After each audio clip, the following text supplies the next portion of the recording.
Welcome, everyone, to our broadcast. We are live now, and you're all welcome to join us.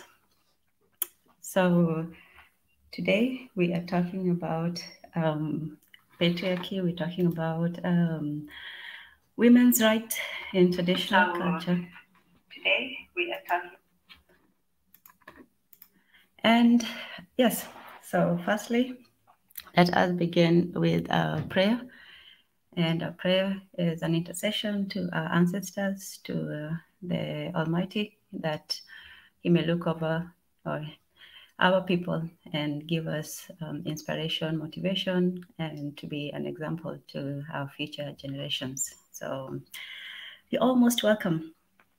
Okay, so firstly, we are going to start with definitions. What is patriarchy? So a quick definition is in regards to power. Who has the power? In most societies, it has been usually the men who hold the positions of power, usually the king, the chief, or the final authority. And that goes also with the home. As it says in the Bible, men are the head of the household, and women are the reflection. Paraphrasing. So, in most cases, that has been the situation. But nowadays, it's starting to, maybe new ideas are starting to be introduced. Some people have the idea of equality between men and women, equality between the people. So these things are starting to change. So in reference, we'll start with a look at one of the essays that we had, Chinua Achebe. I think we all know him. He was the most famous book he wrote, Things Fall Apart. Things Fall Apart, Fall Apart, Fall Apart. So this was written in the, I think it was written during the time, it's a fictional story written during the time of the first introduction with new ideas, with Western ideas. And in the book, it's there's a distinct separation of power between men and women, and this separation is seen in a male-dominated society where men have the power in nearly everything, and the men dislike matriarchal power. Matriarchal is obviously the opposite to women in power, but women are still needed in families and society. But the view of the book, it's set in Umuofia. I hope I'm pronouncing that right. And in the book, the men are viewed as the rulers, the daughters are usually viewed as inferior to the sons, and women are viewed as properties, or they're not as praised as the firstborn males. And they're also viewed as weak. The main character, Okonkwo, in fact, when he uses the terms woman or womanly, he uses them to insult a man for being weak or of a lesser rank. So it shows to him that being feminine or being a woman is obviously a weakness and a drawback. And he also calls his son, he has a woman for a son who, the son Nwoye is looked at as a weaker version of Okonkwo because he is more sensitive, he is more cultural, he's more artistic, he's less of a what people call alpha male than his father. So Okonkwo does not respect him, and he dislikes his son because he views him as womanly and weak. Now, another thing that is very obvious when it comes to the women's situation is the idea that a man does have power over his woman, and that means that he has authority, which includes physical authority. So in one of the scenes, Okonkwo actually, he does have a scene where unfortunately, he beats his wife, and he's censored not for beating his wife, but he's censored for actually beating her during a time when you're not supposed to. It was a festival, a sacred festival. So the reason why it was looked down upon, not because the act itself was deemed wrong, but because he did it during the wrong time. So That was a controversy in the book. So if we look at his depiction of men and women in society, in that society, it's a pre-colonial society. It's not seen as a good thing. It's not seen that a man has a. He's not condemned. His actions are not condemned based on him being a man beating a woman, but his actions are condemned because he violated the sacred festival rites. So that shows you that in that time the man's power was absolute, and women were very limited in terms of what they could do, what rights they had. And so the question is this: did women have rights? Did they have a position of authority, or were they simply just objects to be used and sometimes misused? Now, hello. Hi, Sounds Bantu. Hello, we have a new, I hope I'm saying that right, Luli Sky X. Hello, SNN family, thank you. Sam, always here. Rahel, how are you? Sounds Bantu, greetings again. So we're going to invite people to come on, but I would also like to also look at somebody, Chinwezu. So we're looking at two people, Chinua Achebe and Things Fall Apart. And there's also Chinwezu. He's a more contemporary writer, and he wrote a very excellent book called Anatomy of Female Power. It's called Masculinist Dissection of Matriarchy in Lagos, Nigeria. And Chinwezu is a Nigerian critic, he's a poet, and he's a journalist. And in his book, Anatomy of Female Power, it states one thing: for all men who have been confused, misused, and abused by women, particularly since the coming of feminism, and definitely not for women. The book itself is presented as a challenge to feminists, announcing that women have always ruled over men, and this is the time to give the men the tools to subvert this reality in order to move towards gender equality. So we have two views that we're looking at. Chinua Achebe, for him, in Things Fall Apart, women didn't really have power, and that includes political power, domestic power, and power over their lives. But in Chinwezu, what he says is that even though that power was not obvious, there were not rulers or kings. Well, there were a few queens, but a queen only got her power from being, the wife of a king. So her power was dependent.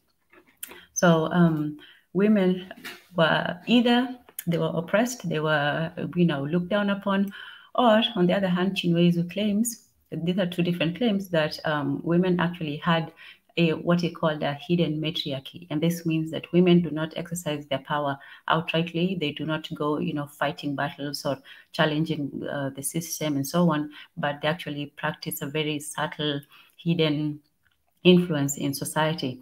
And you can see this, in the sons and in the mothers who have a lot of authority on their sons, or wives who have influence over their husbands, or, just the way that women do influence their men in one way or another. So, so this is something to consider. Okay, so we are going to talk about this in our stream. It's going to be open. We still a lot of information to gather, but we're going to discuss it. With Chinwezu, he assures that female power exists and manifests itself in 5 main pillars. Number 1, women's control of the womb. Number 2, women's control of the kitchen, women's control of the cradle. And number 4, the psychological immaturity of men relative to women. And number 5, man's tendency to be deranged by his own excited penis. So when you look at this, the first one is a woman's control of the womb. As we know that women are the givers of birth, women are the ones who determine the life that is going to be produced. They're the ones who give back to the offspring. And for usually the first couple of years of a child's life, the women do have more influence and control over the child. So a woman's control of the womb is a very important aspect of her power, female power, that Chinwezu says. And women's control of the kitchen. So the kitchen, food is life. Like you all know, if you don't eat, you don't live. So women have been the ones who have been in the kitchen. They have been cooking, and in that cooking, they can provide life, but also they can do something to your food. So, be nice to the people who prepare your food. And then the third thing is women's control of the cradle. That also goes with the womb, because once the child is born, the woman still has control of the child for quite a number of years.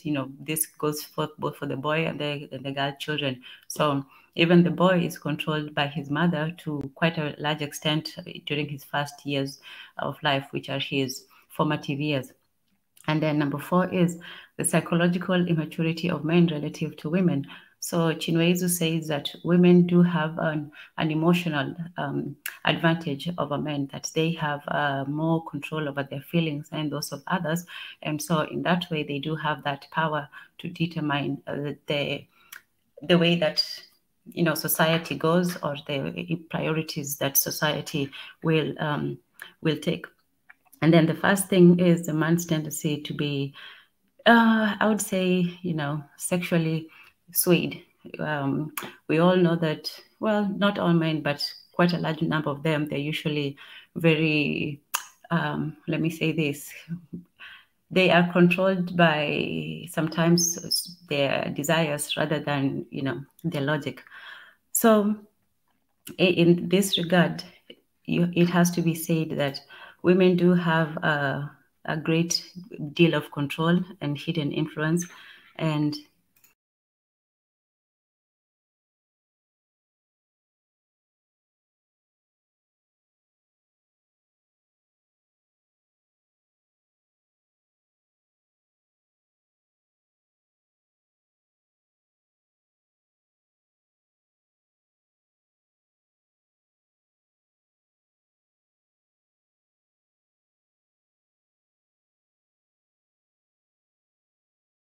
I'm sorry. Yes, we're back. Okay, so in that regards, that was the introduction. And I welcome everybody to get in. Today, we're not going to be too controversial. It's an open subject, and we're going to be talking about it. Give me just a few minutes. Yes. So we have two differing views. We have one view that says that women being not able to have kingly authority, not being able to rule and exercise and be their own, be their own masters of their destiny, so to speak, be their own private people who have destiny in their life. That means that somebody else controls their life. Somebody else, is determining what they do. And for a great number of people, that's usually what is meant by control. Who controls your life, and in regards who controls society. So your input in that is very interesting. Oh, hello, Enoch Kiflom. It sounds Bantu. Was he ever in prison? No. He was not. They were both just writers who gave an opinion. Chinua Achebe wrote during the time when it was a transition from the colonial to the post-colonial. So this was the first introduction, and he was trying to portray or paint a picture of what the society was during that time. And the society at that time was very patriarchal, and the men were the people who determined the course of events. Men are the ones who decided when to go to war, when to harvest, when to migrate, when to move, and even in the house, the man was regarded as the sole, master of his home. So a woman could not challenge a man very easily. And so that resulted in some women feeling very oppressed.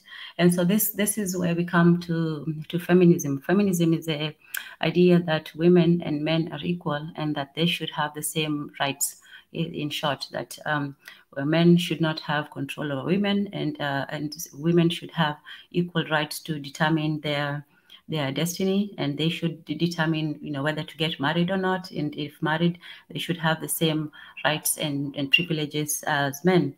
So this is the hello, Pan-Africa Leo Skip. Oh, you do? Oh, okay, all right. Let me copy the link and invite you in. Let's see. Okay. So I see that you want to join in. I will send it to you right now. So while we're going to do that, so while we're doing that,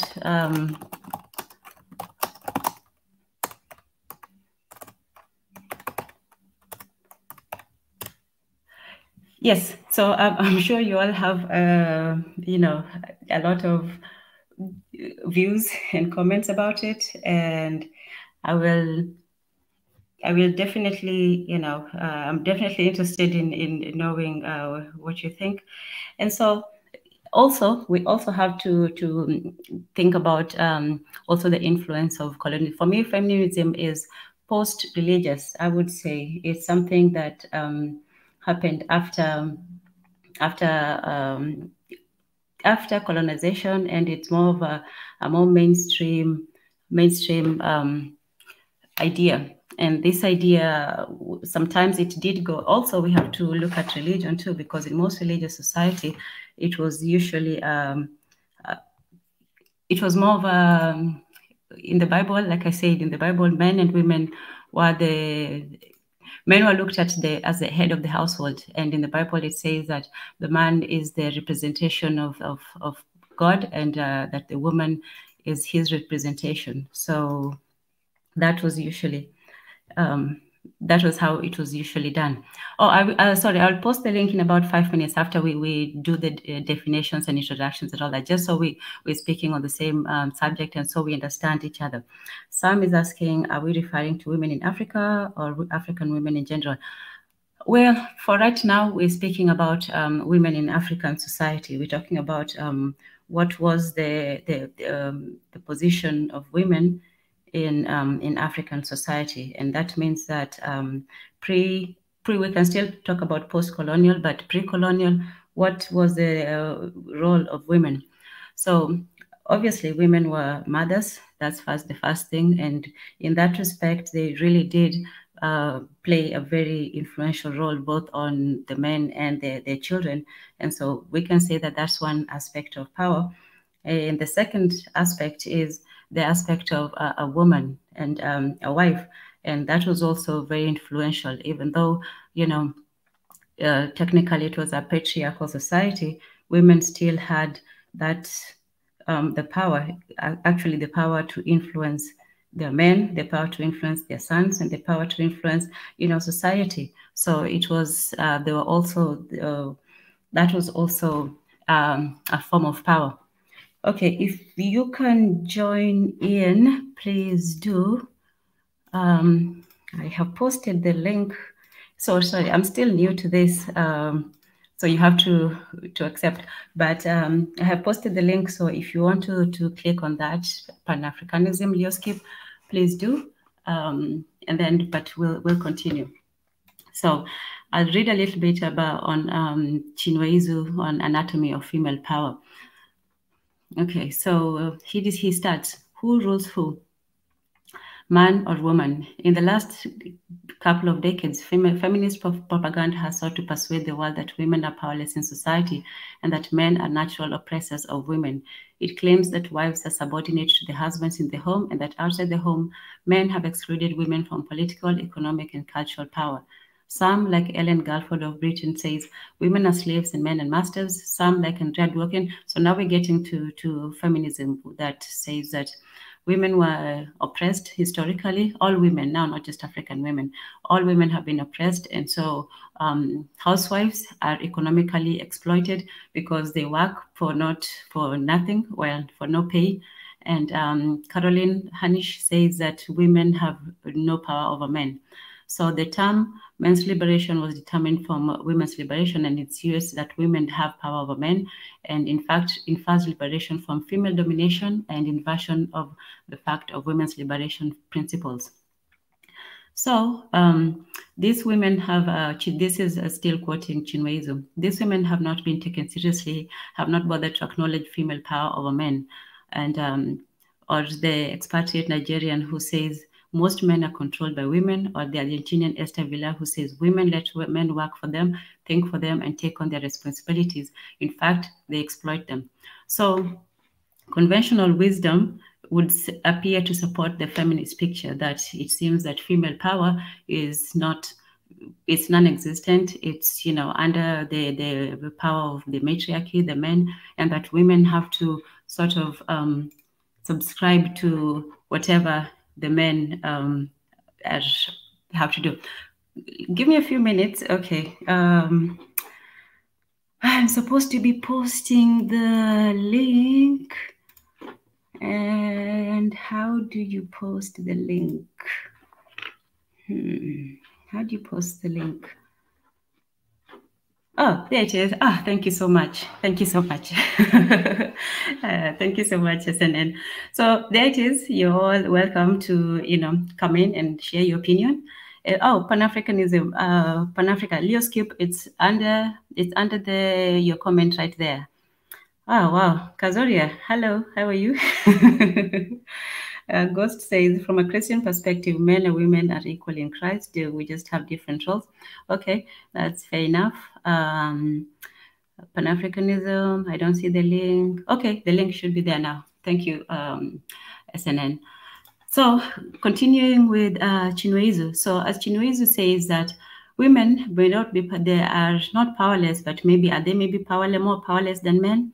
And he says some feminists find it in their interest to have the world believe this. And for proof, they point to the public structures of political, economic, and cultural power and show that these are almost exclusively occupied by men. And we can see that obviously in the modern world and in the ancient world, most of the positions of power were occupied by men. It was men who ruled. It was men who went to war. It was men who negotiated peace. It was men who, you know, decided the most important aspects of society. So from the face value, it seems that it is the men who have always controlled the society. Now, women do control resources to some extent. They control the food, for example. Like I said, they're in control of the kitchen. They exercise power through education, propaganda, directives, suggestions, rewards, and punishment. They also wield instruments of persuasion and coercion. So the idea is that matriarchal power is a more subtle, unseen, and very subtly wielded way of being in power. It's a way of more persuasion than power and control. It's a way of slowly, you know, it's this. It reminds me of a scene, I know you probably haven't, it's an old movie, it's My Big Fat Greek Wedding. So in that scene, the man was, I can't remember what the decision was. I think it was where to get married or something like that. So the man was against it or something like that. And then the wife was like, oh, no, just let him think that this was his decision. So they make suggestions, they talk him into it and so on. And then at the end of the day, he said, I have decided, I have decided that this will be so. And so when he says that, it says that, you know, that women don't need to wield a gun and an axe to have their way. It's, yeah, so they can go to, they don't have to be forceful for them to wield power. A woman does not have to fight for what she wants. She can only say it. She can just say it and it will be so. So in a way, you know, Chinwezu says that women are not as powerless as it seems, and men are not as powerful as they seem. So that's the opinion. So what do you all think? Is Chinua Achebe right in Things Fall Apart, where he says that men actually look down on women, men did practice and exercise their authority, and this was something that they did, you know, both physically, and they did that psychologically, and they did that with force and violence. And women were just, let's say, you know, followers, and they didn't have that much power. So in terms of Chinua Achebe, he says that the distinct separation of power between men and women is seen through this separation. The male-dominated society, men dislike matriarchal power in men and cause an imbalance of power.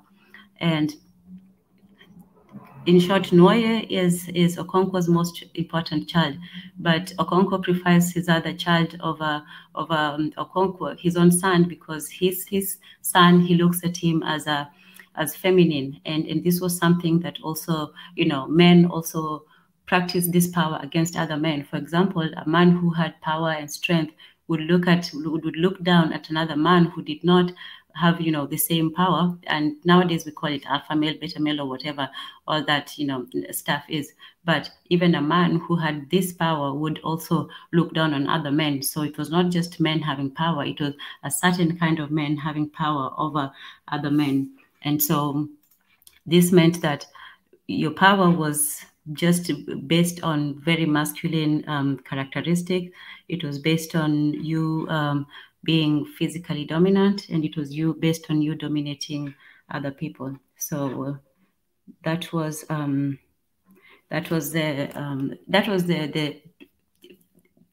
situation. That was how things were structured, so that the most masculine man actually had power, not just over other men, but other women as well.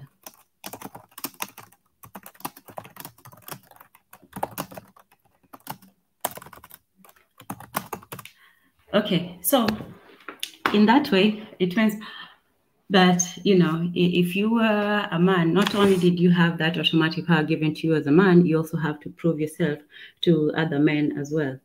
Hey, BJ Riggs, greetings to you as well.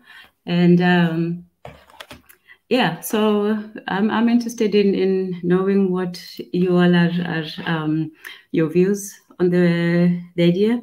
And yeah, you're welcome to join.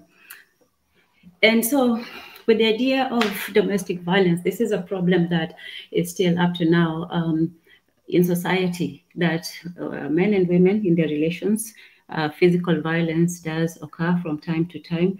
And in some situations, it is punishable by law. In some situations, it is not. And sometimes women are, they are victims of it. And sometimes they are silent victims because they're afraid to speak up because of fear of being ostracized.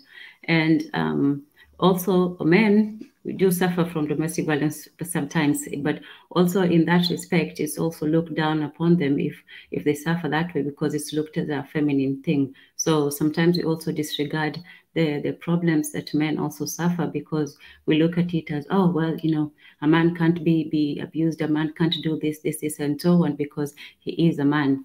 And so the idea of this power is also sometimes it can also work against the men themselves, because it also puts them in a situation where they are not they're not able to have their rights or their problems respected, because it's supposed to be something that it's not for them. So yeah, okay, sorry everybody, I'm having a little bit of a problem getting people in, but we'll do that now.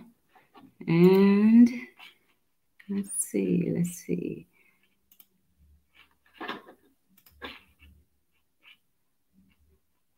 Okay, so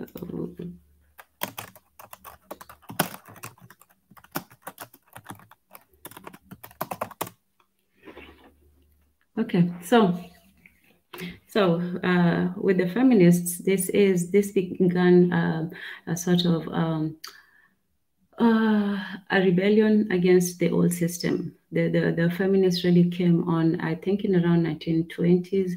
It was called the Suffragette Movement, and it came from the idea that, firstly, that women should vote and they should have political power. It's the demands were also for inheritance, which was economic power. It was also the idea that women should earn the same as men. So if a woman does job at the work, she should be paid the same as a man, and that she should not be discriminated against. It was also the idea that women should also get the same basic education as men. In the old days, the education was sort of well, when you talked about rights of initiation the last time, we say that the men usually had a different form. When men and women reached puberty, their education was a very different system. The women were taken and under the wing of the older women, and they were groomed in becoming wives and in becoming, mothers and so on. So they were taught to cook and clean and to be what some people might call subservient, although Chinwe says that is actually another power of the women, to be in the kitchen. The feminists view that's the opposite way. For them, being in the kitchen was something of an unpaid labor, of something of a slave nature, because they say that men are compensated for the work that they do, whereas women do nearly everything for free. So this was also another difference between how men and women looked. Between how feminists and the traditionalists looked at women. So Chinwe says that any movement to deprive women of their control in the kitchen can expect to be resisted at the disposal of women. If in doubt, consider the following. As I licked the last drop of gravy off my fingers, I became a bit uncomfortable. What right do men have to infringe on the territories of wives that have held erring husbands with? So there you are, girls, when next you are in the kitchen and the hubby wants to know what you're putting in your stew pot, shut the lid firmly on the pot. Better still, wake up in the middle of the night to do your cooking. So let me read that again. So as I licked the last drop of gravy off my fingers, I became a bit uncomfortable. What right do men have to infringe on territories most wives have held erring husbands with? So she's saying that this is a Nigerian woman columnist, Bumdi Fadase. I hope I'm saying that right. And she's saying, what right do men have to come to the room and tell women how to cook or what to cook, or even to know what they're cooking? As a man, all you have to do is eat the food that is prepared for you, that is put before you, and that is it. You're not supposed to be in the kitchen asking questions and interrogating and doing all these things that some men want to do. And she advises the women that when next you're in the kitchen and your husband wants to know what you're cooking in the stew pot, shut the lid firmly on the pot. Better still, wake up in the middle of the night to do your cooking. So she's saying that women should hold on to their secrets, and that they should, not have to share what they know with the men, because the men don't have a right to know what the women are doing, just the same as the women don't really know all the intricacies that the men have, when it comes to their politics and their private chats.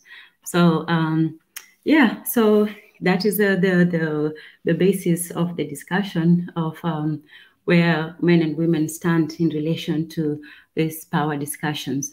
And so you can all try to get in. Let me know if you're trying to get in and you can't. If somebody can please click on the link and see if you can get in behind, that would be great. And let's have a discussion about it. So otherwise, I am going to continue with the discussion. And she says this, Chinwe says, generally, when male power tends to be crude, confrontational, and direct, female power tends to be subtle, manipulative, and indirect. Where aggressiveness is a hallmark of male power, maneuver is the hallmark of female power. And where man is a great physical aggressor, woman is a great psychological maneuverer. So from what he says is this: men have a very forward view of what power is. Their view of power is somebody who has, physical strength. Their view is somebody who has that power, and that women seem to be powerless in that definition, because women physically, obviously, women don't have the chance, the same physical strength as men, as we've seen from sports and physical, physical activities. And it seems that, they don't have the power of politics. In politics, most of the representatives are usually men. Okay, it says you try to get in, but you're in the wait stage. Okay.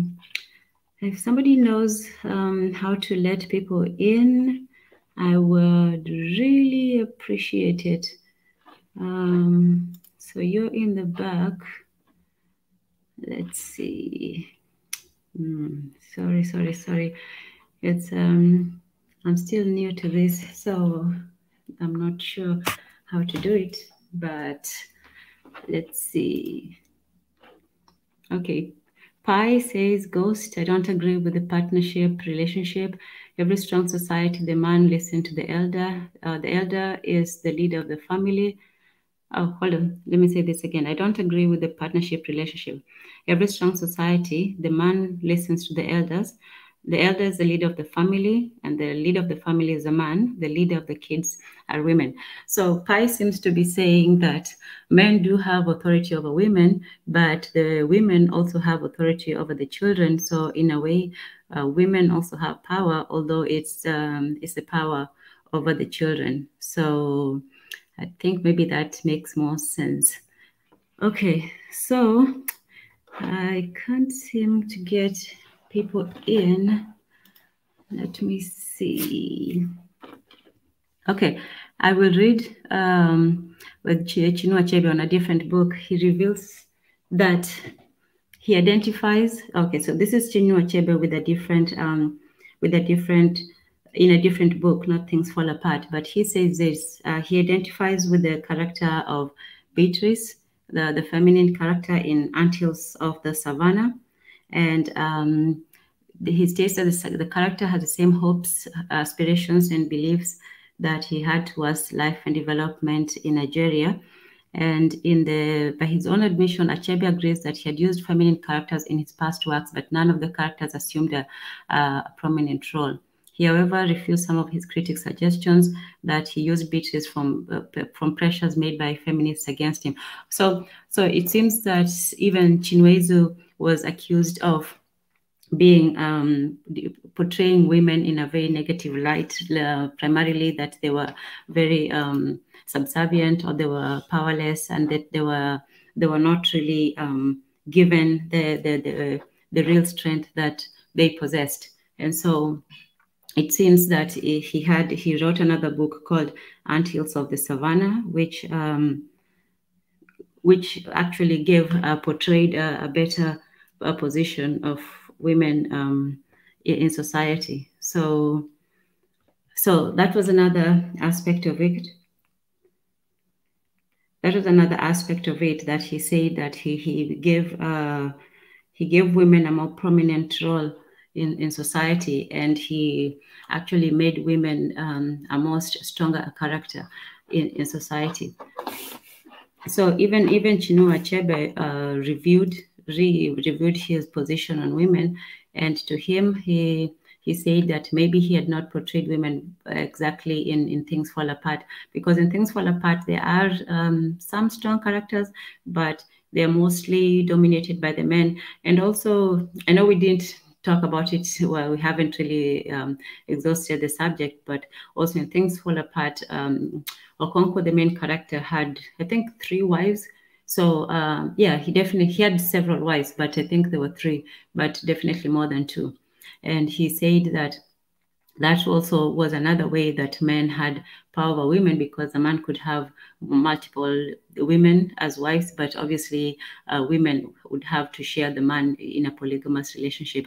So this was also another aspect of power that men had traditionally, that women did not. Okay. Pi says Black American relations have a lot of partnership relations. That is why our wealth at the end of the life ends up in the hands of other communities. So are you saying that because of equality that you're not able to command your resources, that is a way for your resources to be taken away? I'm not quite sure. Ghost says a leadership role is still just a role. It's still part of a partnership, in my opinion. The family is working towards a goal, and each person has their part to play. BJ Riggs says, okay, Pi 3 says, Ghost, I'm not partners with my future kids. I am Supreme Commander. Okay, that's fair enough. That's fair enough. Okay, guys. I am so sorry, since we are unable to get people on. Would you all forgive me if we restarted the stream and we can see if we can start this all over again, because I am trying to let you all in. The link is posted. So if somebody could do a trial version and just try to come on in, and then I'll see if I can let you in. If I can't let you in, then what I'll do is I'll restart the stream and we can all come back in, because I know that people do have quite varying opinions on this, and I want to hear what people have to say. And yeah, this is a learning experience. So, you know, in the chat, please let me know if you can get in. Just try to click on the link that was posted earlier. And if you can, that would be great. If not, we'll end this early and we'll try to start back up again. And my apologies for my amateurish. Yeah, so let's do that. In the next maybe 5 minutes, if somebody can try getting back on to the link, we'll see if it works. If it does not, we'll start over and do this right. Yes. So while we're doing that, I'll read a little more about what Chinweizi says in his Anatomy of Female Power. The first one he starts with is mother power in the nest of his father's matriarch. So you all remember that the first person to have control of a child's life is who? The mother. First, she has control of whether or not you come into this world.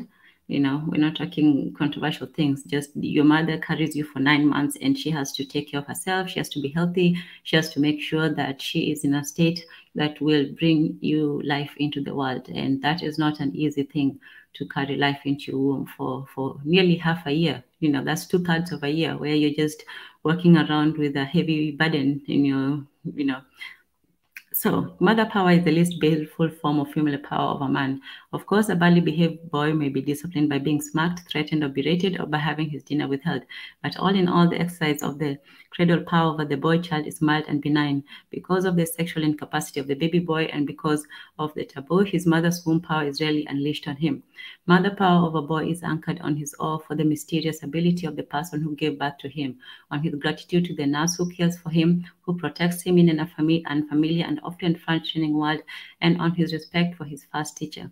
It is exercised through the subtle manipulation of his hunger for his mother's warmth, approval, and praise, and through the sometimes unconcealed manipulation of his gratitude.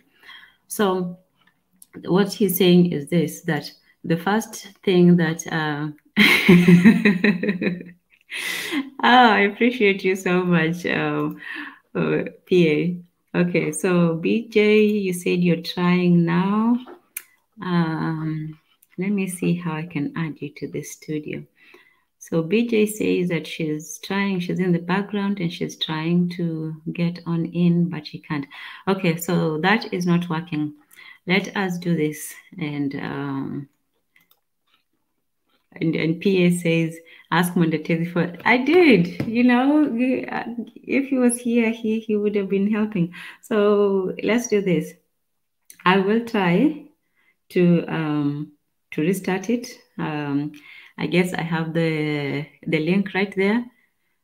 Oh, Sam. Okay, we're talking about the power between men and women, power relations between men and women. We're talking about whether men have total control over women and that women are oppressed. Women do not have power over the destiny, because in societies, most society, patriarchy is basically the idea that men have all the power in society. That means political power, that means economic power, that means domestic power, that means power to determine the course of society. And what we're talking about also is that, do women actually have power, or are they completely powerless? And in Chinua Achebe's Things Fall Apart, his view of it was that the men had all the power and the women were simply subservient to that power. And for them, the power only lay in choosing or in being with a man of power. But that power also meant that a man with power could also look down on a man with less power. So power was defined in solely masculine terms, which meant force, control, you know, coercion, basically physical violence when it came to, the most basic aspect of it. So men had the power of force and strength. But Chinwe Izu, another journalist and writer, he argues the opposite, that yes, men do have power, that physical strength and the economic and political power, but women also have their own power, which is wielded in different ways. The women's power is wielded in terms of manipulation, in terms of power over the child, in terms of power over the men, persuasion, and that women are the first nurturers and carers of men. The child, a man is not just a man is a boy, and he grows up. So if he grows up under the influence of his mother, and he has that gratitude and that longing to be approved and to be loved by his mother, and the same thing with his wife. Even though a man may have power of his wife, he still needs her approval and her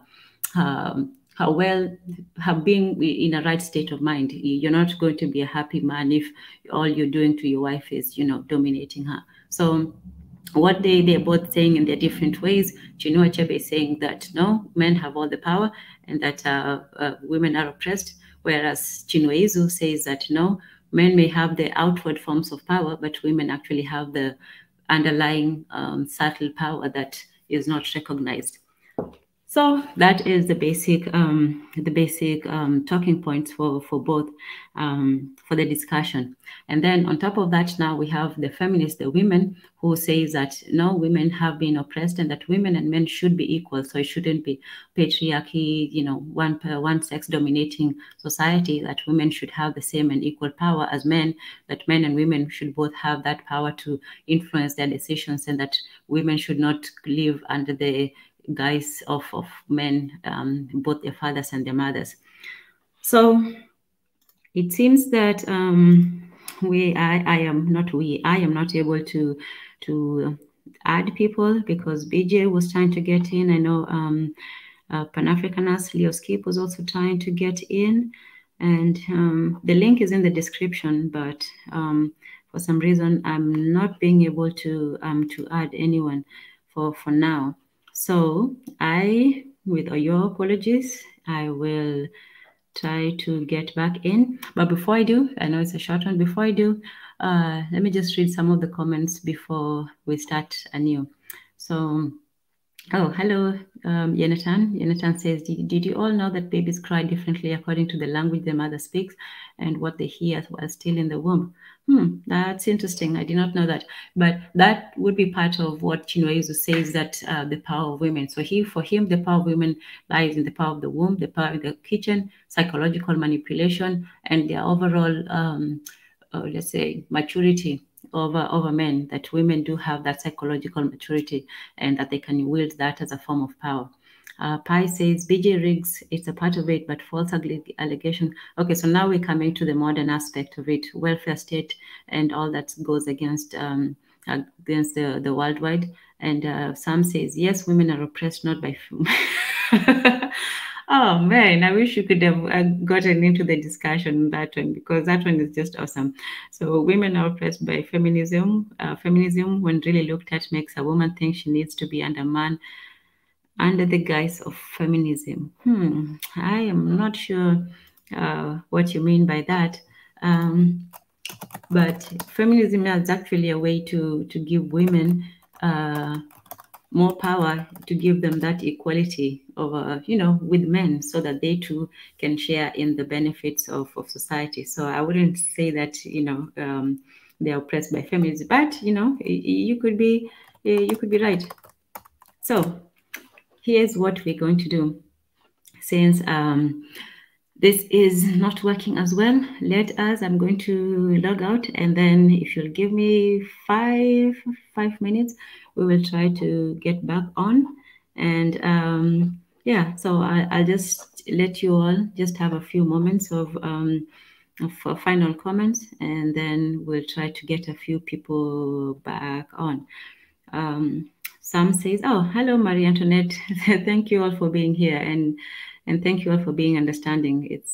This This is the first time. Before this, it's usually been SNN, somebody controlling it. This is the first time I've had control, and obviously I am giving a bad name to women if I'm given power and I am unable to control it. So already I can see, where the argument is going to go. Don't give a woman power; she'll just mess it up. But I'll say give a woman a second chance, even though she does. So please bear with me. Some says, I do know that when babies leave the womb, they cry to get fluid out of the lungs, people because they think they're cold, and women have the same power. I would argue even more. Well, that is what that is what Chinweizu was saying. He was saying that women actually have the power to manipulate and to persuade and to to have things their way, even without using force and coercion like men do. So, all right. So let us do this. Well, let's meet back up in 5 minutes. Keep your thoughts and let's get ready for a very interesting discussion. So basically, we have the two points of view that either women are oppressed by men and that they should become feminists so that they can get that equality, because oppression means that right now they'll be under the tutelage and the power and control of men. While Chinweizu, he says the opposite, that these are just outward appearances, that actually women are more powerful than people think, and that it's not always force and coercion that determines power, but manipulation, maneuvering, strategy, and so much more. It's more of the emotional aspect of it that we have not been acknowledging. So, okay, I'm going to log off and try to get back in, and then we can all restart and share our thoughts and opinions. Okay, peace. See you in a little bit.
You can't hear, you still can't hear anything?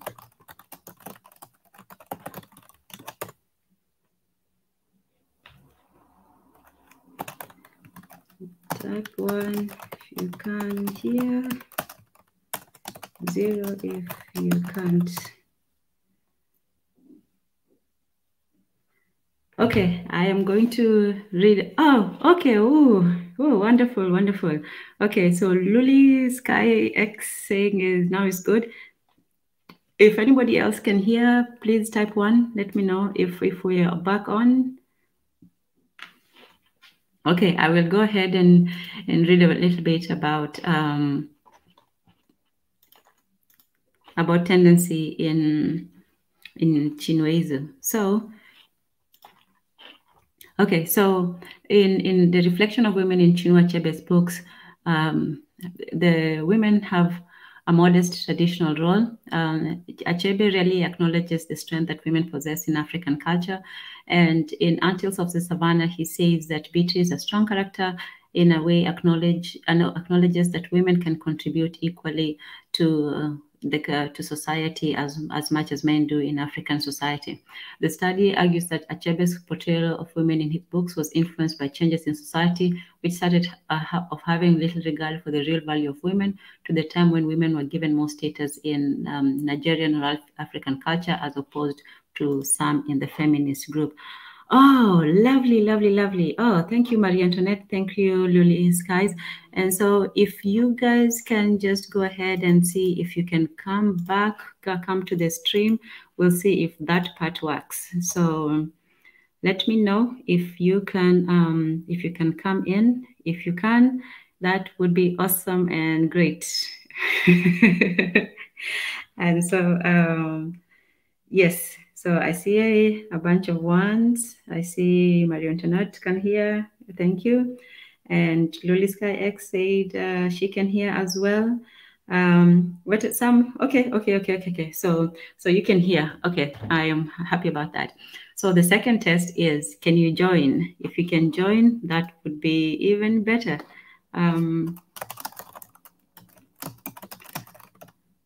So if the people who are interested in coming on, you're more than, welcome to now come on, and we can chat, we can talk, you can let me know, what you think, and we can go from there. So let's just summarize for the people who came here. So we were speaking about, first let us define what patriarchy is. We defined it as simply the control of society by men, usually having the power in terms of politics, economics, and domestic. So that means that when it comes to politics, men are usually the leaders. They are the trendsetters. They're the ones who determine what society does and which way the direction the society goes. Oh, hello, Mika. Are you in? Oh, okay. So he did come and leave, but okay. So one person was able to come in. I would love for somebody else to come in and see if we can actually have a conversation.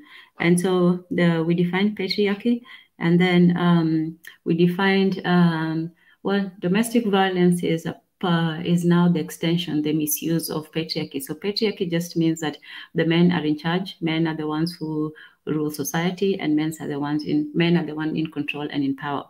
Now, when it comes to that, sometimes men did have some men did have to exercise their power in violence, and this meant that they would it was in their right, to practice violence upon their women as a means of discipline, as a means of control, and so on.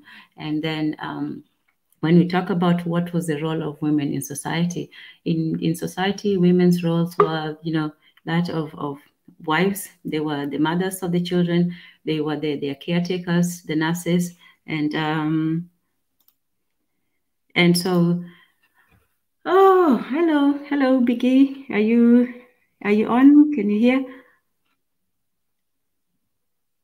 You got a great topic right there. Oh, thank goodness, thank goodness. Do you know how much I've been floundering? I know. I'm so sorry. I was trying to catch up on a few things, but at the same time, what you really put in point and view. Um, anyway, you know my attitude. My attitude is for all Africans, all brothers. Okay, protect your sisters, protect our mothers, because these are the ones that create the future of one Africa or our being. Everybody got a mother. I don't know some of them that been cloned. I don't know yet, but as far as I'm concerned, they got the mothers, and they also have siblings and sisters. So if you got a sibling, if you don't have a sibling, at least you got a friend that has a sibling. We're all really tied in. We have to, from the male population, the brothers, we are supposed to protect our females in general. Be very respectful because they're very fragile.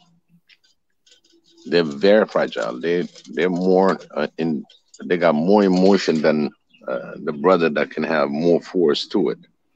So I always said, I put it out front that we African brothers have the accountability to protect our women and our girls. Yes. And however this world is going in the political arena, the equality on the employment, on the employment, male versus female, it's always been discussed worldwide. It's something to address. And at the same time, the recognition on this One Africa platform that we have high respect for women and girls, especially and the grown part of it too, so they can grow together as brothers and sisters and come to a good relation where our nation can really strive to the highest point that we can get in this competitive world. And by saying that, yes, there's a difference when it comes to really when the society is looking into our women, girls, the way the culture, and at the same time, even in the West, the West, the East, name it. This is an international issue, but we, as an Africans nation, we're supposed to definitely protect our sisters. If you have a mother, you understand what mother means and how you really get comforted around her. Even the term is like mama cooking. We're talking about food. I don't have Mondetezi in here. I don't have Pasta Ezra, but when it comes to food, I think everybody relate to mama, mama cooking. So Yes. I think Mika can tell me a lot more. He's very, very close, even in the show, he's very close to his mother. And at the Yes. same time, Yes. that shows how much we love our mothers, okay? And that we have to extend to the girls that's going to be future mothers. So if we don't take care of them now, if we don't care for them, if we don't defend them, nobody will. We just don't want them to be out there feeling alone for it. They got brothers, most of them, okay? Some of them don't. But let me be the big brother. Let me be the protector. So for all African brothers and sisters out there, we're all covered. We're all interconnected. Yes. And we should care for one another equally, if not exceedingly, as a competitive to love one another and to care for one another. That's my message in this topic. So, African men, you have the responsibility to protect our sisters and our mothers. Thank you so much, Biggie. Thank you for your always wise words. And let me just take a moment to thank everybody who is here. Thank you firstly for your patience and support. You know, this has not been easy, but we finally figured out. So I appreciate all of you, you know, sticking by. I know it's yeah, but thank you all. Thank you, Rahel, Sansbound too. I don't know if you're all still here, you know, Henok Kiflom, thank you. Pan-African Nurse, Leo Skip, I don't know if you're still here, but thank you for being here. Kaizo, thank you for your help. BJ Riggs, I hope you can finally get on because I really did want to hear what you had to say on that. Ghost and Sam, we have a very interesting discussion you guys are having. Pi and Marie Antoinette, always good to see you. I would love for you to come on too because you always have some very good cogent points. Lulis Skykes. Oh man, sorry, you know, you'll have to come in and you know, tell me how to pronounce your name. And Pi says, yes, the baby face of One Africa is here. Yes, indeed. Yes, I'm here. I'm still learning. It's steps, it's baby steps, but we'll get there one way or another. We'll get there. Sounds fun too. You can still hear me. That's good. Okay. Yeah, so that is we all caught up and we appreciate all of you being here and we'll only get better. So hi Mika. Are you there? Oh, okay. So I did pronounce it. It's a very interesting name. So yeah. So just to reiterate what Biggie said, you know, here for us, when we look at this problem, let us look at it as not just, you know, man versus woman problem, because I think sometimes when you talk about the gender wars, when we as a people talk about gender wars, we're looking at each other as, you know, opponents or somebody who's there to fight against and so on. But when we fight, we think about the men and the women. Don't think about some abstract, you know, terrible person out there. Just think that these are your relations. This is your mother. This is your father. Even women, sometimes women also get very, you know, very emotional because, and Marie Antoinette said that one time about, you know, the trauma, and a lot of women have gone through the trauma of not just, you know, being in bad relationships or being, you know, under subject to some form of abuse and violence from men, and that really takes away from the trust that we have towards each other. So when we look at this, let us look at it as from a point of understanding, not so much as a point of, you know, contention and anger. We are still, you know, human beings. Neither one of us is perfect. Men are not perfect. Women are not perfect. We're all just trying, you know, to make the best of what we have and of each other. And at the end of the day, we still need each other. You know, that sometimes is the hardest thing to remember, that we still need each other. Nobody is here by themselves. Nobody got here miraculously by, you know, just appearing. You said a clone. Yeah, nobody came here by science or by any other means. So we came here through the union of two people, and we related to many people. We have brothers, we have sisters, uncles, aunts, cousins, and so on. So we are still related and interconnected despite, you know, all our differences.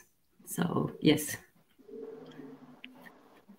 Yeah, Tanzan, I just want to remind everybody that you know, I don't know where this statistics land, but there are more women than men on this earth. I think you're right. I think I'm absolutely right. I know.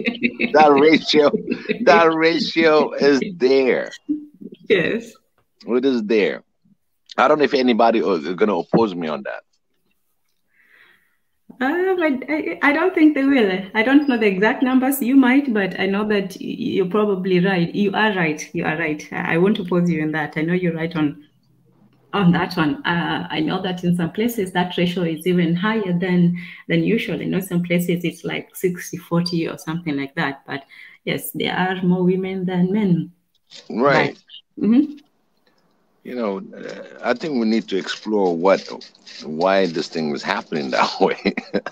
I mean, I'm not gonna go asking why exactly it's creating it that way, but I think there's a little logical for it.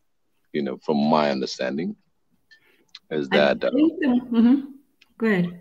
is that in the creation itself, and having more women than men's is I believe is the way that it comes down to who's going to be able to carry something in the womb and produce. It has a lot to do with that, because a lot of the male population is always busy declaring those always war, always been something. So the mothers are pretty much left home to care for the children that was left by the father. But again, it takes a community, and you have all these women around you also that can help you raise the children. I think that's my thinking. Maybe I might be wrong. So if anybody opposes me, or if has a different opinion about it, this is my opinion. Okay, I think women has more the emotional and nourishment and love and care within the community. The more he creates that environment, even though there might be misratios, but that is up to the creator. But for me, it's like mothers usually are nurturing, and girls themselves, the older girls will take care of the younger brothers. You don't see a lot from the male side where the big brother is going to be protecting her, but more of the nurturing. He will get it more with his sisters, understanding. I grew up with three sisters younger than me, but at the same time, I still get that pure love that is caring for me. I'm the oldest, but at the same time, they show that reflection. And on the boy side, the boys we are more protective. We protect our sisters, but that's how I see, in my opinion, from my own personal experiences. And I ask others. A lot of times when they get married, the female side family are very well taken care of. I don't want to get into the controversy, but she always look back and take care of her family. Mm-hmm. And referring to Ghost's comment, I think viewing male-female relationship in terms of power dynamics is unhealthy. It paints men and women as adversaries competing with one another. We're supposed to be partners. And, yeah, I think so too. I think that's a very, very balanced way of viewing it, that we should be looking at each other as partners and not adversary. Unfortunately, the idea of power is still one that is still very much, a reality in the world.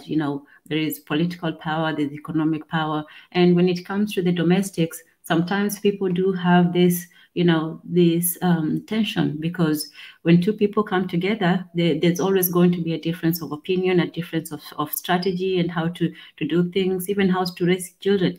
Let's say women might be more, taking care of the child or nurturing the child, or maybe babying the child, and the man might be, oh no, stop making the child soft, maybe let the boy cry and so on, especially when it comes to raising boys, let the boy be strong and so on. Even that in a way is a form of power dynamics, because everybody has a different way of looking at things.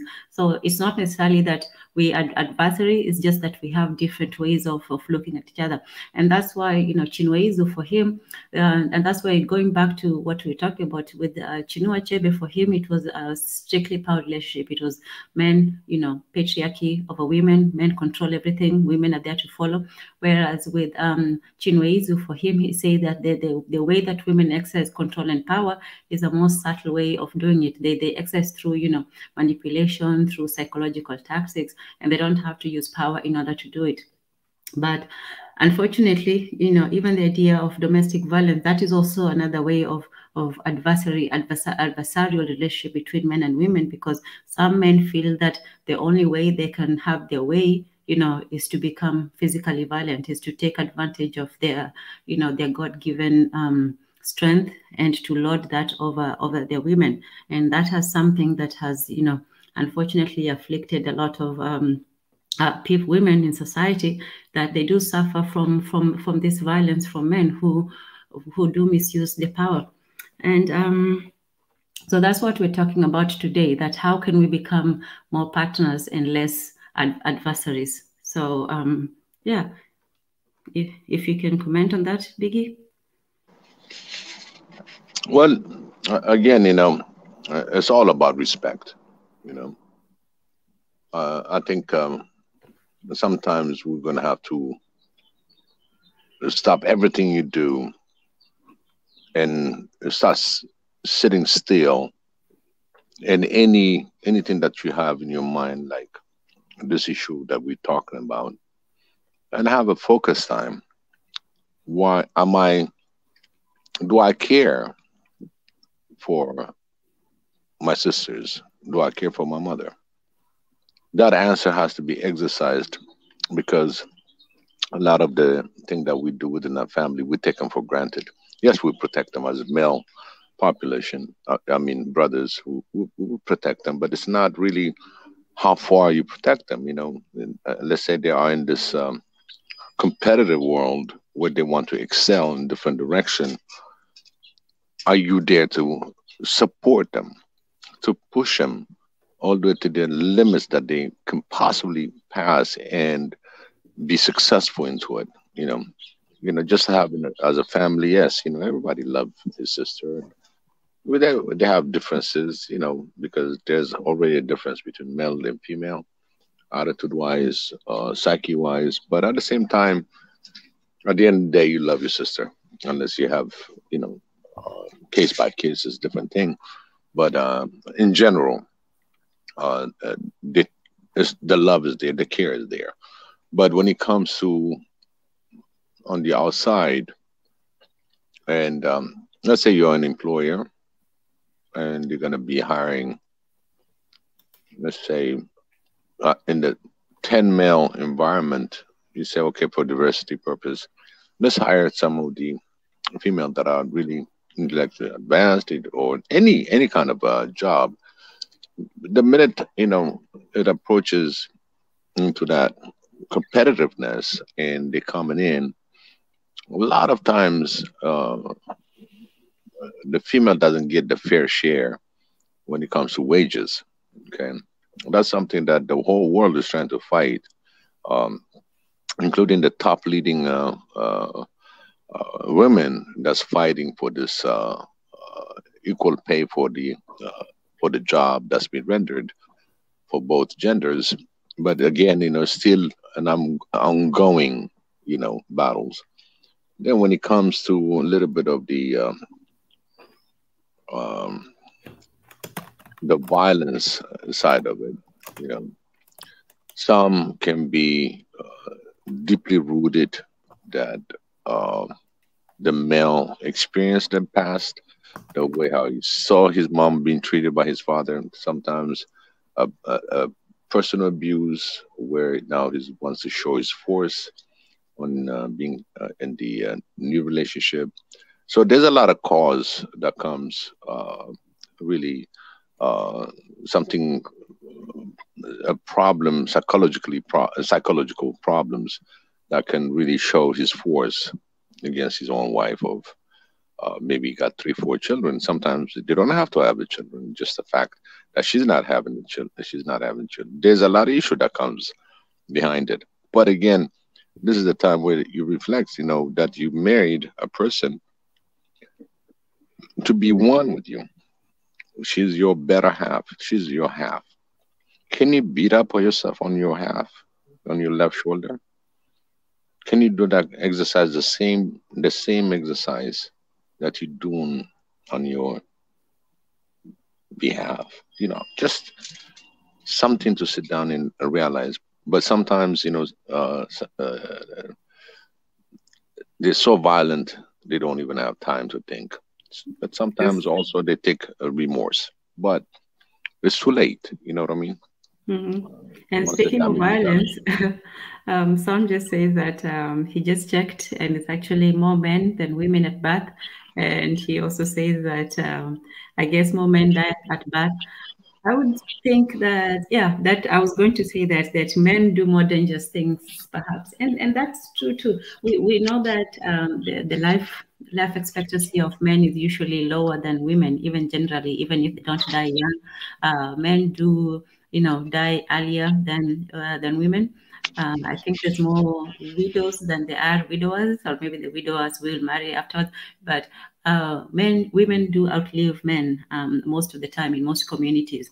And I think that's just from biology. I think women do take care of themselves better, and they get into less dangerous situations, because when you look at wars and prisons and gangs and all that, most of the violence, and this is something that's important too when it comes to when we're talking about the male aspect, because patriarchy is defined as a very masculine way of looking at things. Men are in charge, and actually the male qualities is what defines what power is. So if you're a powerful man, you have physical strength, you're dominating in lots of other areas. So in that respect, men also put themselves in danger by over masculinizing power, by looking at power simply as a way to dominate somebody else. And this also, when we're talking about Chinua Achebe's book, this also reflects the relationship between men and each other. Because Okonkwo, for example, he was a very, what people now describe as an alpha male, somebody who's very strong and angry and domineering, and just somebody who is likes to exercise his power, not just over women but also over other men. And that led to him not having a very good relationship with his son, whom he viewed as, weak and feminine, because his son was more of an artsy cultural type of creative person. So to him, that it was a feminine quality. So even this aspect of patriarchy, sometimes it also does disservice to other men, because it makes, the sort of dominant men look down on the other men who may have different characteristics. So yeah, I agree that we have to redefine what is power and how we exercise it amongst ourselves and between men and women. So I agree with that. Selam checked, and it says that there are more men than women. One of the thing to Sam, to answer him the question, I have seen it in the corporate world. I've seen women in my environment, in my employment. I've seen it, and I'm one of the managers, and I look at certain differences even on the time that they came in and got hired. I can see the same tech coming in. There's a range, okay? Just to tell you, I work corporate America, so I see some of the top engineers. It takes time. In my watch, you get paid to what you are qualified and what you do. Equally, I don't see men and women difference. You qualify for that job, and if I got a promotion that's going to come, they got severe competition. It doesn't say, oh, she's a female, I'm going to do it a little bit different. No, they're all going to go equally. And specifically when it comes to principle and where they need to get to a certain level, when it comes to a certain degree, there were times even the woman that's supposed to be qualified didn't qualify really to that position based on her experiences and based on what she did. But there are other instances where the women will exceed the actual position and go forward. Okay, this is something that I've experienced myself when it comes to career counseling, coaching, and bringing up to the next level. I promoted a lot of women and as well as men's. And what I was talking about is there's a corporate issue that there is questionnaires where there's a fact in there. It's not something about corporate women talking about this discrimination. It's not put it this way. It's not discrimination. It's just I think it comes to negotiation. when you look for a job and you apply for the job, and in the past job you probably got paid certain amount of money, and then now you're probably going to get a few more dollar added to it. But again, since it's been from one job to the other, the way you're going to be looking at the salary scale on the range, there's so many typical analysis that you do in order to really accept a job. If somebody tells you, I'm going to hire you for this much, and your pay rate can be a little bit more higher, you get 2% to 5% difference, then he said, okay, I'll accept this offer at this rate. And then it's like a counter negotiation. So I've seen it when the price comes in, this is the wage that you're going to be paying. And they will say, okay, it's at least 1%, 2%, 3% higher than the last job that I have. So, quick, I got to get this job. So there's some quickness of job to secure the jobs. And the reaction after that is, wow, I could have got paid a lot more than that. So when it comes to really explaining on the corporate world, there's statistics that's out there. There's a bunch of information out there where it does identify there's such problem, even in pay wise. It's not something that's fabricated. There's a discussion in the comment section about, and let me just give a background to this, because we're also talking about the roles of men and women. In the past, I think there was, both in Chinua Achebe and Chinwezu, there was a distinction between women's roles and men's roles. So, for example, women were mothers and carers and nurturers and so on, and men were warriors, protectors, and fighters and so on. So the clash was not in the same area. Everybody had a different role to play. So the issue was mostly just in the power of who was going to be in control. But now I think the reason why we get into this gender tension is because we find ourselves competing sometimes in the same market. So when you're talking about, for example, in the work market, this is now what brings us to feminism, because for feminists, they looked at the old relations as men being in charge and women being oppressed. And for them, they said, no, we want equality. We want both men and women to have the same chances and to have the same opportunities and the same rewards. So, this also went in view with the whole issue of employment. So more women started getting into men's jobs, and in the past, women, let me talk about in Western society, women were not allowed to have certain kinds of jobs. They were not even allowed into most of the Ivy League universities. So they were already excluded. So the feminists fought for the right to vote, for equality in all ways, both political and economic. And this is where we come to, the discussion of, this idea of payment. So Betty Hailu, blessings and peace. Welcome to the stream. Betty Hailu says that payment gap is not a lie, and that means that women who do the same work as men do get paid less, and that's the payment gap. And she also says that women's increased longevity is mainly linked to genetic makeup and hormonal effects of cell renewal. Okay, I don't know. I'm not a biologist, but yes, women do tend to live longer for some reason. Okay, Big E, Sam says, Big E, the reason they do that is because men usually work more, so that when you hire an engineer, they have a salary, men stay at work longer, get sick less, don't live on paternity. So Sam is saying that men do get paid more, and that the reasons for that is because they do more work and they take less days off. And oh yes, he also says that in his second comment. So this is what the feminists were fighting against. For them, they say that women should be paid the same as men, even if they do take time off. And the reasons why they take that is for necessary things like taking care of children. Some men don't need to take paternity because guess what? Their wives are at home taking care, taking the maternity leave. Some says it is well to ever assume a man will pay another man more money for what he can get from a woman at a discount.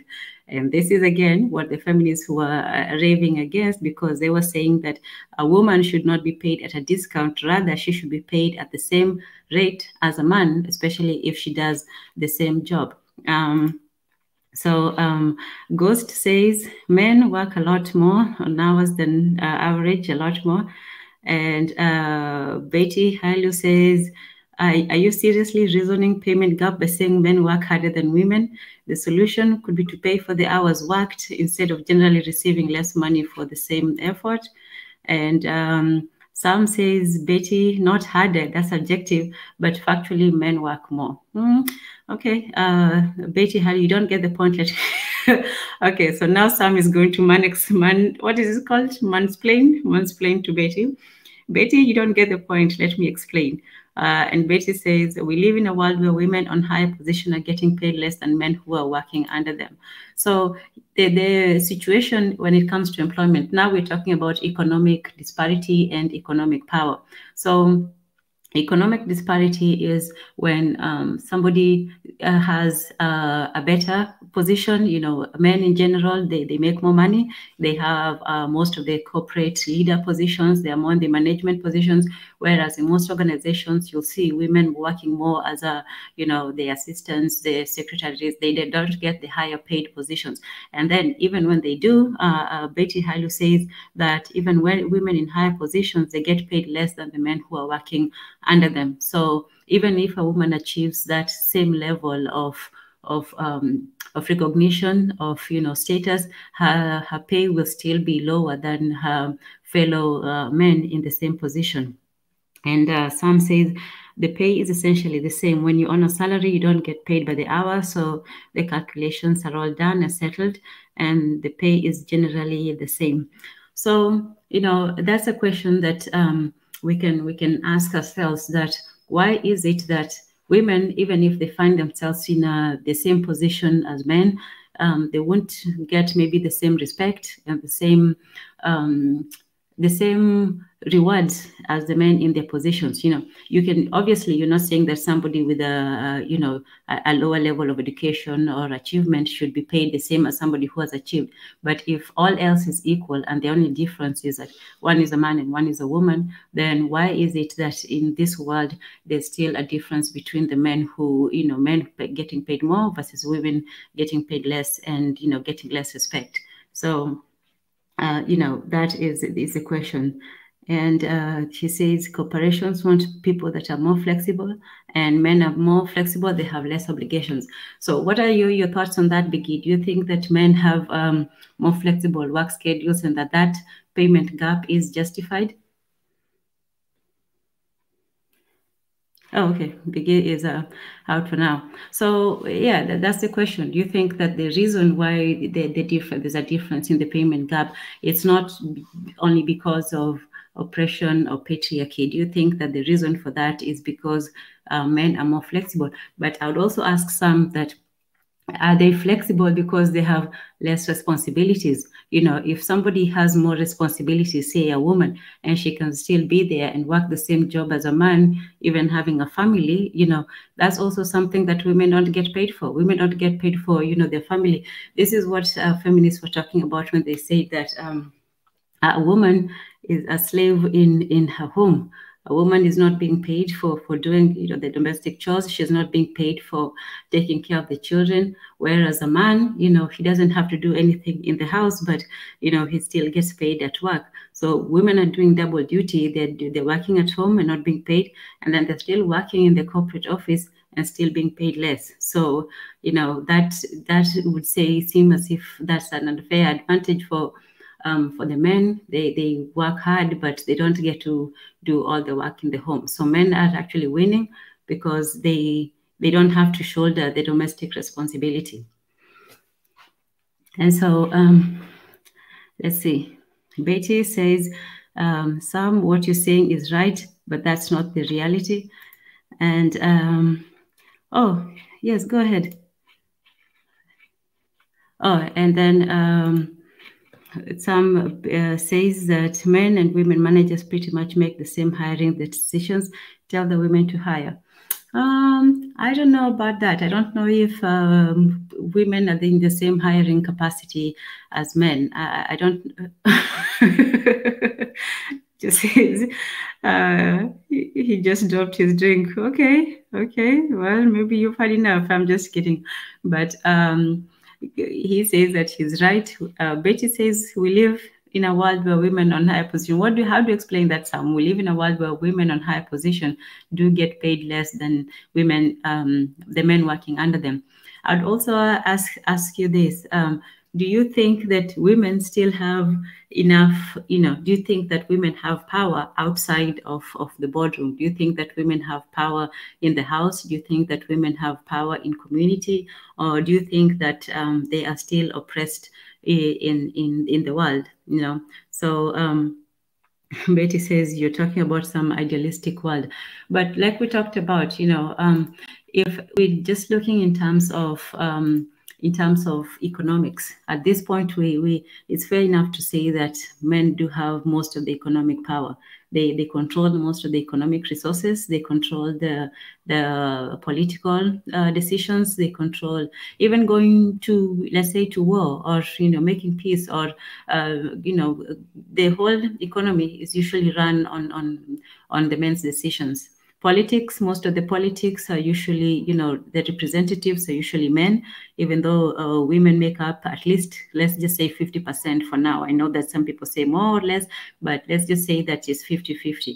The population is 50-50, but in the world that we live in, the men are usually in control. I would say maybe 70 to 80%. In some countries, almost 90% of all political positions are occupied by men. And in the corporate world too, even if Betty says that there are women in higher positions, and I do agree that women are taking, great strides in the corporate world. Women nowadays, they can be engineers, doctors, lawyers, and women have achieved and gone way beyond, what it was in the 1950s. In the 50s and 60s, as in Western societies, women were expected to mostly be at home. They were supposed to be the good housewife and take care of the children. They were supposed to be, their husband's companions, and that was what was expected of them. But now women have the same opportunities. So in that way, women have had a great advantage. They have great leaps forward in the corporate world. So economically, women have advanced from where they were before. Now they can go out to work, and now they can have some of the same, not exact, but some of the same rewards as men have, including freedom.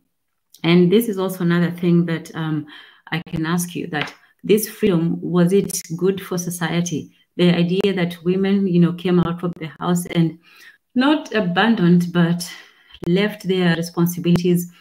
They didn't leave their responsibilities, but they did come out into the corporate world more, and the motherhood and other things that were usually associated with women, you maybe took a backseat. So for some of the feminists, that was another criticism of them, that they viewed the areas that women had used to hold before, and especially when it came to the kitchen, cooking, domestic chores and things like that.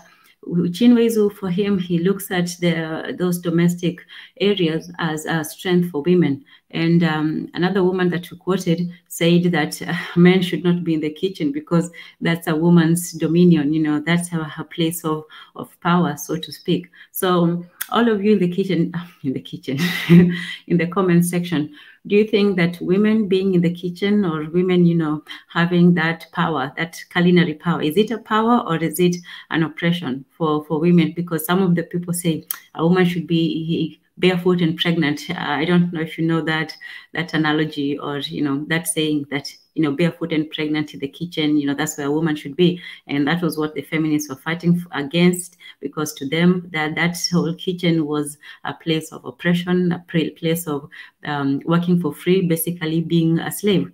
But one other aspect of it, we had a lady saying that no, it was not a place of oppression. It was actually a place where a woman had the power of food, the power of life, the power of creating certain wonderful culinary dishes, and actually making an impression. That this is where she had her strength and her role. So for her, it wasn't that, cooking and doing chores and being a mother and a wife was a curse or an oppressive state. It was actually liberating and empowering. So I would ask all of you, is cooking and cleaning and taking on the traditional female roles, was that an empowering thing, or was it an oppressive thing? So, you know, that's something to think. But I see that you're still talking about capitalism. Okay. Why? Sam says, why would I hire women if I can save more money by hiring them? What does that mean? Why would I hire women if I can save more money by hiring them? Okay, I'm not sure. Selam says, by the way, are they going to be guests? Oh yes, sure. You know, you're welcome to join. I definitely appreciate more input. You know, this is a discussion, so please go ahead and air your views. This is an open discussion, and we want to hear everyone's opinion. This is a topic that goes way deeper. It goes to both history, it goes to the nature of men and women, it goes to the family, it goes to children too, because if we're talking about men and women working, or you know, the roles in the house and community and so on, we always have to remember how this affects the ultimate vulnerable of our community, and that's the children. So when I was asking how has the opportunities, the equalization of opportunities for women, how has that affected society? There was a time when women could not work, they could not have so many choices, you know, traveling, being free, being able to basically, you know, determine their lives, and they were not forced, but it was only expected of them certain very limited roles. You could only be a mother, you could only be, you know, a wife, and that was it for you. But now I think women have more opportunities. If a woman wants to pursue certain careers, you know, she can do it. There's still going to be obstacles in the way. There's still going to be things that she has to overcome. But, you know, that opportunity is there, whereas maybe in the past 50 years, it was very limited. So how has that affected the community? How has given women more freedoms and, you know, more opportunities? How has that affected the society as a whole? That's also something to look at. What have been the effects of these new freedoms that have been given to women, and also how has that affected the men as well? You know, men, you know, were used to women being a certain kind of way, and how has this new, you know, crop of independent women, how has that changed the view of men and women's relationship? This is also something that we can explore. So yeah, you're all more than welcome to join in. The link is there, and yeah, let's talk about it. So Sam and Betty are disagreeing about the whole aspect of employment, but I would rather, you know, let us look at the effect also that has had on relationships between men and women. How has that affected how men and women relate when women also have the same opportunities? So men don't have the sort of the dominance and power that they use. They still have it, but women also have that. How does a man view, you know, a woman in, say, a superior position to him? If your manager or your higher up is a woman, do you relate to her differently than if it was a man? So yeah. Oh, BJ, thank you. Join us. Thank you for joining us. What are your thoughts? Me. Oh, thank you so much. You know how much I struggle. I am so glad that you stuck around, and yes, so you're very much welcome. I think this is a really interesting topic. In America, things is a hot mess. And the destruction of the family is so weird because, you know, we came over here as slaves. We couldn't be married, but I think that the family foundation, even in that environment, is much stronger than what it is now. And people want to blame feminism, but technically, African American women, when weren't they feminism? When weren't they working outside of the home? So that label can't necessarily completely apply to us. One of the other things that happen is as income started to rise, men started, abandoning their children. So it's not like a new concept. That's been going on for a long time. Because of the oppressiveness of living in America, a lot of the mothers coddled their sons. And I understood why they had to do that, because we have to protect the men, because, society as a whole, will lynch them, will kill them with this and that. But that gave them a sense of entitlement. So I would go around and there would be certain mothers like, oh, well, you're not good enough for my son.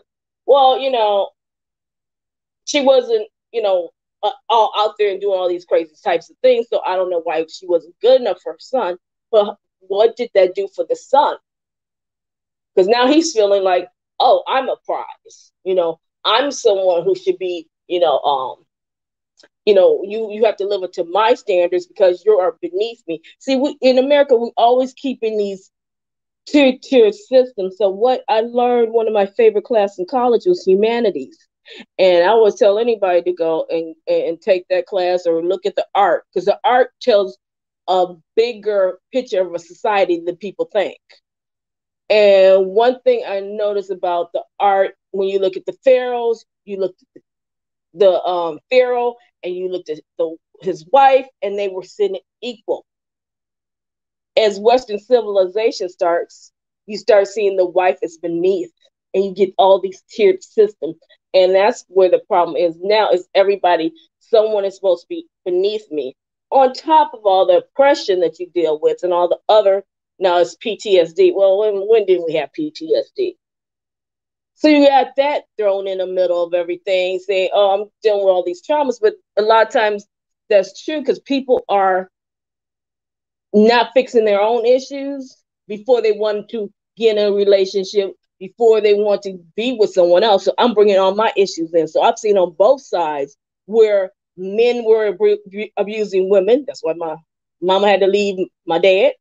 And on the flip side, I saw women abusing men, where my uncle had to hide in the house because she was trying to burn the house down with him in it. So it's these kinds of things that people have to see who benefits from all of this. Because now our kids are growing up not knowing what a role is supposed to be. How am I supposed to behave? What is my role versus your role? The role is to keep the family as a whole. So, and that's just the way I grew up. Each one do whatever you can to just do what needs to be done.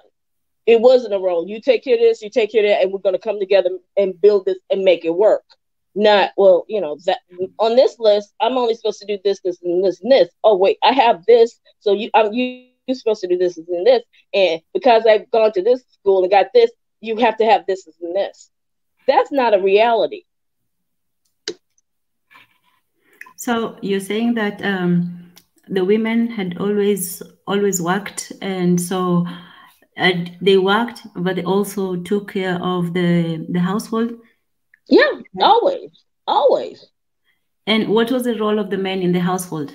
Because they worked as well, correct? The men will go out there and work, bring in the money. But again, the household was, okay, she may be cooking, she may be cleaning, but he was, I'm taking care of this piece, I'm taking care of this piece. It was never like, okay, you do all this and I just sit there like the emperor and wait while you serve me.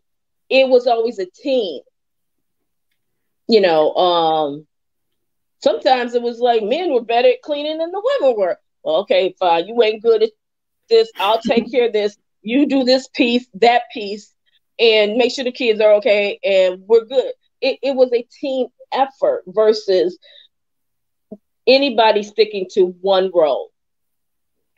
But what about the feminists' claim and their opposition and resistance to the idea that women did most of the difficult domestic chores? They took care of the children, they cooked, which was quite a big chore, and they did all this. And for them, they say that, domestic chores for a woman is basically slavery, because she gets to work outside of the house and she still comes and works inside the house, and she's basically not being paid for it. So for them, they looked at being a domestic, a wife, let's say, a wife as being, equivalent to being a slave.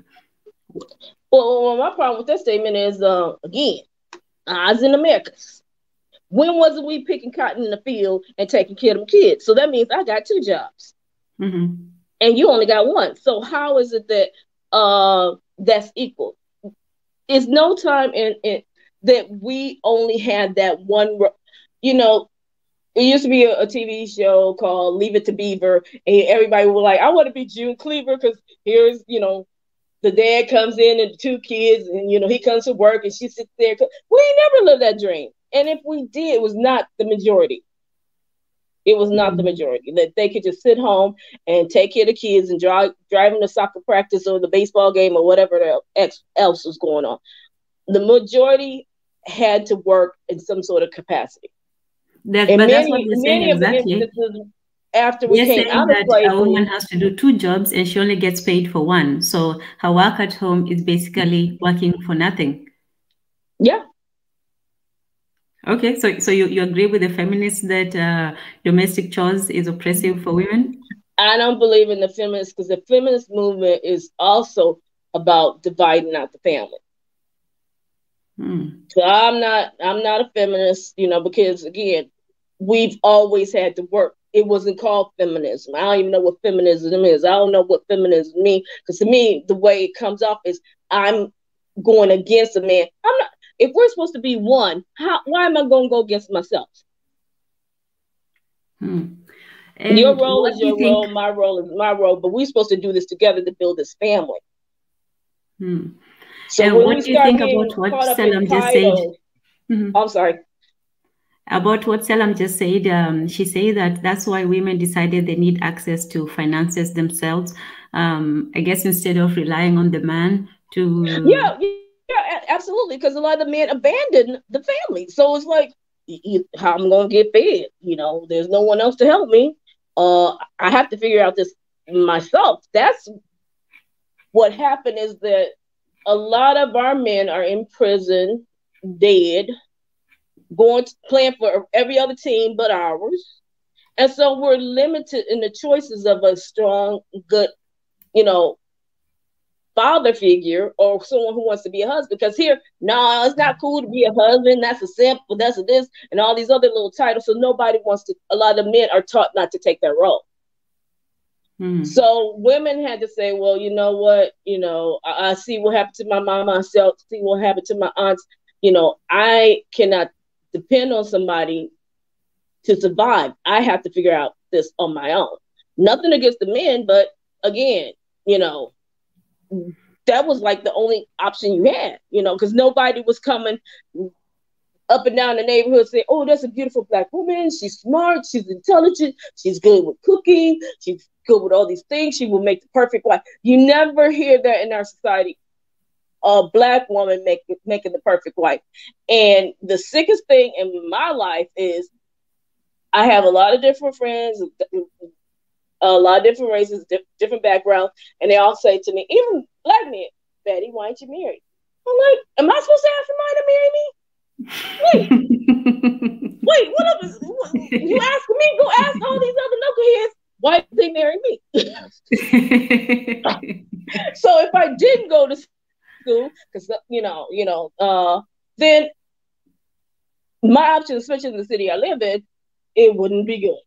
I'll probably be living up in a viaduct, because there's no public housing or all those other things. So you have to make the choices that's going to allow you to survive in the society that you live in. The conflict, and again, I'm not sure what's going on in Africa. The conflict is there for a reason. And I'm like, every conflict that's out there is there for a reason. My question is, if it doesn't benefit you, why are you jumping on the bandwagon? Because you always have to figure out, if I do this, who's going to benefit the most? Even if you benefit a little on it, who's going to benefit the most? Because if it's not you, why do it? Okay. So, and we're being idealistic here. So let's just have an ideal. Do you think that there's an ideal role for men and an ideal role for women? Well, women should behave like women and men should behave like men. So men wearing dresses and stuff like that, I don't think that's the ideal role. Women, you know, feeling like they're the man in the relationship, that's not an ideal role, because God made a balance. You know, either way you push it out, somebody's got to be the man and somebody's got to be a woman. Exactly. As far as the, oh, I'm sorry. No, go ahead. That's what, so if ideally, you know, left to our own devices as you know, as Black African people, what would be the ideal role for, let's start with a man. What would be the ideal role for a man in the household? You know, it's interesting, like here we have, you do your taxes every year. And so there's married, filing jointly, married, filing separately, and then there's head of household. And the head of household is someone who's single with children. But that term by itself makes no sense, because the man is supposed to be the head of the household. We're supposed to work as a team. We're supposed to be uniform. If William is acting up in school and I'm ready to wring his neck, but let me go talk to my husband, because I mean, I don't want to go to jail because he acted stupid. And he said, no, let me handle it, because I know he's at this stage, you know, let me talk to him first before you take him out. Then that's what you discuss in private. And then, you know, you guys handle Will acting crazy in school and straighten him out. But if William is acting crazy in school and the mother is being demonstrative and belittling her husband, that's not a good role for William to see, because he's going to think, oh, this is all what all women do. Therefore, either I'm not going to have no woman like my mother who's domineering, so then I'm going to domineer all women, or either I'm going to allow women to domineer me. So there's a balance in all this. And I think what we do, especially here, is we expose our kids to too much. Okay. And we all are supposed to work as a team, because, you know, like every other culture, they let everybody know your role is this, your role is this, your role is that, and your role is this. You know, you got the Hispanic population, Latino population, they have a quinceañera where when the girls turn 15, it's like a rite of passage. We used to have Sweet 16, and not everybody did it, but there's no real rite of passage for the kids. So they're looking at all this other stuff. And then the digital age has made it even crazier. Okay. Rahel Raz says, having a cooking skill is never oppressive, but cooking should never be looked at as a woman's role. I don't believe in traditional gender roles, nor do I believe in extreme feminism. That's interesting, Rahel. So what would be the middle ground between that? Because if we define traditional gender roles, the idea was that the man was the head of the household and he was also the provider. So that meant that primarily, not that women couldn't work. In fact, in most traditional African societies, women actually did have their own businesses and they went out and made money and so on. It wasn't just sitting at home, you know, doing nothing, especially once the kids were a little bit older. So women did work traditionally in most Africa. And even if you look at, you know, the West African societies and so on, a lot of women had a lot of economic power. But still, the role of the man was to provide the major, you know, the bulk of the financial, you know, the financial obligation. So the man would go out and work and, you know, bring home the money. And the woman could also, you know, contribute. Her financial was more contribution than, you know, than the leadership aspect of it. And then for the woman's role, traditional, we're still talking about traditional, the woman was the caretaker. She was the one who took care of the household, the children, and then the family and so on. She did all, you know, most of the work in the house. So that was the traditional role. And that to you know, to feminists, that to them seems unequal. It didn't seem like it benefited the woman because she didn't get financial remuneration for her services that the man did. So, you know, that's one aspect of it. Rahel says, I believe in equality in providing and in the housework as well. Well, and that's the, you know, the debate between, because especially when it comes to providing and, you know, taking care of cooking. Let's just say that, you know, specifically. I don't know, they're saying about too many cooks spoil the broth, but in a different, there was a lady who was talking about cooking in the kitchen, and to her, she said men should not even be in the kitchen, that the kitchen is a traditional, it's a woman's sphere of influence. She has the power to, you know, to make the dishes, and she has the power to, you know, to create and so on. So for her, letting a man in the kitchen would almost be like letting a man take over, you know, her area of power. And that goes with Chinweuzu's ideal that actually being in the kitchen, the roles that women played in the past was not so much subservient as it was a power, but a sort of soft power. It wasn't the power that, you know, men have to kill. It was more the power to give life in terms of cooking. And also in some very rare instances, it was also the power of death. I'm sure you know about the women, the slave women in the cooks. Sometimes, you know, it wasn't proven, but sometimes they would put a little bit of an extra poison. Do you know about that? Slowly think about. So there is power. There is a certain power in being able to control what people eat. And I think that's one thing that the feminists maybe have missed, that, yeah, you know, you don't always have to look at your role as a oppressive. It could, you know, in some instances be a form of power, but not always. And even with the feminism, I get and understand the concept and why they feel the way they do. Because before the suffrage movement, I don't know, I guess that's with 1919, something around there. Yeah. Women, you know, they own things. Those women had businesses.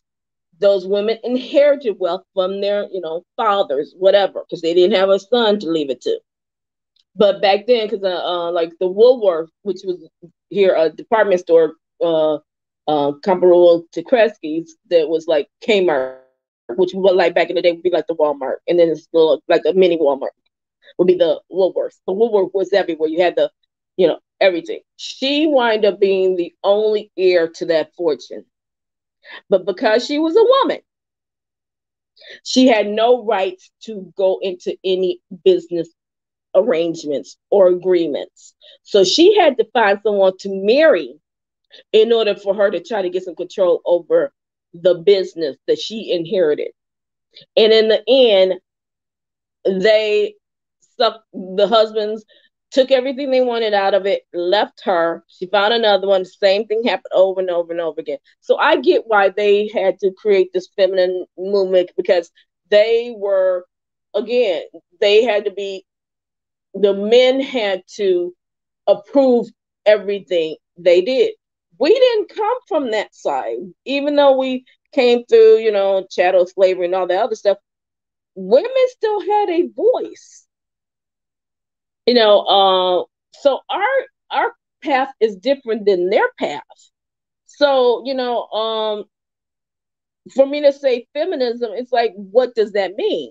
To say in the year 2022, provider, what does that mean? You know, because it makes things too simplistic. Mm-hmm. It makes things too simplistic, you know. Yes. And so to go back to you very right, the feminism is, you know, the suffragette movement, and they were fighting for political equality. They were saying that women also had the right and the right to vote. They also had the right to make political decisions and to be able to decide their future and the future of society by casting votes. So that was the first thing that they wanted, that political equality. So yeah, and then the vote part is, again, because a lot of them had inherited property. You know, my great grandfather was master on plantation, blah blah blah. And they're like, again, same thing with the Woolworth heiress. They had all this property, but they had no control over, you know, what decisions would be made about it. So if it's zoning, if it's this, if it's that. So if I have a right to vote, I could bring in my own, politicians who's going to, put laws and put things in effect that's going to benefit me. So that was a big part of the right to vote, because it was about, here it's always about money. And again, they weren't wrong in what they were asking for. Of course they weren't. But again, because again, if you look at what was going on then, their woman was did not have a lot of power. They were very dependent upon a man. And even up into probably even to the 70s, a lot of them didn't have to go outside of the home because, their husbands made enough money to take care of the whole family. I mean, even on our side, it was pretty much that. Even though we were making less, it's now that, and I think the institution of marriage is becoming more popular again now, is because of the financial burden that's going out there. So now I got to now come back with you, but I still want things the way it was, meaning I have my freedom to do whatever I want to do. And you can bring your income in because you're my wife. Mm-hmm. And that's where that's why I always go back to the relationship, the unity, and the family as being the first and foremost, because you're going to make decisions based upon what's good for the whole versus just what I want. Because a lot of times, there's a lot of people who are in relationships and marriages and have kids, and they don't really like each other. A lot of them is like narcissistic. It's all about me and what I want, and whatever that is, no matter how much it hurts or bothers you, it's okay because I'm the head of the household. So that's when I get to like, it's got to be about the family. If it's not God, family, you, then something's out of balance. Okay. Salam says the traditional lifestyle is actually about a man taking care of finances, and the girls are trained to be housewives. That's literally our culture.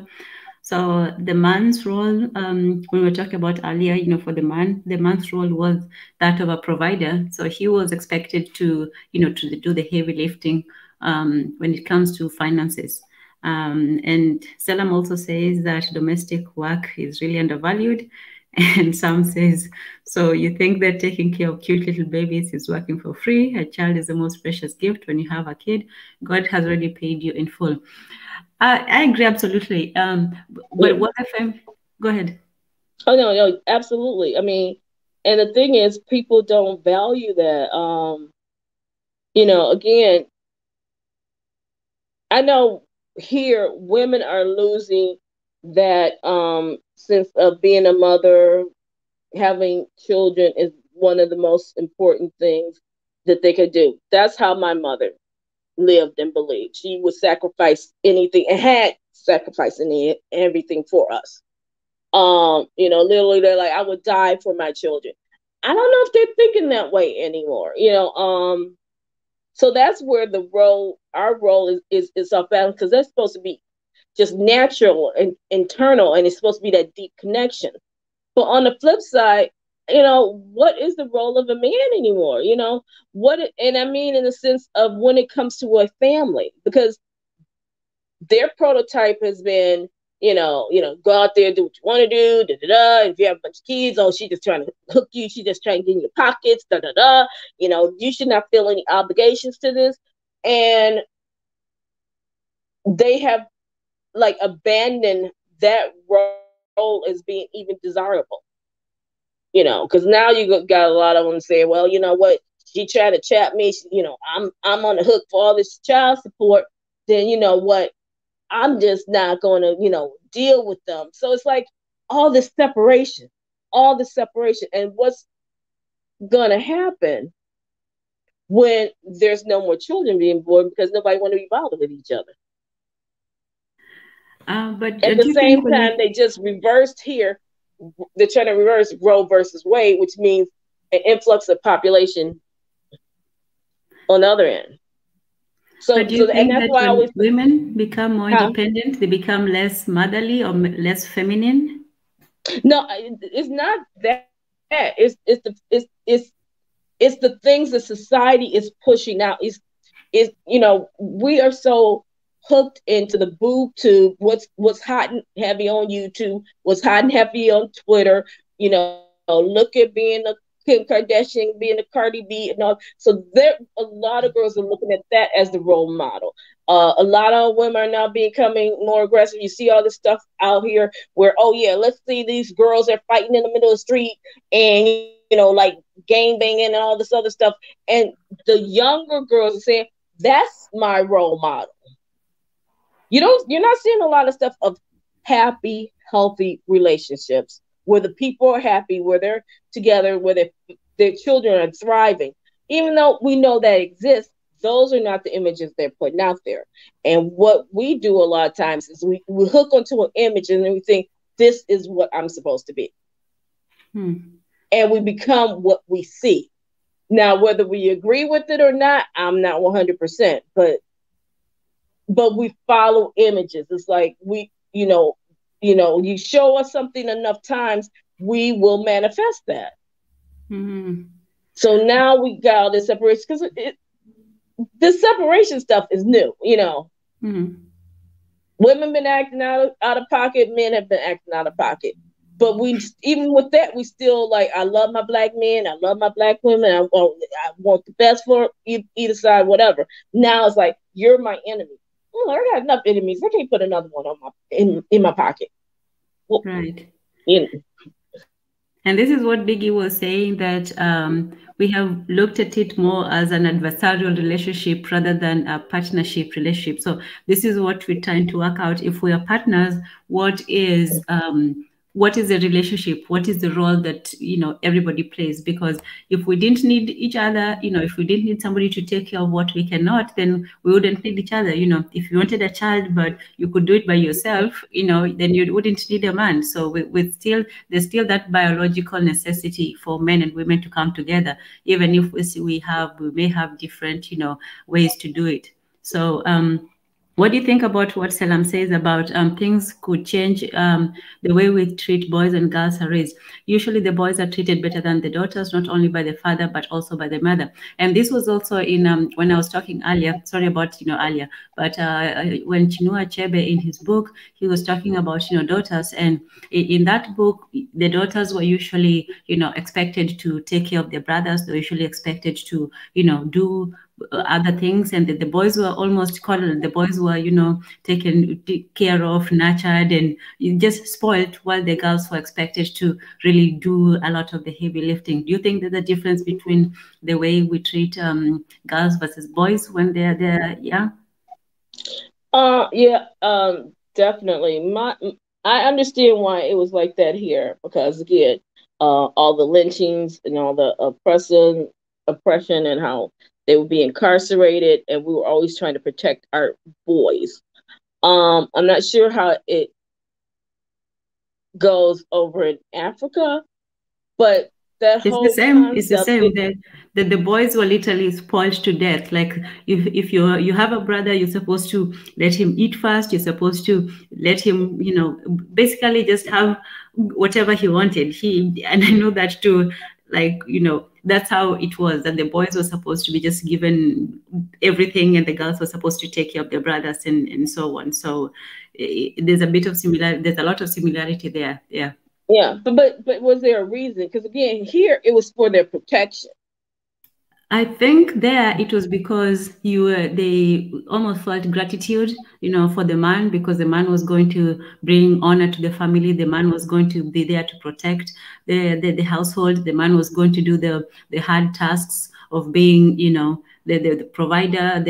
So he was given, let's say, more food because he was supposed to be stronger, and he was expected to fight harder for his community and so on. So there was that aspect of it, that more was expected from the men, so more was given to them in a way. Yeah.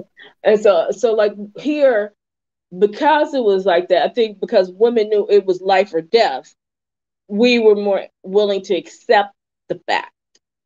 Where it got similar to where you're saying is when the mothers would then say the women aren't good enough for you.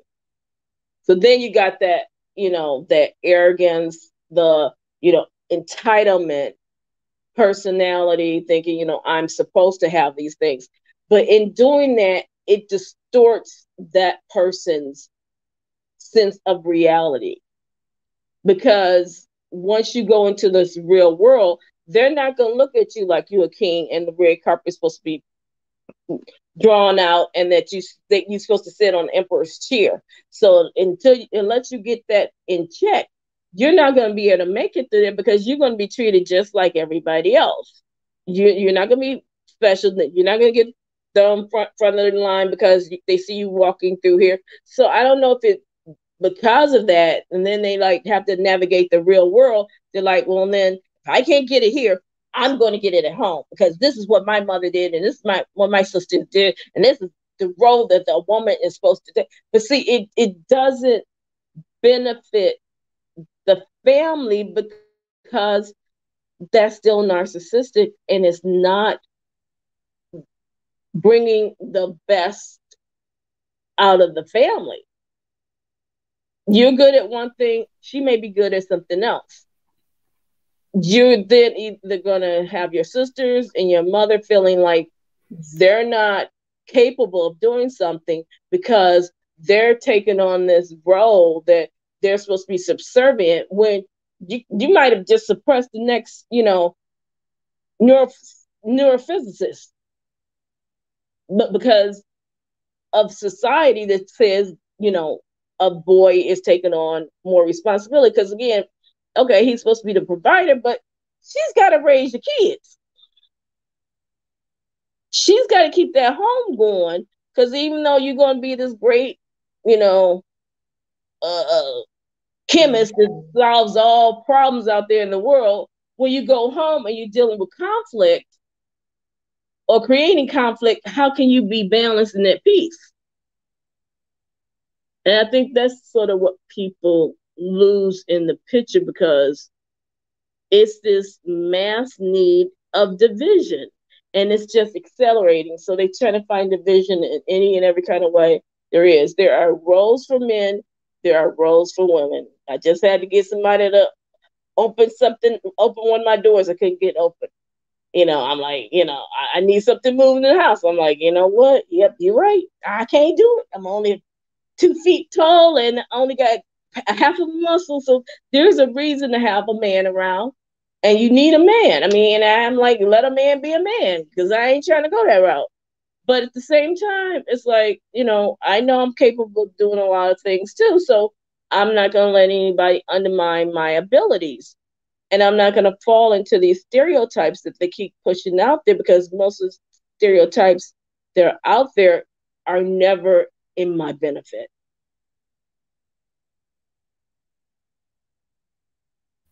So between patriarchy and feminism, what do you think is the worst evil?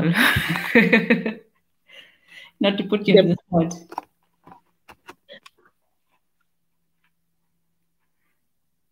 I'm not going to claim feminism, because that's a word that I don't even put into my vocabulary, because again, that's a term that was created, that women have been independent and doing things and working outside the home since the invention of everything. So I don't even know what that the whole concept means. And even with the inception of feminism, they didn't want us as a part of it to begin with anyway. So I'm like, they can have that word. I don't care. Okay, let's avoid the word then. Let's just say equality. Between equality, because the original feminism, like you said, it was supposed to be for women to have their rights. We have roles and there's rights. So role is what is expected of you, but right is what you are, allowed to have. So let's say your role as a woman and a wife is to be a wife, take care of the children and so on, but you also have a right to work. You have a right to go out and make money. You have a right to be independent, to be in control of your life. So originally, and someone said in the comments, the original feminist was, yes, it was about equality. And then what we view now as feminism is a very, a high-strung, very angry sort of thing. Well, maybe it started that way, but the reason for it was that women felt they were being excluded from the opportunities that men, got, and not for a good reason. For example, okay, if you're a woman, there are certain things that it's more difficult for you to do, lift weights and, work and fight and all that stuff. Fair enough. But there's no reason why, as a woman, you can't be a doctor, you can't be an engineer, you can't use your brains, because I think we can all agree that when it comes to the intellect, we all have an equal opportunity towards that. So what feminism was saying was that patriarchy, as we said, patriarchy is when men have, sole control of the power of a man can tell you, you have to do this, and that's the final word. But what the feminists wanted was equality, which meant that a woman could decide her fate just as equally as a man could. So let's leave feminism for a while. Let's say, what about equality of the sexes? Do you think that such a thing is possible to achieve? I believe in, and I won't call it equality because we're never going to be 100% equal. But I believe in the equality because, again, no one should limit whatever someone's dream is. So I don't believe in the meaning. I'm not and the way they define patriarchy is almost like I'm not nobody's slave either. May I go outside? Can I have 50 cents to be able to go buy this bag of chips, sir? No, and that's not right. If the man want to rule over something, let him raise the kids. Those are your children, and you're supposed to be able to discipline them and tell them what to do. But she's your wife. Why would you want to treat her in that manner? What caused you to believe that that's acceptable? Because this is the person supposed to be your partner in life. And that's why I go back to, like, when I'm looking at the statues and the pharaohs, they were equal. They shoulder was shoulder to shoulder. Now we go into this Western civilization, her shoulder has to be so much further down. So that's showing you that now you're beneath somebody. And my thing is, when you start saying, yes, it's right for you to be beneath somebody, that opens up a door. That means you're going to always look for that. Well, this person's beneath me because they're only the taxi driver. That person's beneath them because of you're this. And then you get this mindset that someone is supposed to always be subservient to you. And my thing is, when you look in the mirror, do you have 5 arms? Can you float in the air? Can you breathe underwater? I mean, so what makes you superior over everybody else? Okay, interesting. So in terms of, let's go back to, I think, when it comes to equality, let me say this from the perspectives of the feminists. For them, equality was that women should have the same employment opportunities as men, intellectual opportunities, and political opportunities. If a woman wanted to, become the president or, become a doctor or an engineer or an astronaut, there should not be a reason for her not to be, just because, she's a woman, because that's, that is, the equality that women are wanted. And also when it comes to, let's go back, I see a few comments about, chefs and cooking. And here's the reason why the feminists were so adamant about saying that cooking for women is a form of slavery, because as you guys said very well, that most of the I don't know if there's some of the best chefs, but there's a lot of chefs who are men, and they make quite a good living of it, and all that. But this is why the feminists were so angry about cooking, and especially resented. They really resented being in the kitchen. Can I just say, tell Sam, the word chef was invented when men started cooking. Yeah, that's the point I was trying to get to. That when men cook, it's a profession. It's paid. So are they really the best? I don't know about that. I mean, hey, but yeah. Look, I could outdo some of these restaurants, and I ain't been in nobody's school, okay? So, but the difference is when men cook, well, guess what? They get paid. When women cook, they just do it for free. So this is why. Well, that's part of the patriarchal society, that whenever, I'll just take the genders out of it completely. Mm-hmm. All of a sudden, everybody started doing the video games, and say, you know what, they're about to do something with these video games. So, all these kids just want to sit and play video games all the time. Now, all of a sudden, these kids are playing video games. Oh, we now have video game tournaments. And we have, all this other stuff. And now they're making millions of dollars just to play video games. So they create entities. And when it's male dominated, then it has a financial value to it. Yeah. So it seems that, is it that men have a better way of monetizing their skills than women do? Is that the issue? It's because men are in control of society, and therefore they give value to it. Okay. So, and that was what the feminists were against. For them, they felt that the men would monetize their masculinity, whereas the women would get oppressed by their femininity. And I think that's one of the reasons why the feminists became very masculine, as somebody says that feminists are going through, Rahel, let me put that one up. Rahel says that she thinks all feminists are going through menopause. So yeah, the women were angry that their womanhood was not being, monetized, respected, or paid for. They felt that women's roles, traditional roles, as important as they were simply, taken for granted, whereas men's roles and responsibilities would always be profitable. So, and she says that, yes, go ahead. And I think the one side of that, because again, back to most of us, we had to work outside of the home or, whatever.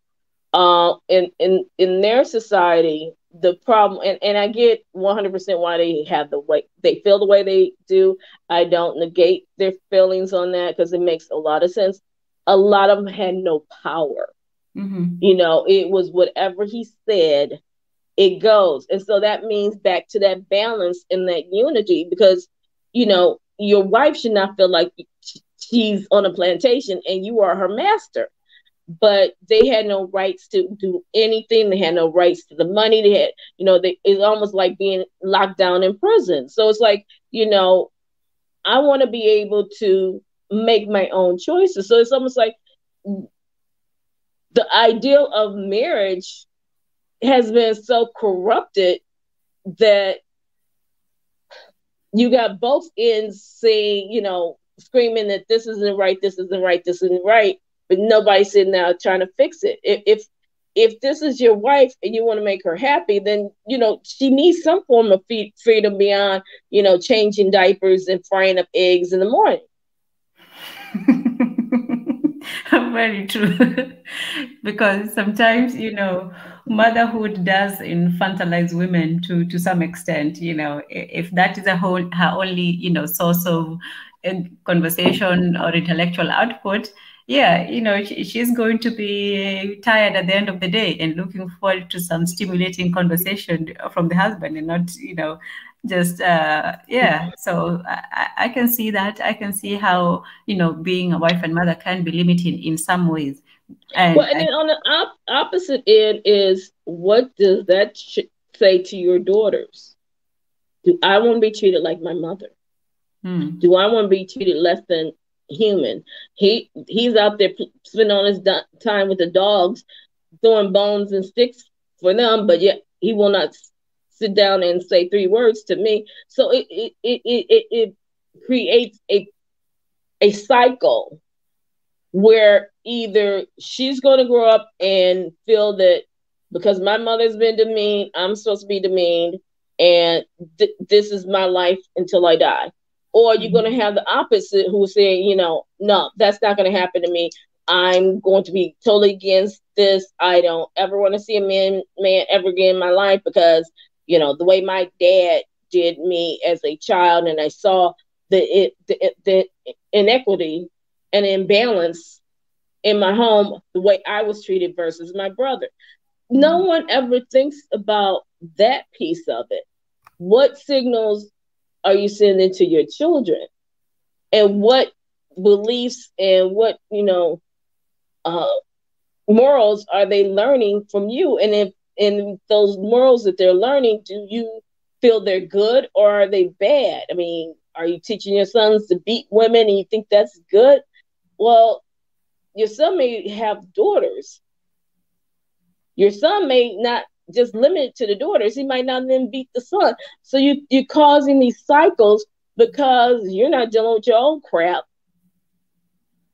And you're rolling under the title, it's a patriarchal society and I'm a man, I should be able to do whatever I want to do. But do you think that we women, as a group, do you think that we celebrate also, the feminine aspects of wifehood and motherhood? Some say that, people like Kim K have demonized being a wife and mother. But even without that, when people talk about, I don't need a man, or I'm strong and independent and all of that stuff, do you think that also contributes to, the denigration of wifehood and motherhood? The reason why a lot of women do that is because they never saw a real example of a good male and female relationship. Because all they saw was toxicity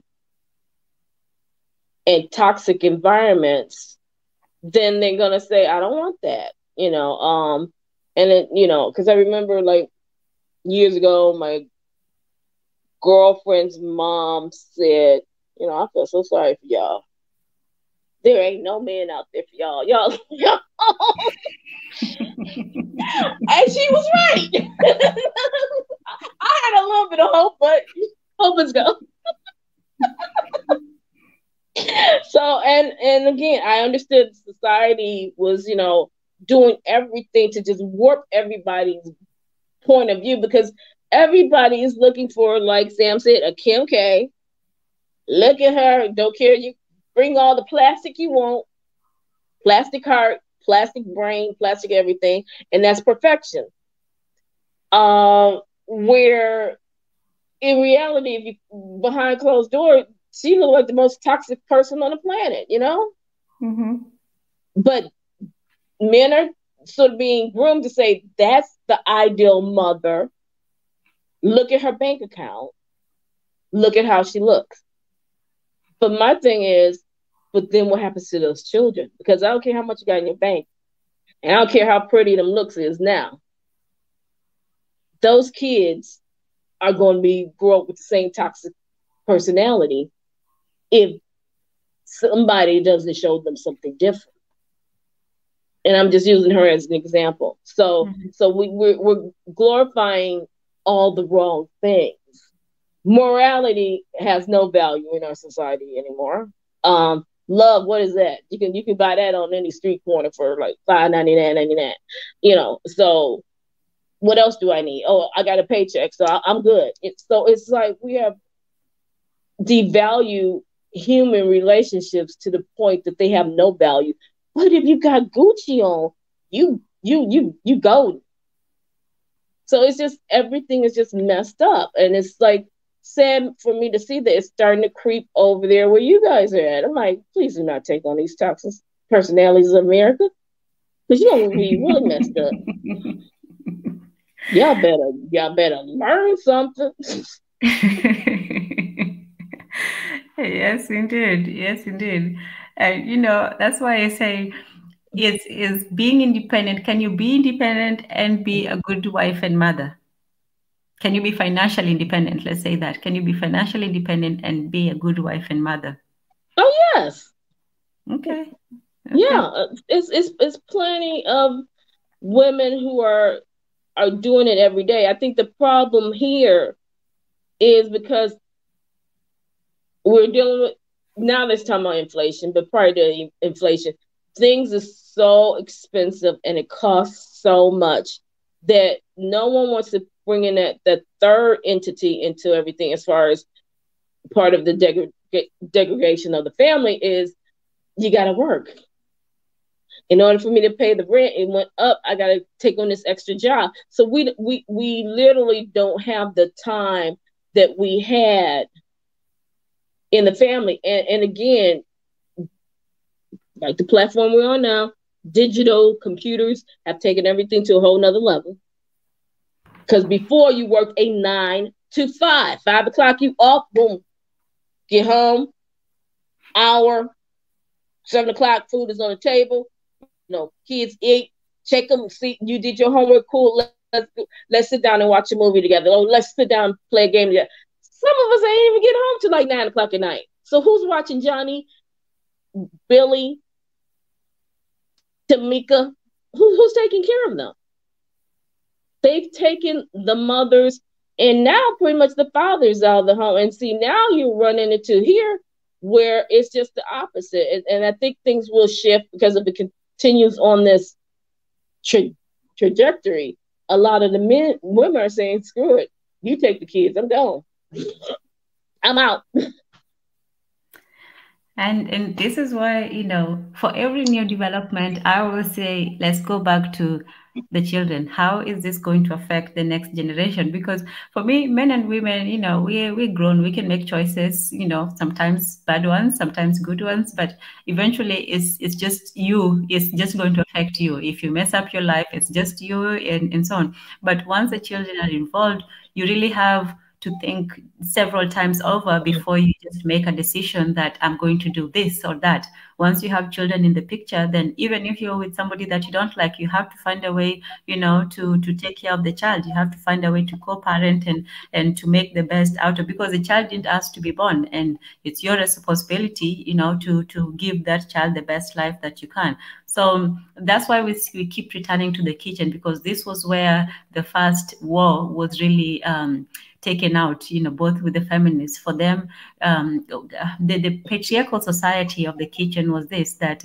they're all saying that a woman should be barefoot and pregnant in the kitchen. That was the idea of patriarchy, that a woman's role was solely and exclusively in the kitchen and taking care of children. And this rubbed the feminists the wrong way, because for them it was like, I have to do this and to them it was very demeaning. It was very demeaning to have to go and cook and slave and do this sort of thing. And then, there was very little appreciation for it, and very little payment, of actually no payment at all. So the first battleground between, the feminists and the patriarchists, I don't know how to call them, the patriarchal people, was in the kitchen. This is where, the war began, that no, I don't want to cook, I want to work. And then the man was like, no, you should cook, you're a woman. So that was one thing. And and it's not that cooking is exclusively for women, like we said, there are men who can cook. I don't know whether better or not, but men can cook. And for some reason, when men cook, they look at it as a very strong masculine thing. When a man slaps on a steak on the grill, it's like, look at me, But when a woman calmly prepares, takes her time and does all those things, it's like, well, that's what you should do anyway. So yeah. Jonathan says, I don't mind. So, I think you hit the hammer on the nail, and I completely forgot all about that. And I'm hoping people are opening their eyes to exactly what you're saying, because now looking back, I remember, like, for example, Joan Rivers said, oh, yes, I went over to Africa and went to one of the villages, and the family was so loving and so together. And I'm like, wait a minute. It sort of used to be us over here the same way. And the thing about all of this really is designed to destroy, because I know they've done several different things to destroy us. They want to destroy your families. So now, being in the kitchen has no value. Oh, yeah, you're right. I work every day. Who wants to sit there and just slave over stuff? No, that has no value. How does that? So if you're not in the kitchen cooking, then you have nothing to eat. So not eating food, it has no value, because the food is life. Mm-hmm. So, we pull on these concepts, not seeing what the clear objective of what it is. What you're doing is devaluing your mothers. You're devaluing your grandmothers. You're devaluing your great grandmothers, because this is what they did. Because then it will become, oh, You're just selling fruit on the side of the road. What is that? I have this beautiful shop over. Wait, not everybody can afford a shop over there. And do you own the building that the shop is in the mall? Who owns that? So you're getting rid of they're getting rid of their competition. So now, oh no, I don't want to sell fruit in the side of the world because it's not fashionable. Oh no, people look down on that. So I'm now going to go and okay, sign a lease. Okay, give me a couple of $1,000. Oh, okay, here you can have the next month rent is due on XYZ, and you better have a $10,000 check to give to me to be in the spot.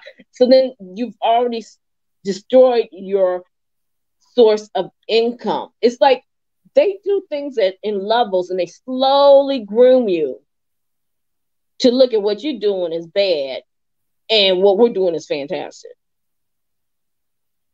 Absolutely. And, I think people just went the complete, extreme direction. They resented it so much that they didn't realize that there was actually a benefit to what they are doing. Sometimes what people do might be taken for granted. Sometimes people don't always get the appreciation and the acknowledgement that they deserve. And I think it's gone the other way, actually. I think in the past, women didn't get the accolades that they deserved for actually taking care, because taking care of a household is no easy task. In order to run a household, for a woman to successfully run a household, you can't be an idiot. You can't be a lazy Lucy, just waking up at 11 o'clock. When you have children, you get up early, you take care of them, you wash, clean, all of that. You have to take off all that, and plus, make sure that things are right by the end of the day. When your husband comes home, or when you get done with work, you have to come back and actually plan these things out. So some of those things were done so easily and so flawlessly that we didn't really, take notice of how difficult it was. And I think now the opposite is the true is that women, maybe some of them are over celebrated for, being all that and so on. But men are now starting to be underappreciated, because even they're getting up in the morning, going to work, bringing home the bacon and so on. That also has been underappreciated. And so men don't feel like they need to do that. Men feel like, oh, well, even if I go off and do nothing, it doesn't matter, because even, fellow men are doing the same. So the men who are actually going out and doing what they're supposed to do, they don't get the appreciation and acknowledgement that they should. So I think this whole idea has both devalued, men's roles, women's roles as well as men's roles. And when I was talking about patriarchy, it was the idea of, male dominance, but it was not just male dominating women, it was actually also men dominating other fellow men. And so men who were considered, so like Okonkwo in Things Fall Apart, he was a very strong, domineering man. And to him, his son, who was maybe more, not effeminate, but he was more cultural, more sensitive, more artistic, he looked down upon him as being weak and unwomanly, because he was not necessarily the angry gorilla type of man, King Kong, that way. So patriarchy also devalued some men in that aspect, that you could only be a certain kind of man, if you cooked and cleaned, and if you were comfortable talking with the women or being in the company of women, you are looked down upon. So patriarchy, it almost seems like an extreme form of feminism, where the worst aspects of the most extreme and dominant aspects of masculinity becomes, the most revered, and everything else is cast aside. And the same thing with femininity, with feminism, not femininity, because those two are different. Feminism became so much about, being equal and striving and being a certain kind of a woman. The 80s lady, just business and forthright and going, and nothing wrong with that. That's actually a very good aspect of women. Women, when they want something, they're going to get it no matter what. But it also devalued this sort of woman who also knew how to take care of the household and plan and do all these things, and she wasn't celebrated as much. And there are women who are naturally very good at things like that. So the same thing as men who are naturally good at cooking and being artistic and being cultural. So when we go to one extreme, we forget, the importance. The patriarchy actually oppressed not just the women, but also some of the men who were not necessarily, cut from the same domineering cloth. Same thing with feminism. It was great for the women who were, outgoing and just wanted to do their thing. But unfortunately, it also, lowered the value of the women who actually were good at taking care of the important things of life, like housework and taking care of children and things like that. So, yeah. Yeah, absolutely. And the thing is, because, being over here, I'm not knowledgeable of all African cultures. So my question is, was it always like that, where the men had these strong, like, limited roles, that the women had these limited roles, and if you didn't fit in those, then you're going to be ostracized? Because that is definitely a part of my culture. And I see straight through it. I'm like, because again, I always say, who benefits from that? Because if I'm now defining you, like back to the women selling the fruit on the side of the road, okay, fine, I found enough money, I can now get at least a spot, and hopefully enough people come in here. But what that does, where she's not seeing, you just eliminated a ton of competition. Therefore, a lot of your fellow women friends now can't sell their stuff because everybody's going to the mall to get your stuff. There's only a limited amount of spaces that they will allow in there. So then that is an economic impact for your community. And you don't even see the connect. You can't really clearly see what they're doing, but then she'll come back, well, I have this spot and you guys only doing this, and look at all these things I could do, and this is just so wonderful and it's so great. So I always say, who benefits from it? Because again, if you're not controlling the top piece, then you're still only a pawn of the bottom. And it's okay to be a pawn if you know how to navigate it and benefit from it, and to build off of it. But if you're just going to sit there and all the powers from the top is only going to be satisfied, and their community is being supported, where yours is now falling apart, then why am I buying into all this? Why am I thinking like this? Because I'm thinking in a manner that's not organic for me. I'm thinking in a manner that's organic to the person who's trying to oppress and eliminate me. Interesting. Jonathan says, I like the kitchen since I have no choice but to feed myself. Okay, Jonathan. Was one of the reasons why men, for me, the men would be told, learn how to cook until you get a wife. So maybe one day. Oh man, you guys are going crazy. And Sammy says, I like washing dishes even if I don't have dirty dishes. I just that's crazy. Oh, tell Sam he could come in and wash a bunch of mine because I don't like doing it. Really? Oh man, that's the best thing. You just sit back and you see the difference. You see from dirty to clean. Oh, washing dishes is just the best. No. Give me an iron. I'll deal with the washing machine, but Nope. I don't like, oh man, laundry kills me, cooking kills me, but dishes, I'll take them on any day. And Jonathan is right about that. Sam, you might want to get that checked out. That's a mental disorder. It really is. You shouldn't be washing clean dishes. Yes, that's a rare condition. That's definitely a rare condition. Ghost says decisions made out of fear are bad decisions 99% of the time. And that is true. And let me explain something too. Also why I think the feminists also made the decision. And let's get back to the second topic of domestic violence.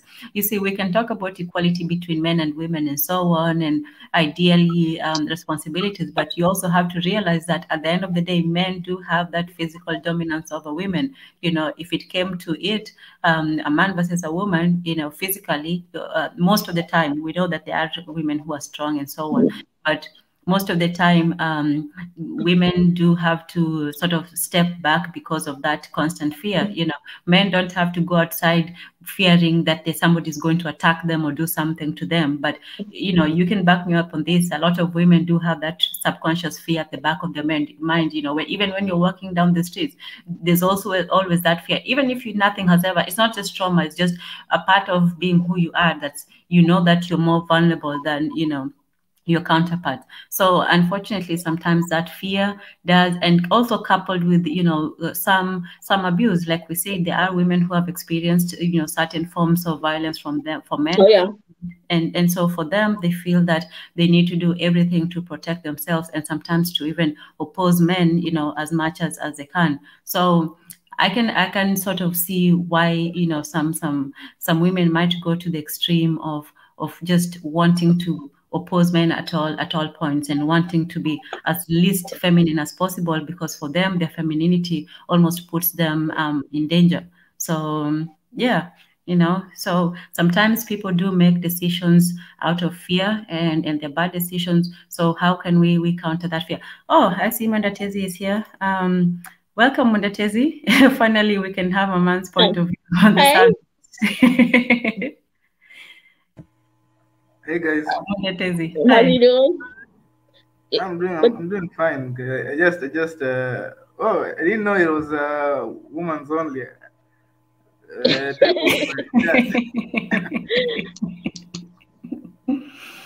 Yes, your thoughts? Okay, I just entered, so I thought I just entered when you're talking about the man's role, so the female and the male roles. Okay. So, yeah, we can bring you up to speed real quick. So we started with the patriarchy. That's the view that or the practice that men have all the power, most of the power. They control the economic, political, you know, and domestic aspects of society. So the men are in charge, and they control pretty much everything. And women in such a society, they're usually deemed to be oppressed. So the extreme aspect of patriarchy is domestic violence, where men abuse or misuse their power and use that to physically dominate women. And so there came the aspect also of what is a woman's role, what is a woman and a man's role in society. And finally, so the feminists, for them, patriarchy was the enemy of women. Patriarchy was the reason why women were oppressed, and for them, they said their view was men and women should be equal. They should not be men in charge or men at the top, and men and women should have equal opportunities in politics, in education, in employment, and, you know, in all aspects of life, including in marriage and so on. So women shouldn't have to do, and for them, they felt that the domestic role of women was an oppressive one, because women did labor in the house for free, and they were not paid for it, whereas men would go out and work, and women would still work, but they still have to come home and do majority of the tasks unpaid. So for them, they looked at the kitchen, you know, especially as a place of oppression, and that women were being oppressed by men in that regard. So yes. Okay, so while you're looking at it. Okay. Yeah. I have some points to say. I have actually some mention. Let me start by I don't know where to start. I have actually a couple of points. They may not be in the right order, but let me start by what I think about feminism and masculinity. I think to some extent, especially to the African perspective, I think a lot of this stuff is made up. I feel like for every woman, there's always for every type of woman, there's always some type of guy who likes that type of woman. You know? Yeah. I don't know. This one. You know, I feel like it's the truth. I feel like a lot of these things are just made up. Like, oh my God, these women are too much. But you find that there's a group of guys who they like chases her. Yeah. So I feel like this. I don't know. I feel like it's made up. A lot of these roles. I feel like a lot of this how feminine or how even for even for men, for every type of man there's just a type of woman that likes this type of man. And it's just diverse. So, and if you look at different cultures in Africa, what they define for femininity is just it's not the same. In fact, sometimes it just contradicts, especially for masculinity. Like there's a tribe in Africa, I've forgotten the name, but I saw it in Tunacheki's channel, where the most masculine men have the biggest stomach. I don't know if you've seen that. And that's like, and so and you like and you find that the men, they have all these tactics on how to make their stomachs big. Like they have their drinks, they drink milk, they drink some sort of special milks. They doing, that is the definition of masculinity, you know. So just looking like it's all made up. It's just made. I feel like, oh man, this type. I feel like maybe from the you don't see it maybe from the society. You're groomed to desire this type of this is the definition of masculinity in certain societies, even in let's put it internationally, in Asian societies, in like East Asian societies, like the most masculine male or some, they kind of have feminine features. I don't know if I've just noticed this, and that they feel like those are the masculine men. They are taught to be, when a man has feminine features, they are thought to be intelligent. So it's just it's, I don't know, that is just my opinion, that the masculinity and femininity, a lot of it is just made up. Everybody has their niche, everybody has their, what's the name? Is it their kinks or their types? Everybody just has specific attraction. So I don't think when somebody says that this is not masculine or this is not feminine, I feel like it's just, you're just in the wrong crowd. You just need to find your crowd. You know, that's what I think. And true. Second of all, about feminism, and I don't know, is it red pill? Is it red pill or patriarchy? Yes, patriarchy. Men in charge, basically. Yeah. Okay. I have nothing against patriarchy. I have nothing against feminism. But problem with feminism specifically is that it's I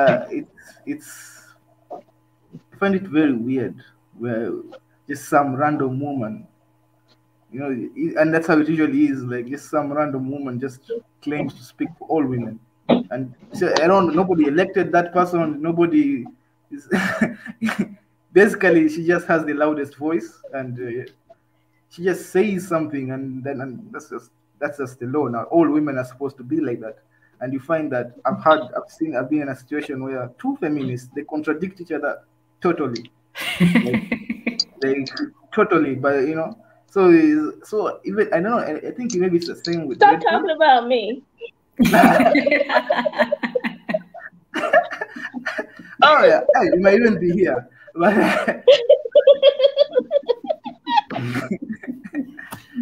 yeah.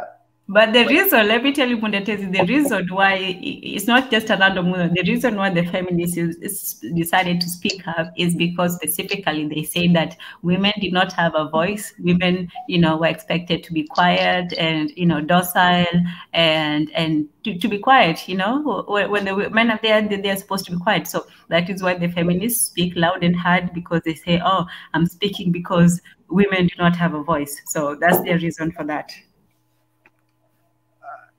Okay. Yeah, I'm all for that. But I get what you're saying, because there are some who just like conflict. They don't just want to argue it and not coming to no decision, no point, no epiphany. They just want to just talk just to fight. And so, yeah, I completely understand what you're saying. Yeah. Actually, there was this case I saw, especially when they're talking about what they want men to do.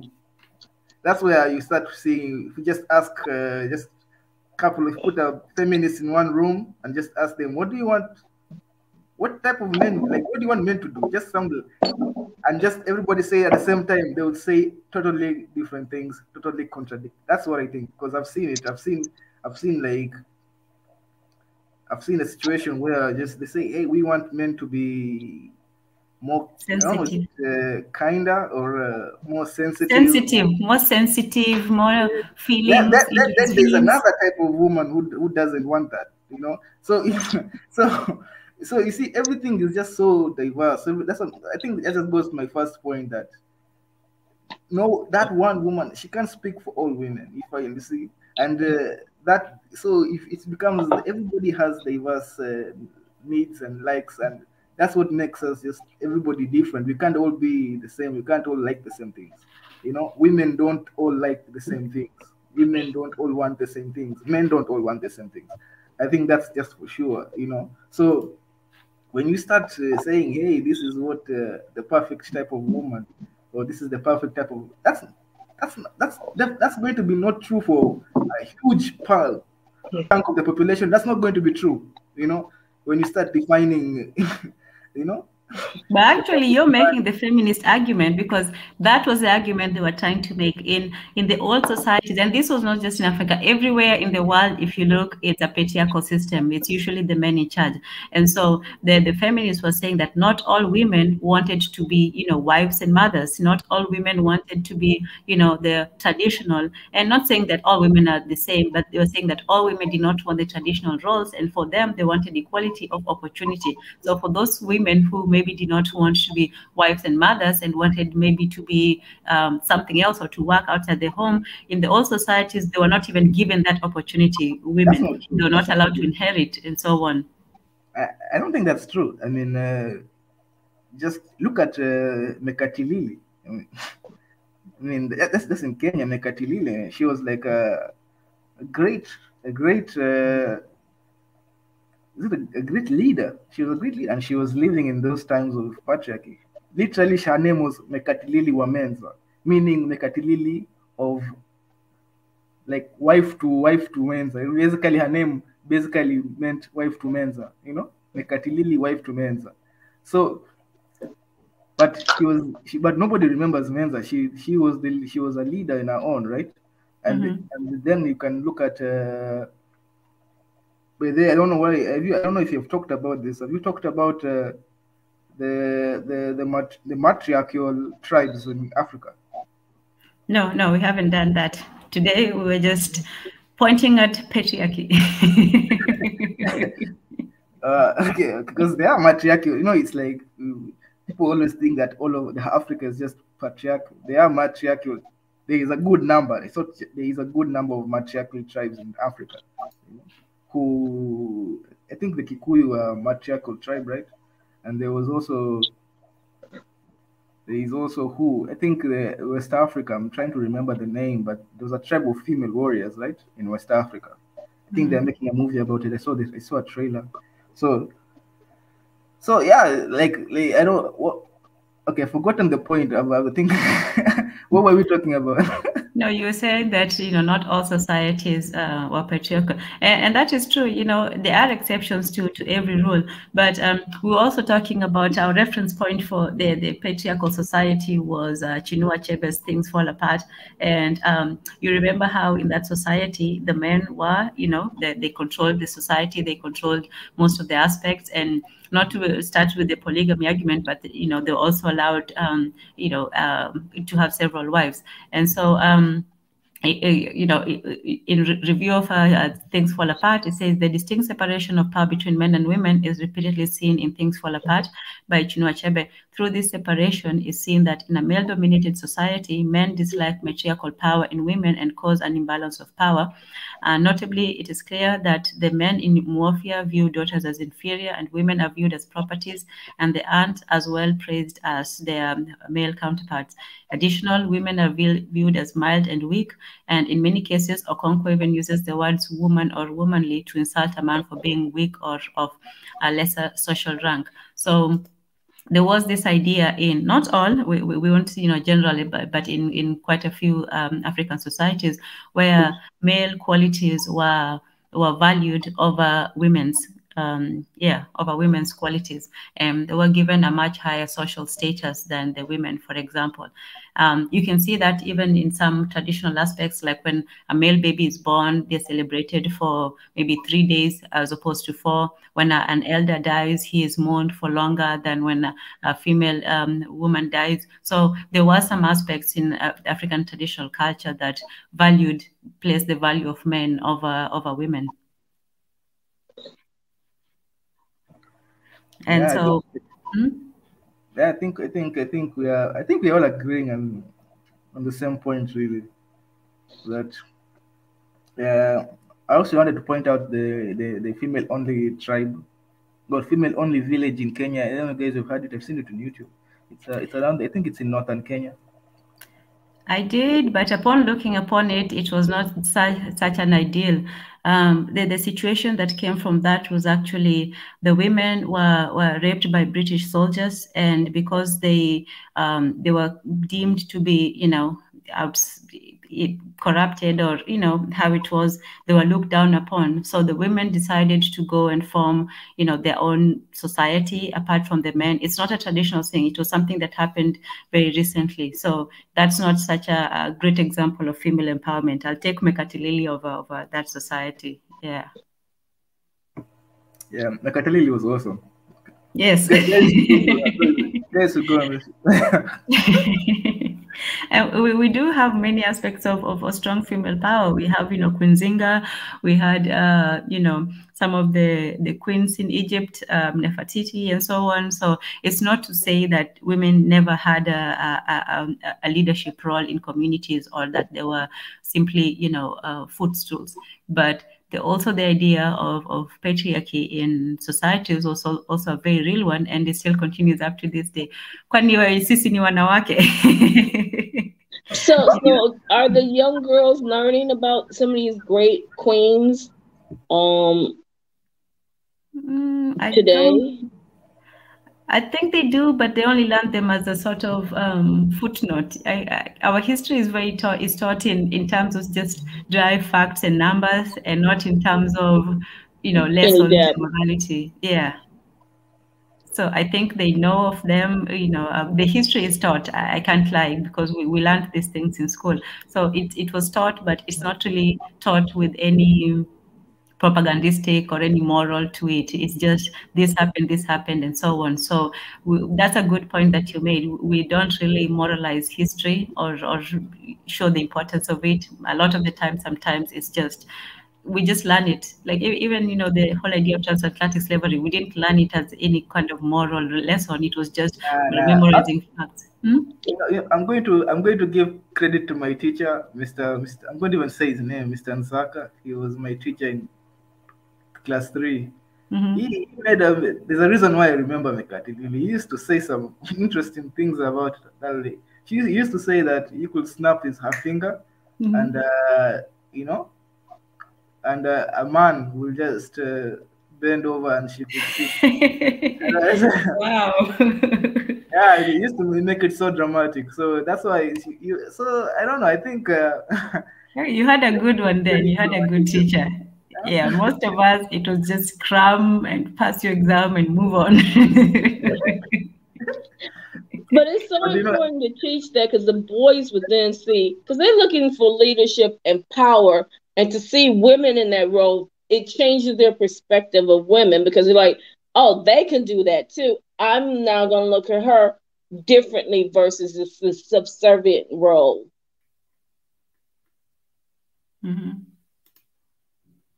Yeah, that's very true. We haven't really examined and taught this as a form of motivation, or as a moral form. We simply look at it. We're not really told what these things mean. We're just given the information and left to our own devices. So kudos to your teacher for actually putting some passion in the information. I think now that I don't know. I think you can. I think it goes down on the teacher. That's what I don't know the system can only do so much. It's in the syllabus. It's in the now. It goes down to the teacher because if it wasn't on the syllabus, so maybe now you can blame the system. But it's on the syllabus. It's right there getting taught. Now, the teacher. That's where the teacher has to really really now put the morals on it because the teacher has a lot of leeway in how they decide to teach history. So I think in the end of the day, it's down to the teachers. How do the teachers just teach history? I don't know if they should be probably. I don't know if they can. Is it a training or because I saw there's this teacher I've seen. Her name is Brittany in Africa. I think she has a channel, and she's an African American. I don't know if you've seen her. What's her name? Sorry. Brittany in Africa. Oh, okay. No, I'll check out. Mm-hmm. Yeah. She's an African American. She's in I think she's in Tanzania right now, and she's all about that history. She's all about teaching history to Africa. So I don't know. I think maybe we should encourage our teachers to have that passion, and I think they do know because the way I was taught, it was like he knew what he was doing. He knew that the importance of what he was doing. So perhaps I don't know. I don't know, but I feel like teachers, in the end of the day, they need to be given that passion. They need to know their role, that they are molding minds that will probably shape the opinions of the next generation. I know here a lot of them just follow whatever the plan and whatever the requirements that's given to the students, and all the information that both of you guys have said is so critical and important for the children to know who and what they come from and how both roads are critical and important. Not one more, not one less than the other.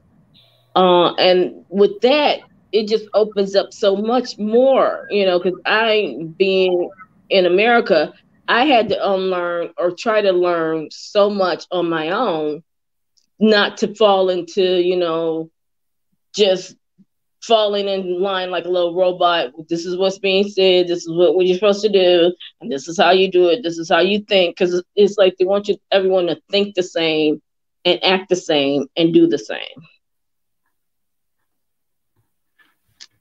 Yes.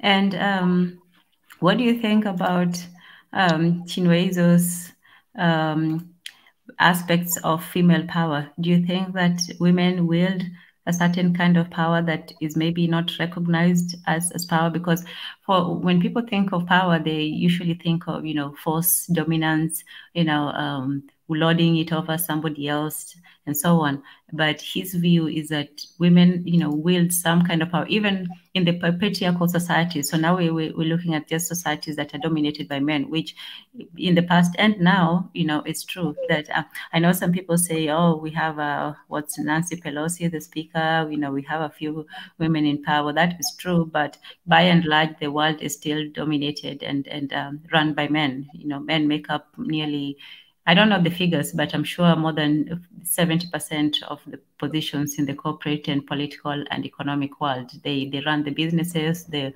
greatest millionaires are usually men and so on. So it's still a reality that men are in charge and that they reap the most economic and political benefits from power. And John Johnson says that women are still paid less than men globally, and this is not right. So we can say that men are equal, but men still are in charge and in control. So what are your thoughts about that?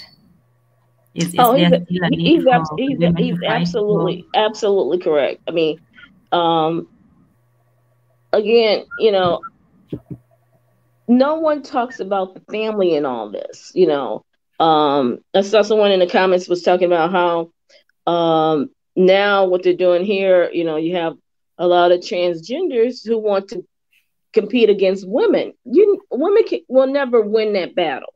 We don't have the muscle composition to win that battle, but you're seeing that that's equal. No, that cannot be equal unless you're the same as me. Your composition has to be like me.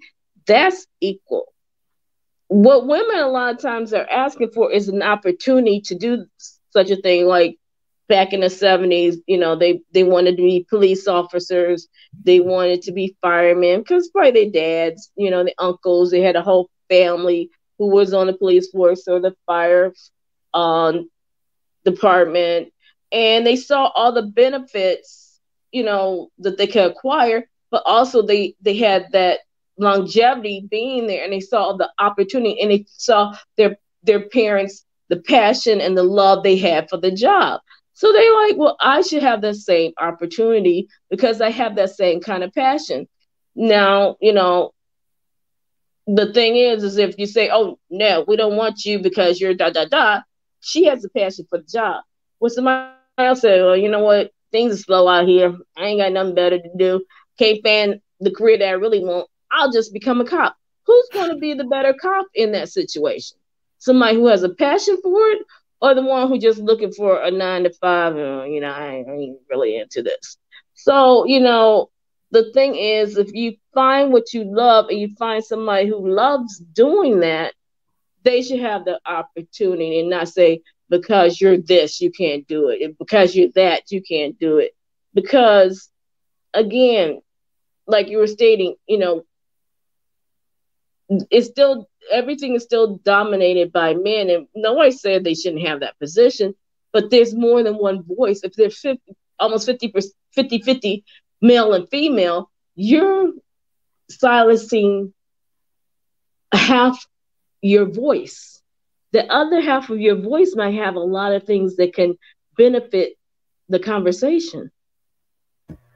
Yeah, I have something to say. Actually, when it comes to, let's talk about leadership position. Let's talk about democracy. In a democracy where everybody votes, I don't know why. Like this is what I say. Why is it that I don't know why I don't know where it was written that a man can't represent a female's voice.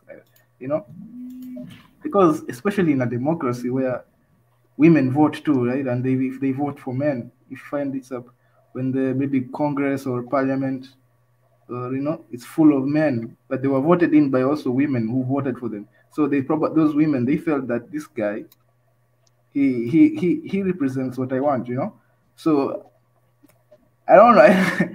This is actually where it's a very interesting scenario because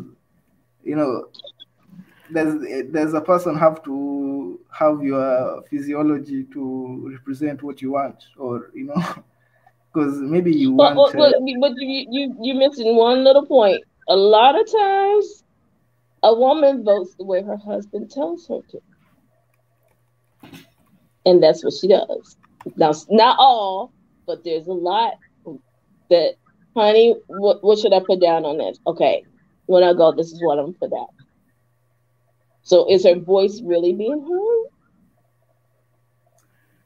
And, that was the beginning of the suffragette movement. It's because they felt that the men were not really listening to the women, and the women also wanted a voice in politics, and same with women. Because now we assume that, just because a woman can be whatever she wants, that it was always this way. And this is what I'll give, credit to the feminists. I know we don't agree with a lot of the points, or I think mostly what offends people about feminists is their attitude, not so much their principles, because the feminists really did bring a lot of economic opportunities to women, economic and political, and all these things that women right now enjoy. It was because it first started with the voting. And when women clamored for the right to vote, and they were only given this right in America in 1920s, this was, hundreds of years after the country had started. So women have only been voting in America for the last 20 years. And so even in terms of that, the issues that came to the forefront was became even more women's issues, because now they're talking about things like, birth control, abortion, childcare, women's rights, educational opportunities, and so on. And even in education, women were not allowed in most universities, Ivy League or not, and they really protested. They refused women to enter certain professions just because they were women. So in terms of opportunity, we can't take for granted that, oh, well, women can be whatever they want, because somebody had to fight for that. If given a chance, like in Okonkwo's book, some men do resent the power of women. Some men do resent that matriarchal society and having to be under the power of a woman. That, like I said, do you feel differently if your boss is a woman versus a man? Some men don't respect the power of women, and so some women too. Some women too. Some women also resent the power of a woman. Okay, yeah, that's true. Okay, but that's a whole nother conversation. Yeah, a whole nother one. But in general, quite some men do resent women having that power, and they will actively try to suppress that that acquisition of power. So Now, Okay, yeah, I understand what you're saying, that some men, like I said, not everybody is going to be on board. There will always people, human, nobody thinks the same. Some people will always be against. But you've made a very interesting point about the feminist movement in the United States. I'm actually very curious about the feminist movements in Africa. I've read, it's almost unheard of, right? And I'm curious. How did women in Africa get their rights? I'm actually curious about that. I don't know if anybody knows that. How did women in Africa get their rights? Because I'm sure they could not access land in the 80s. I think they're not allowed to have land in the 80s or property in the 80s, right? So I don't know. How did they get their rights? Actually, the story for women in Africa is a little bit different, because the one that I know for sure is in West Africa, women actually had a lot more rights before colonialism than after. They had the right to own houses, and in fact, you have some very powerful, matriarchs in some tribes in West Africa. I know Igbo women, they wielded their power, and they were very successful economically, financially, and so on. So women did have quite a lot of power in the times. And then when the Europeans came, they forbade the women from having their businesses, from conducting business outside of the house, and both men and women were made to do certain kinds of work. So it actually rolled down some of the opportunities that they had before, and so it was a different kind of, they almost had to regain their rights, whereas in the West they had to fight to actually get to the point where they are now. So, and that's what our question was, in the traditional society, the patriarchal society, not the matriarchal ones, because that's a different thing, but in a lot of societies in Africa, it was patriarchal. So the question is, with that patriarchy, was it also oppression of women, or did women also have certain kinds of power in it? So two views that was proposed, and both of them by the Nigerians. Chinua Achebe, for him, his view was that women in those societies, even though they did have some aspect of self-determination, they were still under oppression by the men. And he mentioned, how Okonkwo, the main guy, he wielded his power, and the women and the children were very afraid of him, and whatever he said went. He would listen to women, but at the end of the day, he didn't really have respect for their opinions, and his word was almost law, both in the house and in the village. He also had a position as a village. I can't remember his position, but he also had position in the society. So for him, in Chinua Achebe's view, the women, even though they did have some aspect of control, but they were under the thumb of the men. And that's why he also mentioned, domestic violence. So in those states, and we know this, that in a lot of African cultures, beating your wife was not necessarily, a crime. It was something that was considered, that's your business, that's your house, and so on. And this is still, relevant today, because our attitudes about it is still a throwback of that people may not take that as seriously, or they may not see that as a big problem. And so, it stems from the fact that, well, the man is the head of his household, and if he chooses to discipline his wife that way, it's in his right to do that. So that was also one of the aspects of that patriarchal society, that women were oppressed. On the other hand, Chinwezu, who's a more contemporary writer, he says that, yes, it was patriarchal and men had the power. They were the kings and the rulers and so on, but women still had some kind of what he calls the soft power, the power of persuasion, the power of the womb, the kitchen, and so on. And then on the third hand, the feminists, they just say all of that. If it's the society is run by men, then automatically the women are oppressed. So those are but in terms of Africa, those are the two views, that women were oppressed, and some say that women still had some sort of power even within that system. So this is like a colonial concept. We're trying to, it's like we're trying to fit our core beliefs within a colonial concept, which pretty much foundation is oppression. So somebody got to be oppressed. So either you or me or the kids or somebody got to be oppressed in the situation. And someone has power and someone has none. And I think, especially here, we're losing the battle as far as families are concerned. And it's like we have to sit down and take a look at how do we reverse a lot of this? Because the kids are suffering because of all this. And how do you feel about what Johnny Johnson said about that some men, and that was Achebe's point, that some men, and not just some, but quite a big group, they do feel some sort of resentment towards women in power. Yes, women still do, but a man would less likely take directions from a woman than he would another man. So do you think that's a fair thing? Do you think one of the reasons why? Well, no, it makes absolute 100% sense, because it's all based upon that colonial patriarchal concept.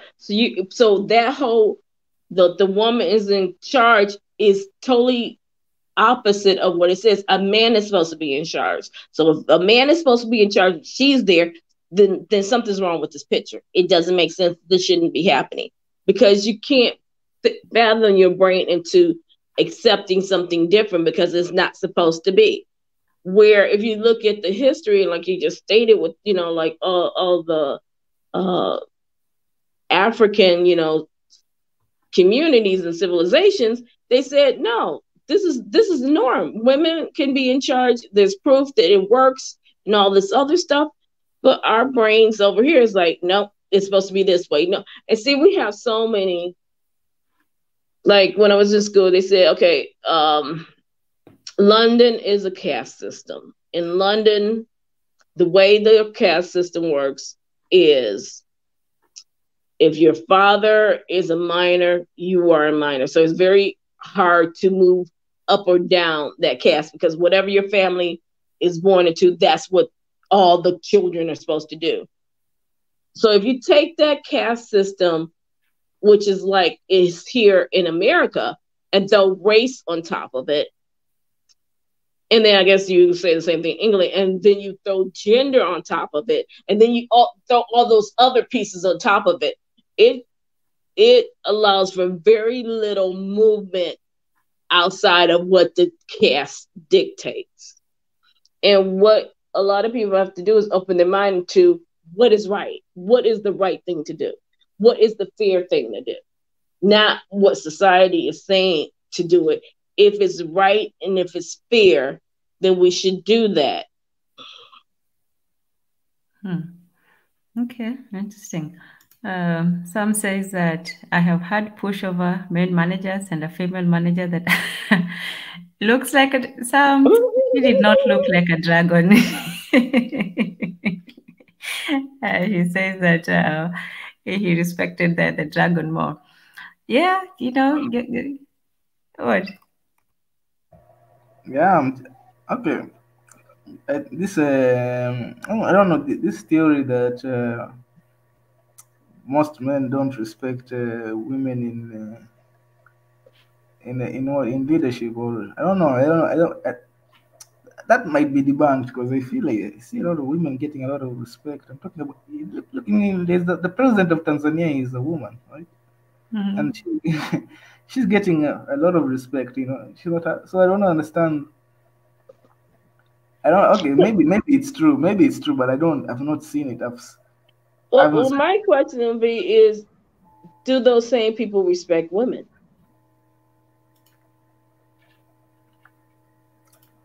Yeah, do men respect women in general? But if they don't respect women, how can they respect you in a management role? Okay, yeah, I think I'm not going to lie. I think in Africa, I think we still have a lot of improvement when it comes to respecting women. And that I can't lie. I can't lie. That's true. That's true. I can't deny that. But also, like I said, I don't. There is this. It's not really. I think it's put on the man. This onus is put on the man. But I put the perspective that you can also ask that do women respect women? Like, is it just a man issue, or is it like a societal issue? Because Well, it's a societal issue, but I only ask that question because it's like we are conditioned to feel that this is the way it's supposed to be. So now I say, okay, do you respect women? And then like, no, I don't respect her because she's a this, or I don't respect her because she's a manager, and all these other things. So then I have to say, so do you respect your mother because she's a woman? Because you have to break through all these stereotypes and this these is where roles that are pushed upon them to make them say, well, what is your really true belief? And if that's the case, I don't respect women, then I'm okay, this is who you are. And I'll make sure I keep my distance from you because I'm a woman and I'm not going to deal with no disrespect. So, yeah. Now this is where I wanted actually. Thank you for speaking about that, because this is actually where I wanted us to speak about that. When it comes to mothers and sons, I don't know. I don't know if I don't know Tanzania, maybe you, but it has been in my experience and in Africa and in Kenya and East African society, a lot of this patriarchal rhetoric comes from the mother to the son. Okay, explain. Say, Yeah? explain. Yeah, I'm going to give you a good example. I used to this is a personal example, but I used to have the habit of cooking for the woman, right? Mhm. Guess who told me to stop immediately?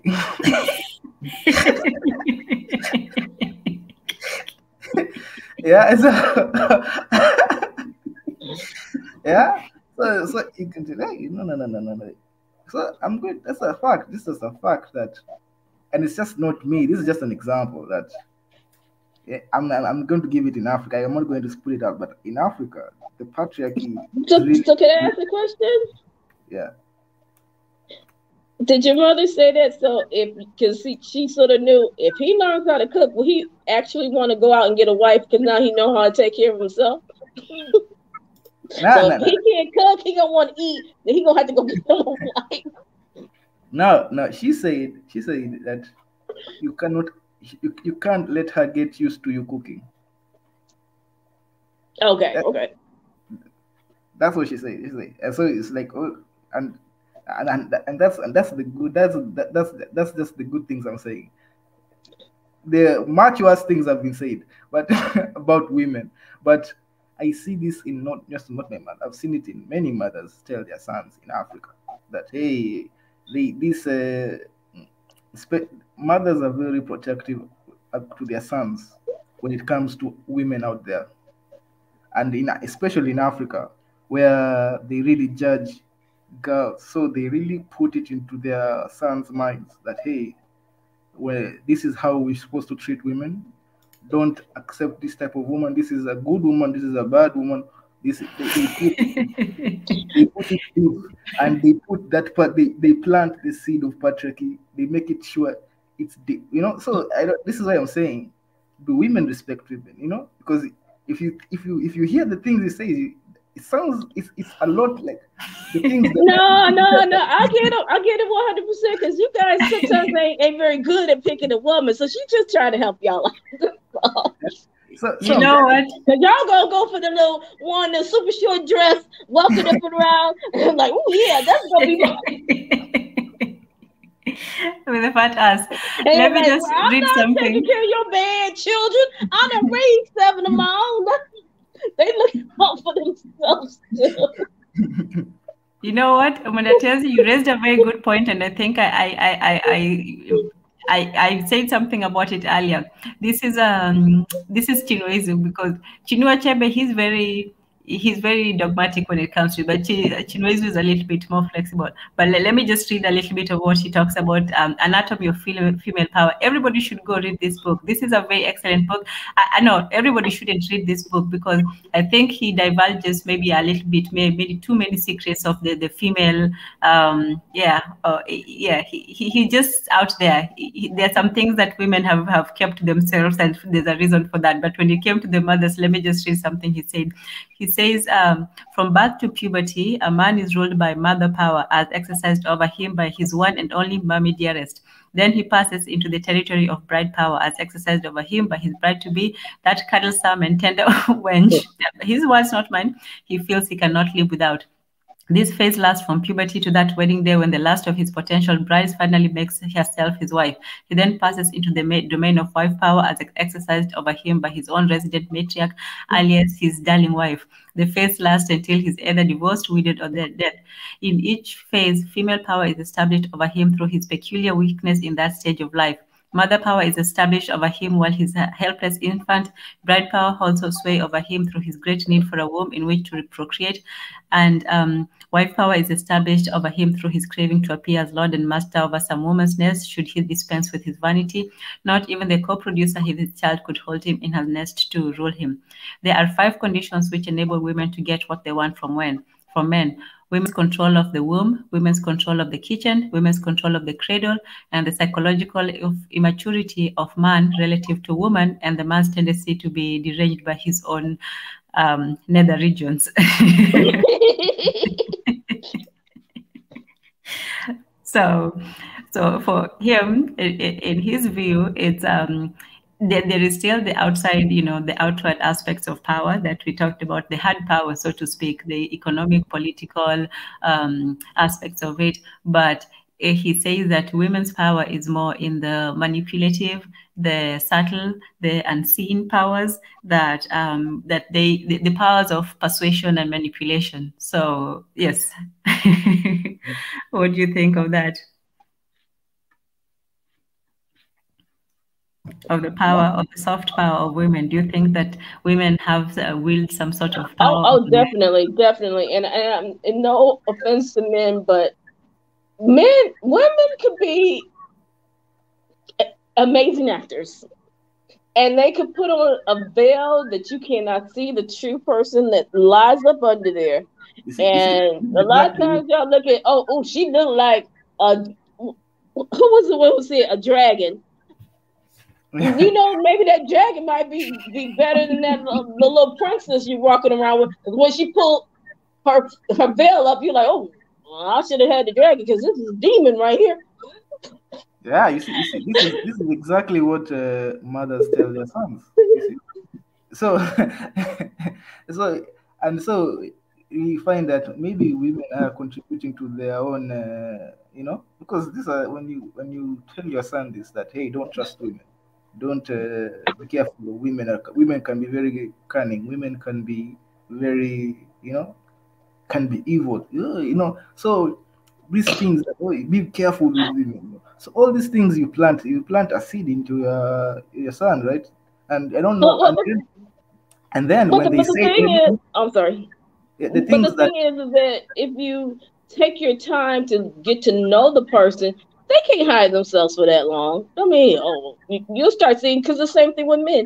They can't hide who they truly are for that long. A lot of times nowadays we rush into things. So like back in the day when you had arranged marriages, the parents knew, okay, I know this kid, I know his family, I know their values. But now we don't do that. So people don't take the time to get to know someone. Yeah, but now what I was saying is that's a really good. The theory is this. You see what you just said about women. Now, if it came out of a man's mouth, it look like it's very. Oh man! Don't even try to say that. you see, but now look, but now you don't see this. But when you see a man talk like that about women, what you're hearing is his mother's voice. Okay. Interesting. Yes. Yeah, I believe that because I've seen that. I've seen that with many. Yeah, I've seen it. I'm like, and they said it the same thing about me. I'm like, okay, well, fine.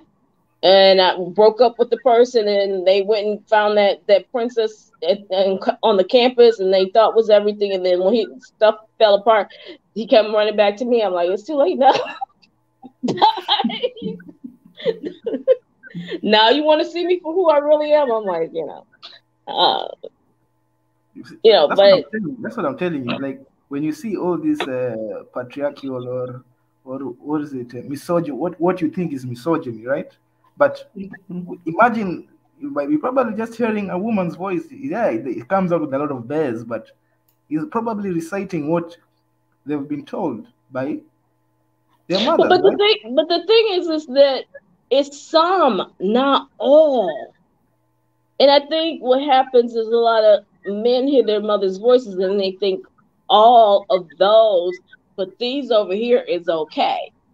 I don't know. Is that what it is? Because, if you sit and look at a person and you're around them long enough, they're going to show you who they are. And you're like, well, their values don't really mesh up with mine. So I think I'll pass on that. And I know nowadays people don't have time to sit up there and really get to know a person or see what they're about or start to see like Tanzania, you were talking about like domestic violence and stuff like that. I mean, a lot of times my mother was abused, my auntie was abused, and you're comfortable in that environment because that's all you saw. But on the flip side of that, you should be able to see him coming a mile away. Because again, a domestic abuser is very cunning and very slick, and they know how to choose their victim, and they will groom them. So by the time they really start smacking you, they already got you locked down. And then it's hard to walk away from it. But if you see when we're at the store, is he all yelling at the person because, they didn't, pass the package correctly? Someone was like, oh, he's just defending my honor. He's taking up. No, why are you that upset over the man, didn't give you the package the correct way? Something's not right here. See, red flags should be sort of like sparking up. But a lot of times, we're not looking at that because we're looking at, oh, he has a nice car. He has lots of money in his pocket. He's powerful. He's the ideal man. But we're not looking at the character. And the same thing with the men with the women. Oh, she can fit in a size less than 2. She wears nice stilettos. She has this nice long hair. Oh, she puts her makeup on perfectly. But is she snapping off at everybody? Is she constantly demeaning other people? Is that the kind of character that you're attracted to? We don't go that deep. And then once you're in it, you're like, oh my God, I'm in, But then by then, it's too late. Now you need the life preservers. Absolutely. But Vijay, do you think that also are women our worst enemies? Is the idea that men? Yes, we are. Come on, sis. Yes, we are. We will throw each other under the bus faster than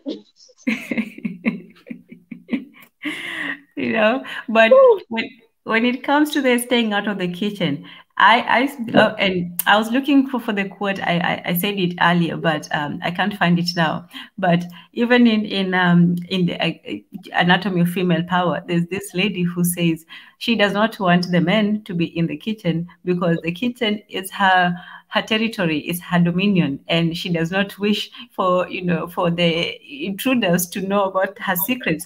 And she says, if a man cooks for you, don't let him cook for you, because guess what? Now you're under his, auspices. But what is she putting in the food?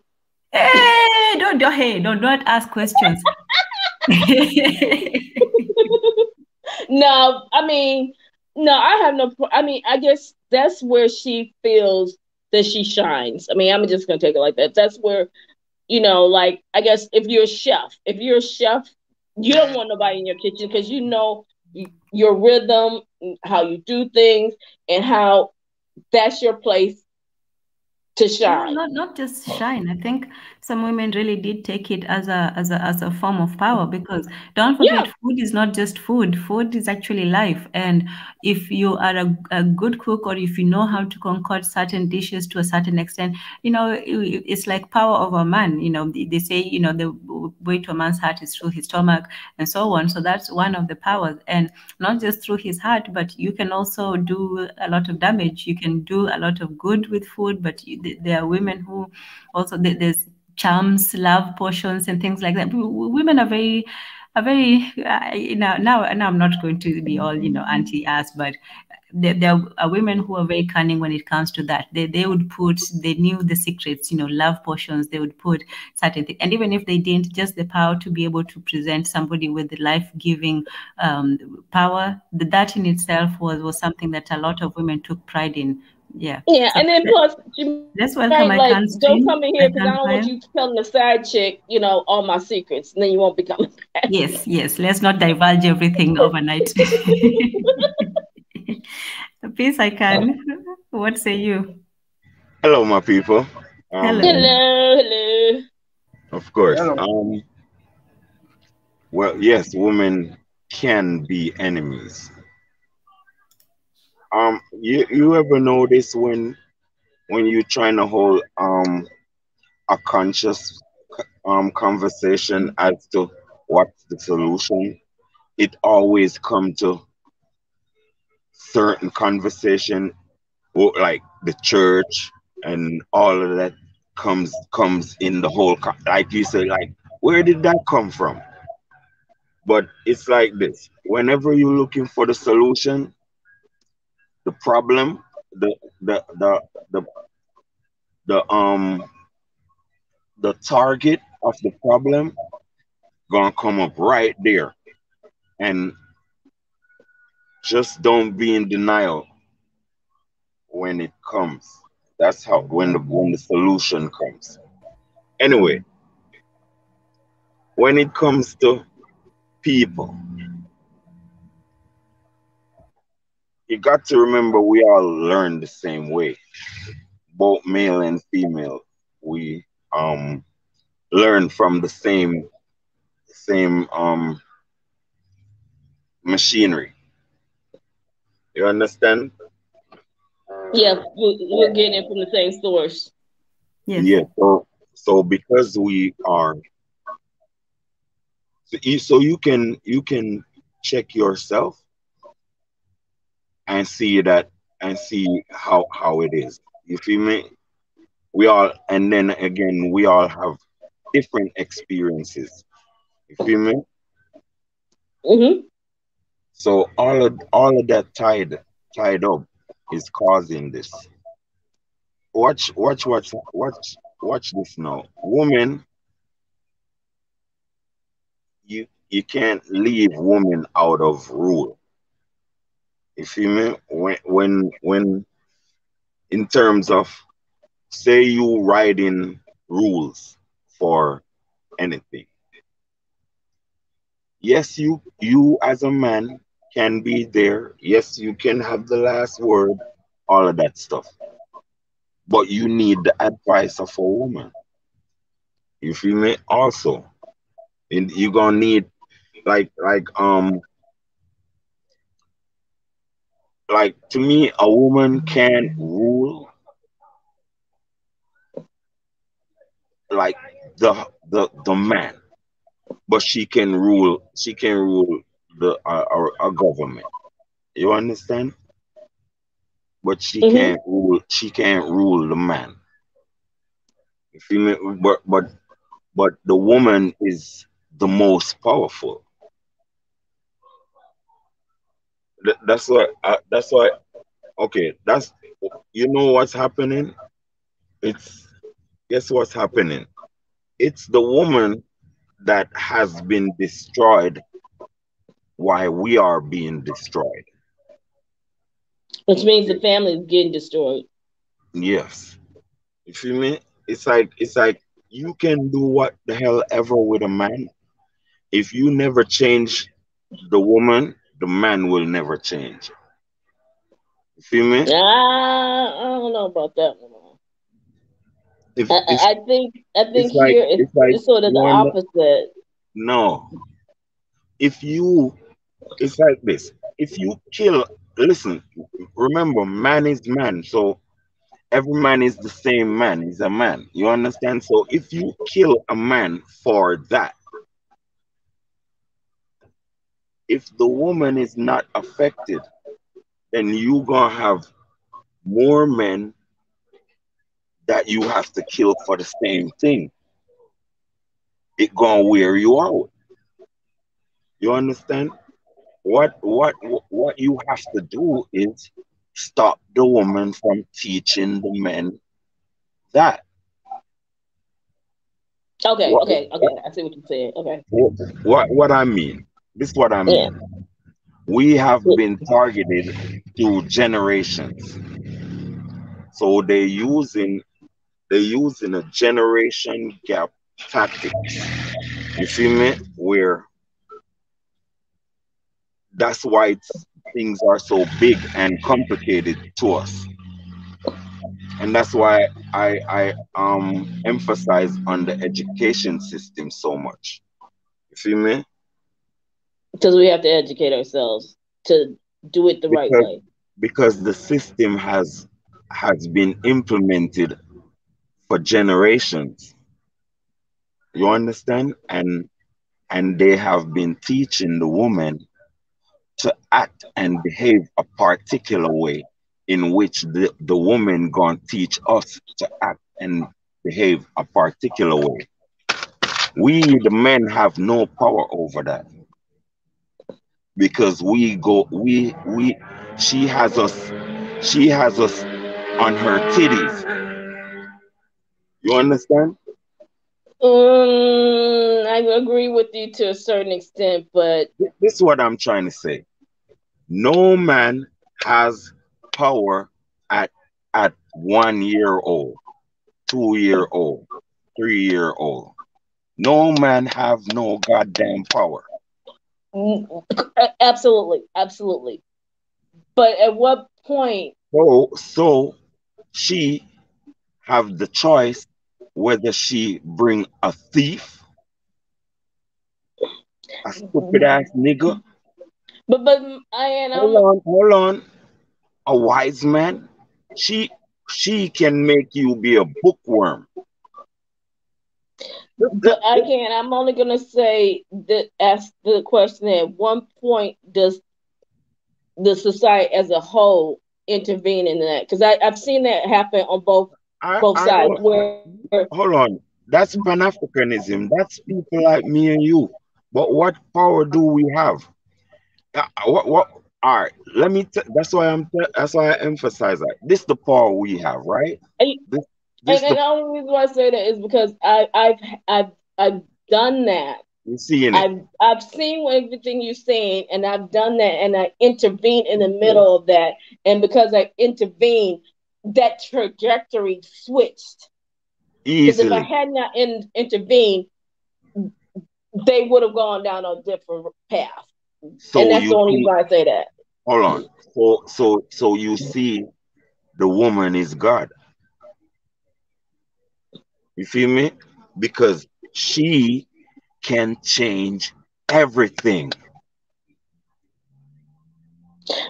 But on the flip, and the reason why I say so what I say about that is that a lot of us have relinquished that power and given it over to the men. So we're now following what the man is doing, Empress. and then that changed a lot of us. Hello, Empress. Just calm down. That's not how you think of these things. You feel me? That's not how you think of these things. You have to have 3D thought. You feel me? Remember that we are an enslaved and a colonized people. None of us is thinking on our own totally. You feel me? Not totally. We are people who came off a goddamn what they call a conveyor belt. Once you go through the formal education system, got your birth certificate from America or me from the Caribbean, if you got all of these things, then you in the Westminster system, which is a colonized English government system. You feel me? In which they have autonomy as to what is being taught. Whatever is being taught, you in your with your fragile mind cannot think outside of that. You understand? Okay. That's why people write books. That's why you have that's why we're having these conversations to get others' views and see if we can shake this trauma. You understand? So that's what I'm. So we as a man, we are powerful. We we we are part of the change also, because like, okay, people like me, I see what's up, and I see where our women have been um confused and manipulated mentally, where it's like it's driven to insanity. It's like this: doing the same thing and expecting a different result. So that's insanity. Feel me? So what needs to be done is an overhaul of the education system, where where you can intensify African consciousness to m- mainly the females, because they are the future mothers, and so you out of them you get wise children, or not totally stupid children. You feel me? So it's like that's what gonna have to happen, because okay, what's happening? Everybody is being taught to be idiots. All right, three of us in the, or maybe all of us, three of us in the US. Don't you? Why are they trying to instill faggotry in the education system? Why is that? Destruction of the family. Yeah, because they know the That way, power. Hold on, this is wait. genocide. It's Yeah, genocide. of course, they know the power of education. It can be manipulated. It can turn you into a walking free slave. You feel me? Like a slave of choice. Like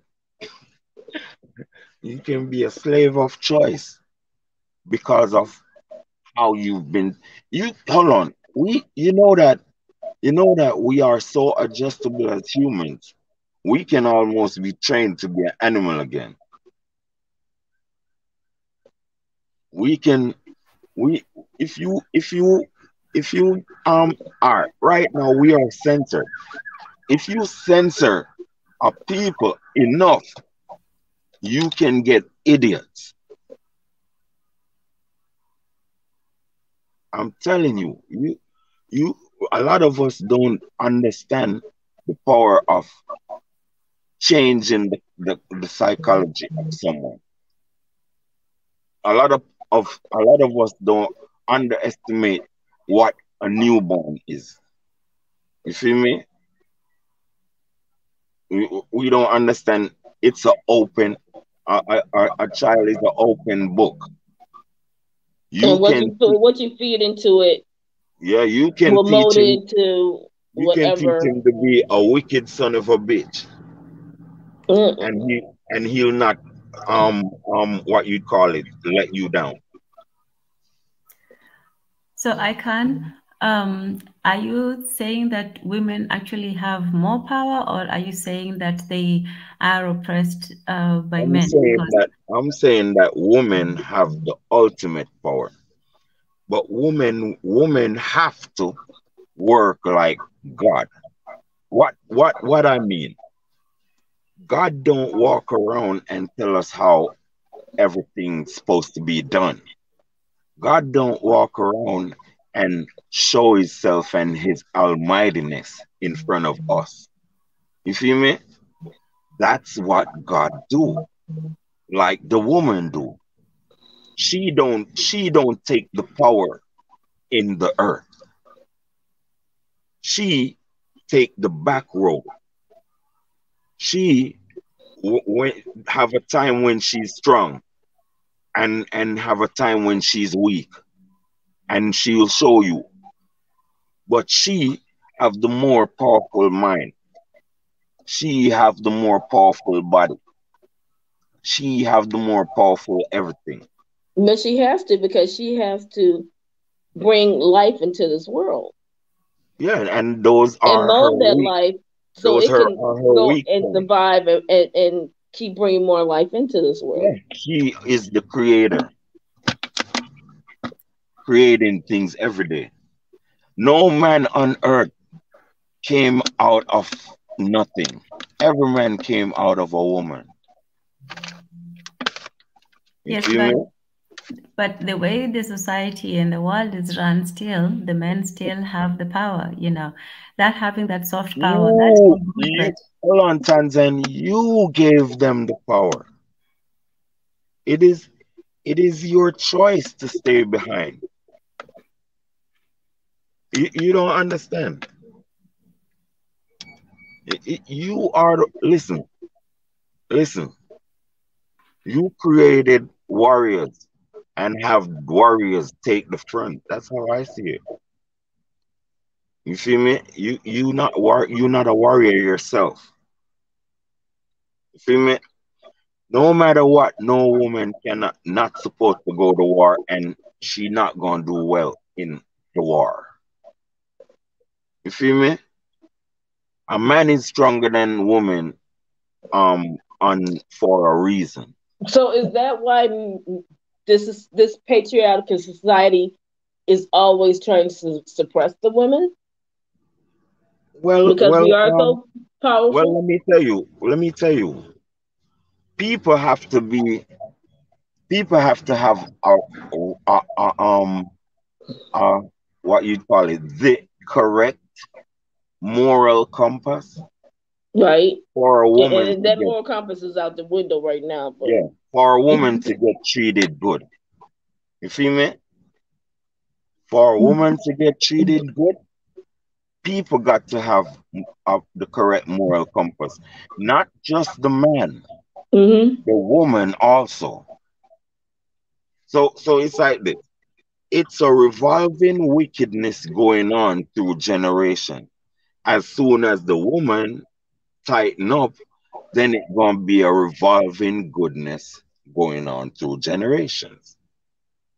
Because you can't get goodness out of, you can't get chaos. You can't get chaos out of goodness, and you can't get, it's hard to get goodness out of chaos. You feel me? So who is the creation of all the chaos? Because all of us are living in nothing but chaos. Yeah, but we study history. If you study history, you can know how things went. You feel me? That's why it don't bug me, because I there was a time we you have Egypt that had, which Africa is involved, that had thousands and thousands and thousands of years of peace. Well, I'm not sure totally what went on in there, but I never heard of, well, we still here. You feel me? But then what's recorded is you have the Hittites invaded Egypt. That's the start, the beginning of the invasion of Africa. You feel me? And then the Romans, the Greeks, then the Romans, and then these thinking little Arab bitches.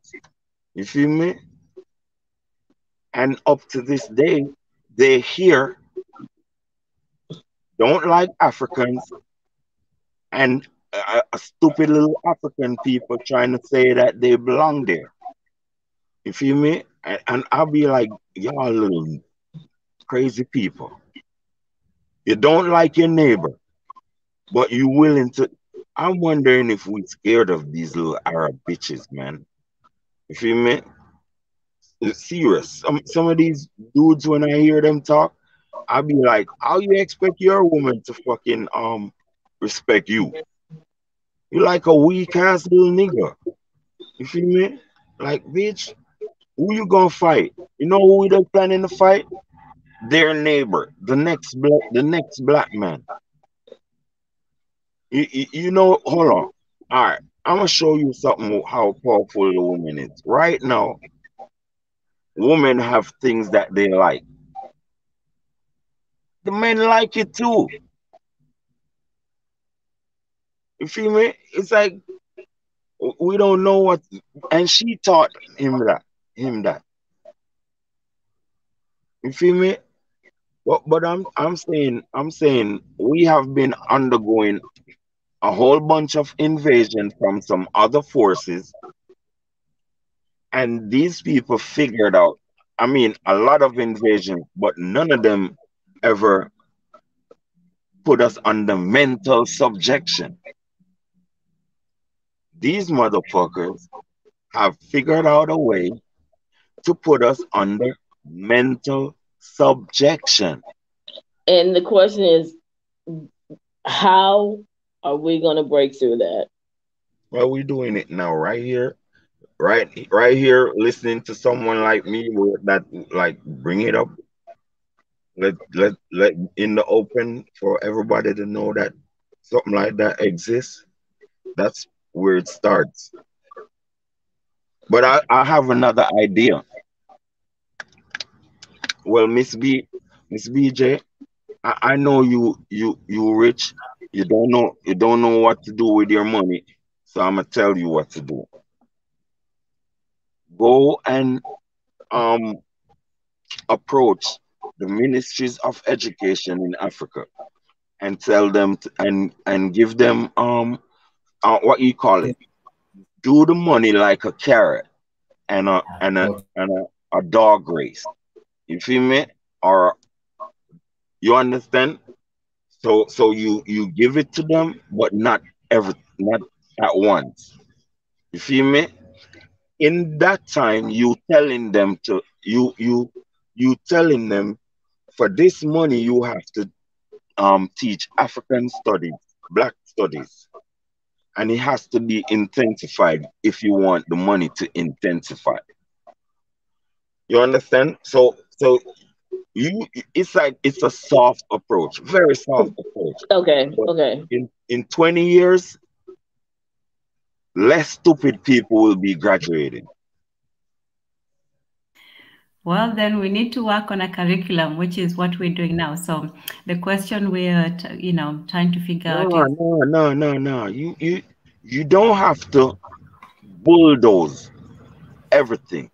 Education is already there. It's just misled. What you need to do, what we need, I'm gonna talk for a second and let me go. Oh, and please let's also welcome Dr. K is here. Yeah, Glad I know this. I know I'm sure we're going to hear some interesting views, but just to bring it back to the conversation. Hold on, let me just finish for a second. Okay, let's quick. Yeah, so that's why I'm saying that you have to support the bro. Turn off your mic, man. Turn off your mic. Mute yourself. Okay, I can. Let's do quick, and then we'll have everybody just go around and you know. Yeah, it's just a few words. You feel me? So I was saying that African studies, black books, all of these things just need to be emphasized more in the said education system. You feel me? That's it. Okay. Because they definitely need to know the origin of where they came from, and the great accomplishments that have been done by many African nations, and that's something that's definitely missing from all Pan-African. Yeah, and that gives you dignity, integrity. You feel me? Awareness of self. That's all we need right now. That's all Africa needs. Africa don't even need money. That's what Africa needs. Dignity, self-awareness, integrity. That's it. And you're good. Okay. Nobody walks on you. Okay, I agree. We definitely need to improve the education system and learn more about who we are as people. Dr. K?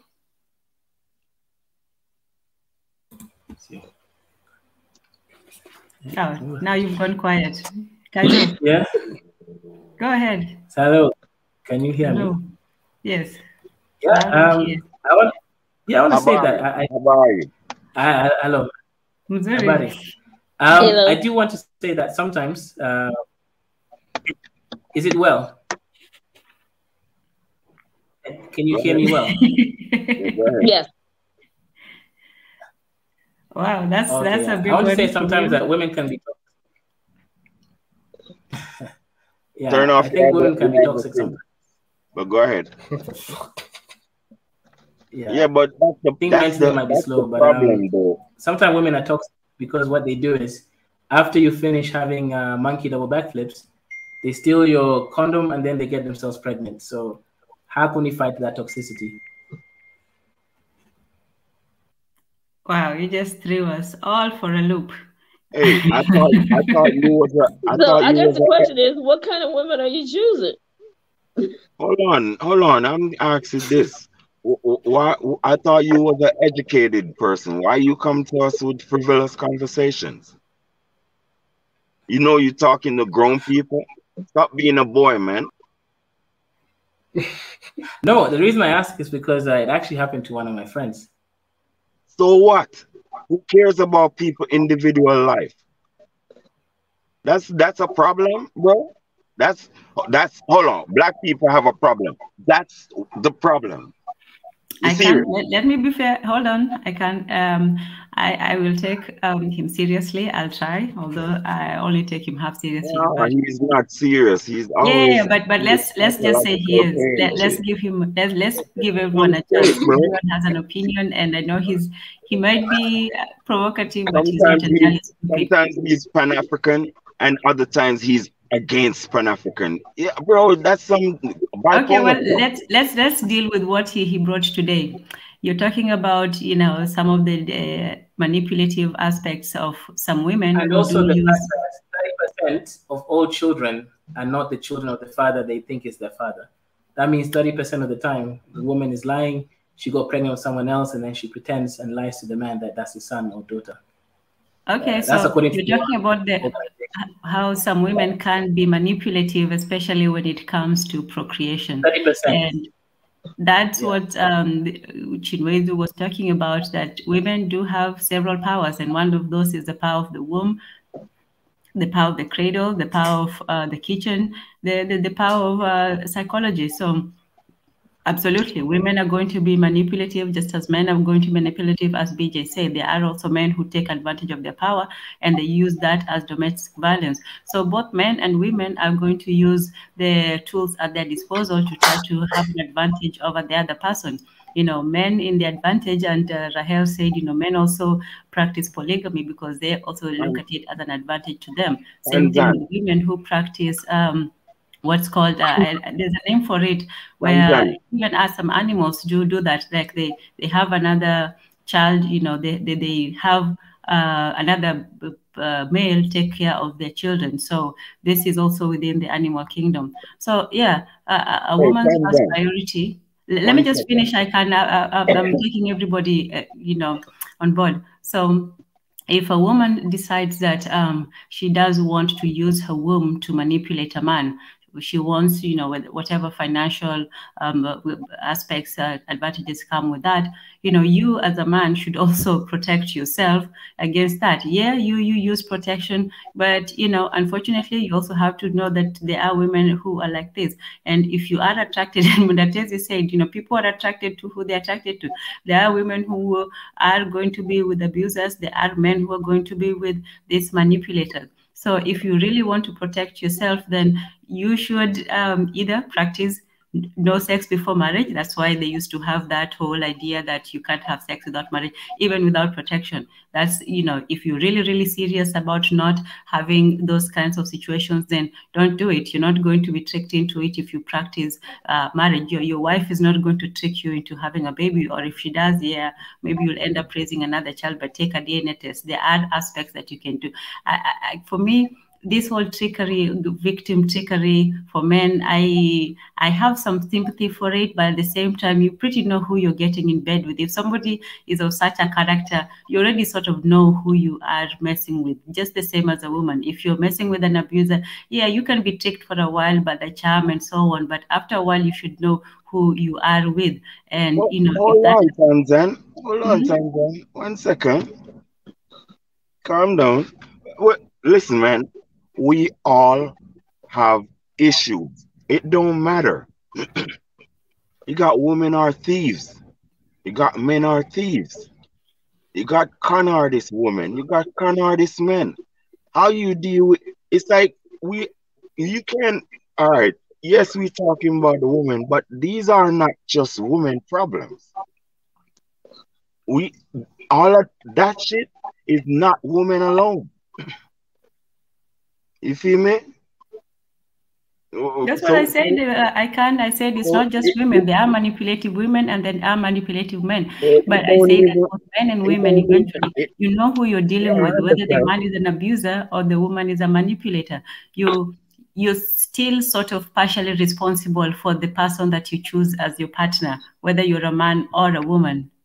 And if you're unfortunate to have one of those, then your choices, then either you get away from that or you just do the best you can. I'm gonna ask you something. If a person is wise, is an idiot, right? But can an idiot detect a next idiot? Or can a person that's not wise detect someone who is not wise? No. If a person who is not wise cannot detect the wise, and he can't detect the foolish like himself. You feel me? Because he's not wise. The wise man, he can detect the foolish and the wise. You feel me? He can play fool and catch. He can play fool and go down to the fool's level. You feel me? And the fool will never know he's wise. You feel me? But the fool can't play wise. You feel me? Because he don't know what wise is. So what I'm saying, if you don't know yourself, how you gonna choose your partner?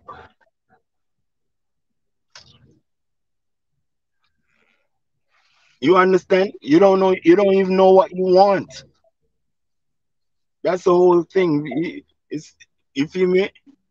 That's how I see it. It's a recurring mistakes every day. You feel me? Why we ask girls, why you with that dude all and that why you go back to the same type of dudes or whatever?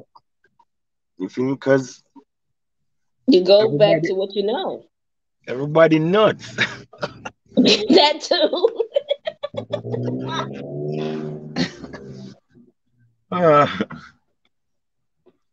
So I'm done, Tanzan. Let run your show. No, it's okay. You know, people come with passion, and we listen to all voices. You know, we're just being respectful, and yeah. So, did we answer your question? I have a question. Mm-hmm. I have a question. Can women be good if they're not controlled and subjugated? Yeah. What? Yeah, of course they can be. the data doesn't show that. So if you go to America, wait, who creates the data? One thing I hate is statistics. Statistics can be maneuvered to say whatever you wanted to say. No, not this one. This one is accurate. You go to Nigeria. If a woman was grown up properly, I think she'll live her life properly. Okay. So let me explain what I mean. Okay, let's use the facts. In Nigeria, the divorce rate is less than 1%. In America, it's like over 60. Portugal is 70. UK, all those developed countries, the divorce is so high, right? So it to me looks like if a woman has too much freedom and she has too much money, she will always find divorce. No. That's what's happening. No. It's 70%. Because the destruction of the family. It's not because the woman have all this freedom. Back in the 50s, the men started to leave the house. The outside women started getting the prominent women started getting becoming more independent because they were living in a toxic. Some were living in a toxic environment. The men were you can't go there nowhere. You can't do this. You can't do that. So now they're like, how, they're seeing their mamas being abused. So then they started saying, look, I don't want to have to live like my mama lived. So you had a lot of that. Women were abused? Does that make sense? If I look at my own neighborhood and where I grew up, yeah, the percentage probably was higher. Okay, so I have a question. Now my grandmother's generation, no, but it was a shift. Now the question is, what caused the shift? What caused the men to decide to leave the household? And I know there was a lot of violence, the drugs, and there's a lot of different factors that went into there that caused those numbers. I have a question. But to lay it on the women's plate only. Oh, heck, no. 80% of divorce is initiated by women. Does Christianity affect women? Yeah. And then it affects men too. For example, I would not marry a woman from the West because I know it would end up in divorce. I'd rather marry an African woman because I know she's controlled. She has no freedom. She has to do everything I tell her. So the relationship will be good. Then you really want to marry a slave. You really want a slave in your house. Not a slave. I will give her my... Yeah, because if you're talking about control and will do what I say, that means that woman has no power. Okay, let me ask you a question. DJ, I don't normally I agree with him. You feel me? Women in the West need to be they wild around here.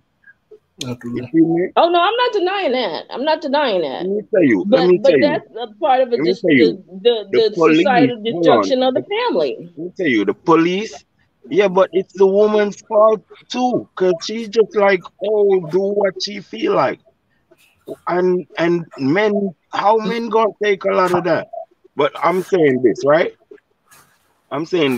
It's the police cause these women to be behaving like this. If it wasn't for the police, they know too. Cause as soon as you fucking make curl up your forehead, she threatened you with the police. You feel me? So I'm saying this. The West is spoiling women. You feel me? And you say that's what No, you I'm say not they fucking saying up the they're family, but spoiling women. I'm how you saying that think they they fucking up are the family? By fucking up purposely the woman, destroying the family. You're right. You're right. And by they putting affecting things the into it, woman. like you said, the police, the school system. You got a school to prison pipeline to destroy the family.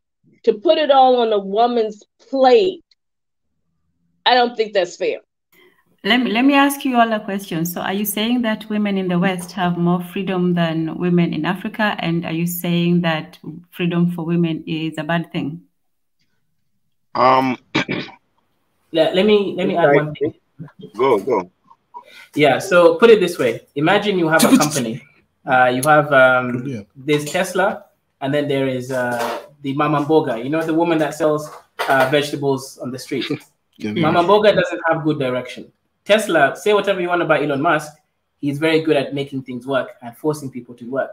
So in a relationship, it's just like any other system. If you have divided, let's say, leadership, you're not going to move forward. It's like, you know, it's like a plane. If the left wing wants to go left and the right wants to go right, and they're not equally balanced in a way that moves forward, the plane is just going to go in circles. So the same thing with a relationship. There needs to be leadership. There needs to be a pilot. Put it like this. Women in the West refuse that pilotship, completely refuse it, and they believe they're equal, yet they don't want to take responsibility when time is supposed to be responsible. So it creates a situation where and accountability, and that drives. I don't believe most women are abused in the West. I don't think that makes any sense to me.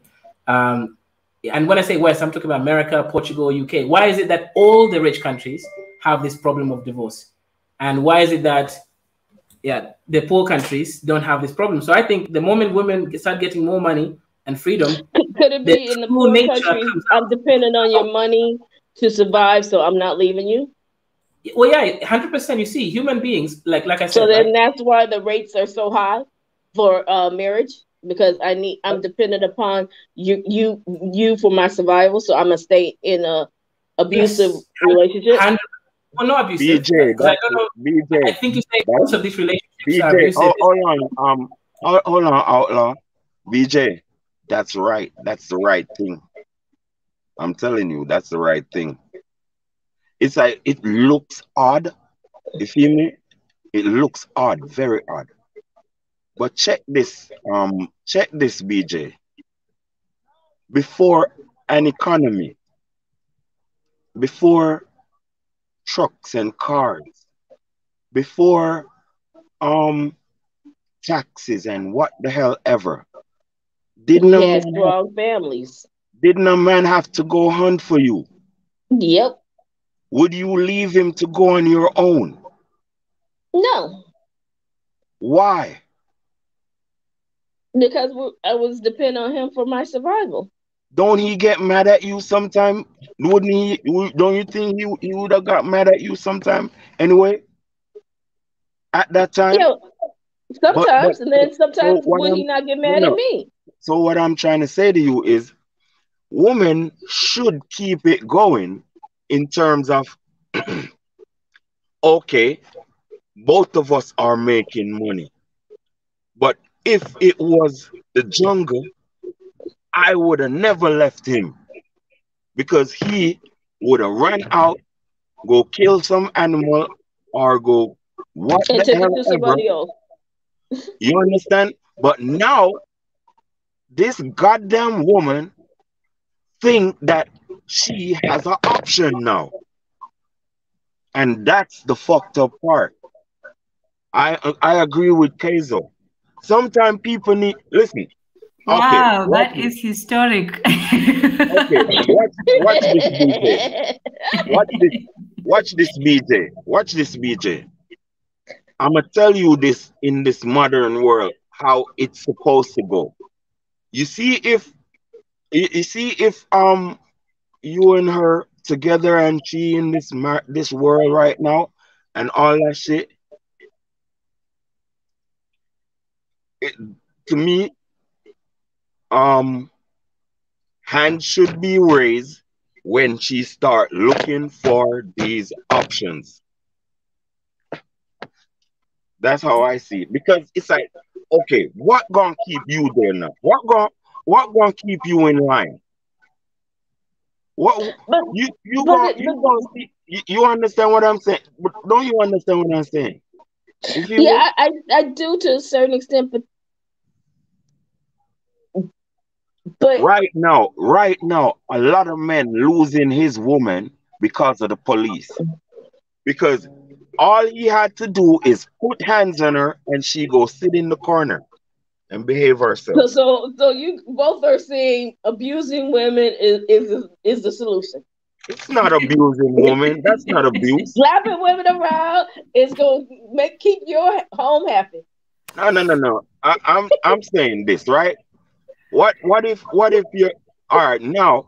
You have women like she claimed that she going out with her friend homegirls like 9 o'clock in the night.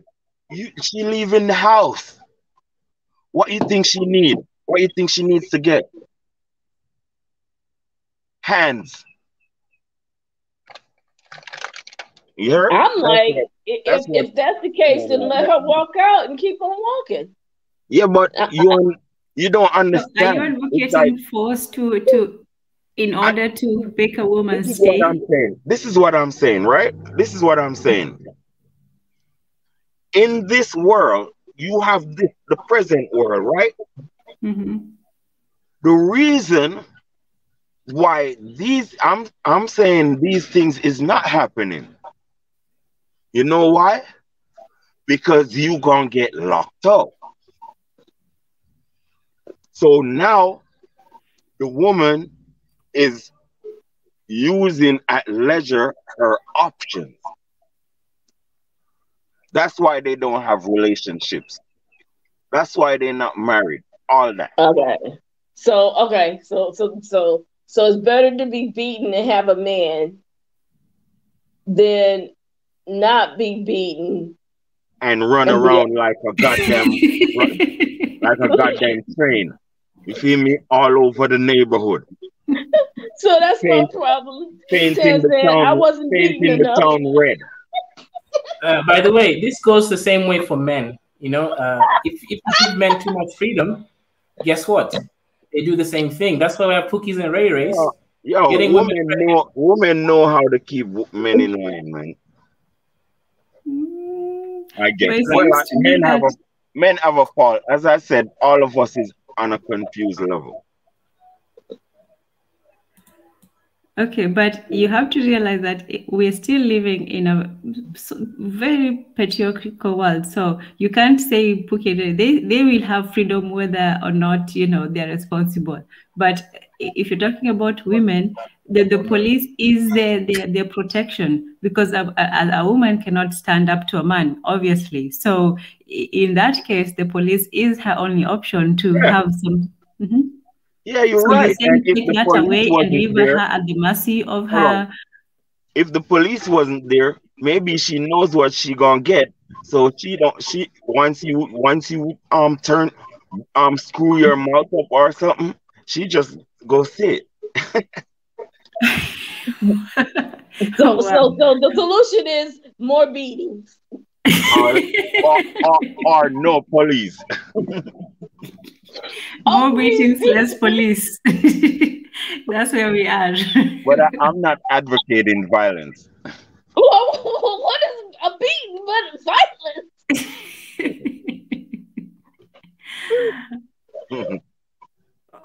Hey, wow. You watch the Oprah show where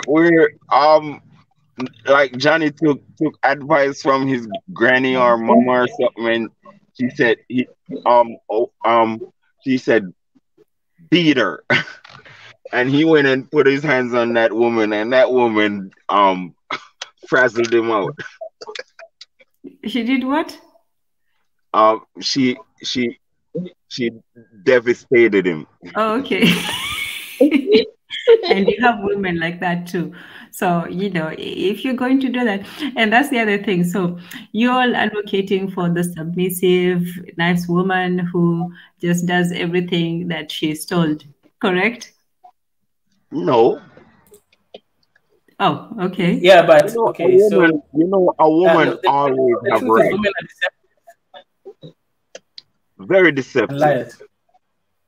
Liars. What the heck What So was you have to be able that? to. Do we really have Wait a minute. Kaizo and I Can Fire on the same side today?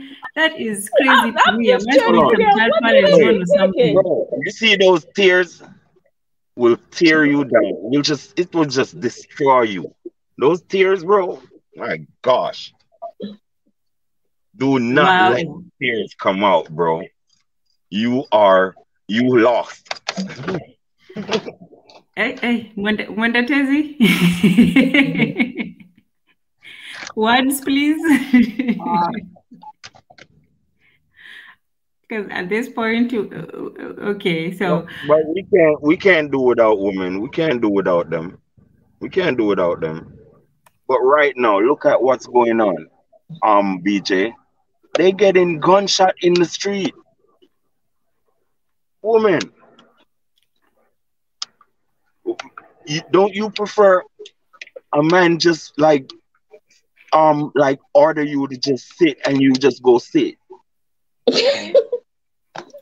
instead of this wild behavior, and then you go right? You understand what I'm saying, BJ? Woof woof. Yes, I understand. Woof woof. Sit. Woof woof. Okay. I'm just listening. I'm mute right now. No, but I can find. I understand to a certain extent what you're saying. Yeah. Because I see you drop Kaizo out. I don't know if you agreed too much or didn't disagree. No. Watch this. Women are very smart. As soon as they understand the status quo, that's what they're gonna work with. I'm gonna tell you something. Women are smarter than men. Listen, a woman is just for survival. A woman is only for survival. Like, if you make her have a kid, she is only for survival for the goddamn kid and herself. That's it. And rightfully so. You feel me? Rightfully so. Well, if you beat me, yeah. But what it mean is she will disappear if shit not right. You feel me? She will run away if shit not right. What I mean is she's in survival mode. That's why. But Well, I think that's the women are smarter basic than problem men, with this then world why do right you need to now. control them? Wait. I'm coming to that. I'm saying that's why you have gold diggers. You feel me? Because women want their shit to survive. But I'm saying this, right? The reason why I say it like that is because women want to survive. As soon as if the status quo change, like, no police not gonna come, there's nobody to call, she gonna behave her damn goddamn self. But the reason why she behaved that way is because society is structured for her to mouth off as she please. Well, all women are not like that. Well, not mouth off. I'm not gonna put that on all women. There's a lot of women. It's not all women. You got decent. You as know, I said, it's I don't think violence is the solution either. I mean, you JD, had a hard day, so you're gonna slap me around, and that's okay. So let me go. Violence is not the solution, but this is what I'm saying. You have today. This is how today is, right? So only way to go through today. Right now, men violent and women violent. But I'm saying this, right? We need to learn the real things from we small. Then we won't have this predicament. So what's missing is respect. Of course, what's missing is a good upbringing. Yeah, I agree with you on that. Both at home and school. Well, school is nowadays not trying to, again, school to prison pipeline. We are trying to condition you to go straight to prison. Yeah, the school is not trying to make us engineers and making trains and making all type of things. The school is not aiding us like that. The school is turning you into idiots. They just hold on. They just want you to sleep 2 times in the school, and they start telling you that you have LLD and TTC, all that shit, and start giving you pills for you to get used to taking stuff. That's what's going on in school. Oh yeah. And it's really, to me, I think what's truly missing is a sense of treat others the way you want to be treated. That's like non-existent. Not even Christian. If you can't respect me, then do I need to be with you?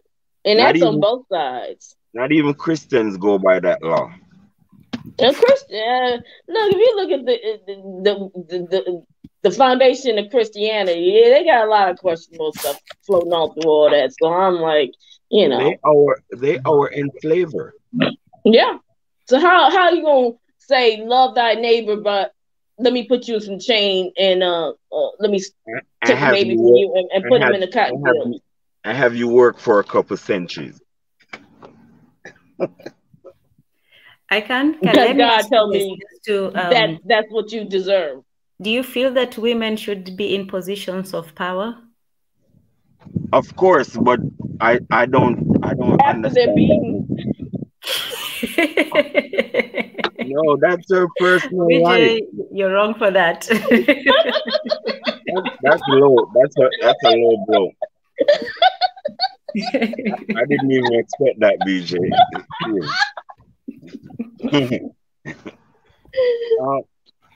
I don't appreciate that little lady, Miss Siluhu Hassan. I think she's a nut job. Who's that? Who's the nut job? Huh? Who's the nut job? Miss Siluhu Hassan. Oh, the president. Yeah, but like I said, it's not because she's a woman. Let's just admit that we have had many men in similar positions who have made worse decisions. No. I want Dr. Arikana to lead the African Union. See, there you go. It's not because she's a woman. It's just her policies, and there are women. I love women. I rank them equal to me. Okay, so you're a feminist. No. Hell no. Ain't no man can be feminist. Look, it just means that a man should mind his business. You're not supposed to be involved with anything feminine unless. Feel me? Yes, but feminism, before it got its bad name and reputation, simply meant that men and women had equal opportunities in terms of employment, education, society, that's not feminism. That's not feminism. What is feminism then? Feminism is hypersexual woman.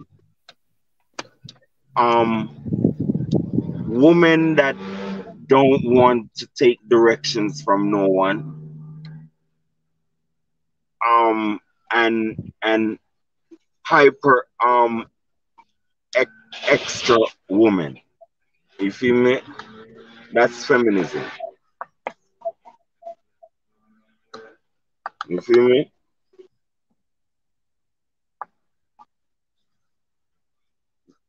Feminism is rude woman. That's the definition of feminism. Rude ass, dirty mouth woman. That's feminism. Okay.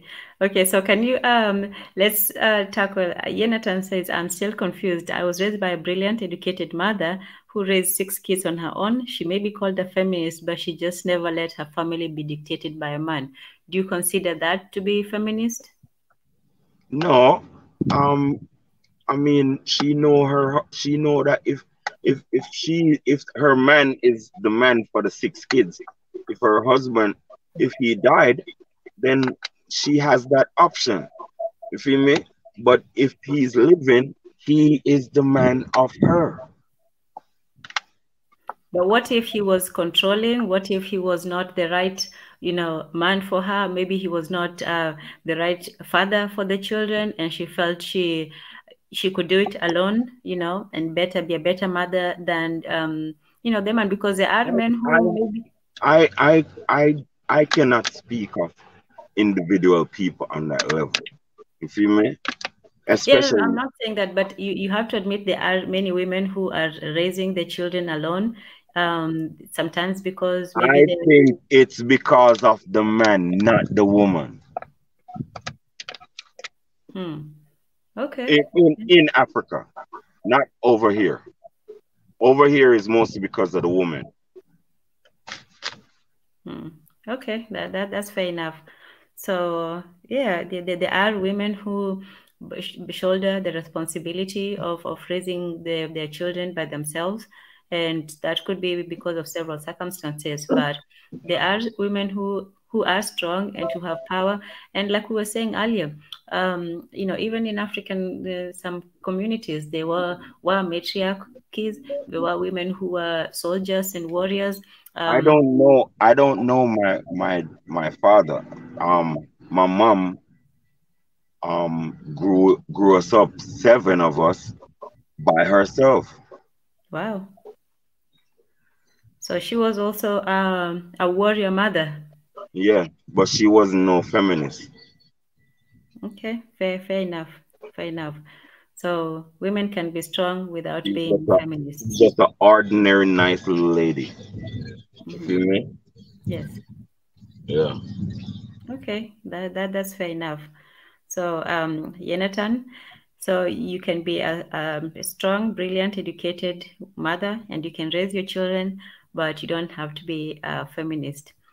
And a feminist, by Akan's definition, is a rude woman. It's a rude ass, dirty mouth woman and a man hater. And Rahel, yes. Manpower hater. Yes. Okay. I get your image. I see the image that you're talking about, but we still have to at least give the women who fought for women's rights and for women to even have opportunity. All right. What did that change in Africa? Not in Africa. And Rahel Raz is right. We're talking about the African experience and Black American, which are different. So this big conversation. I'm saying Tanzan. Hold on. I'm saying you Tanzan from Kenya must not be speaking of European shit. You're not European. You see me? European women fight for women's rights because they didn't have no rights. You in Tanzania, in goddamn Kenya, can speak to your man and tell him yes or no. You feel me? Stop or go. Women have the right to do that. Black men always give women the right to do that. So black women have no rights in feminism.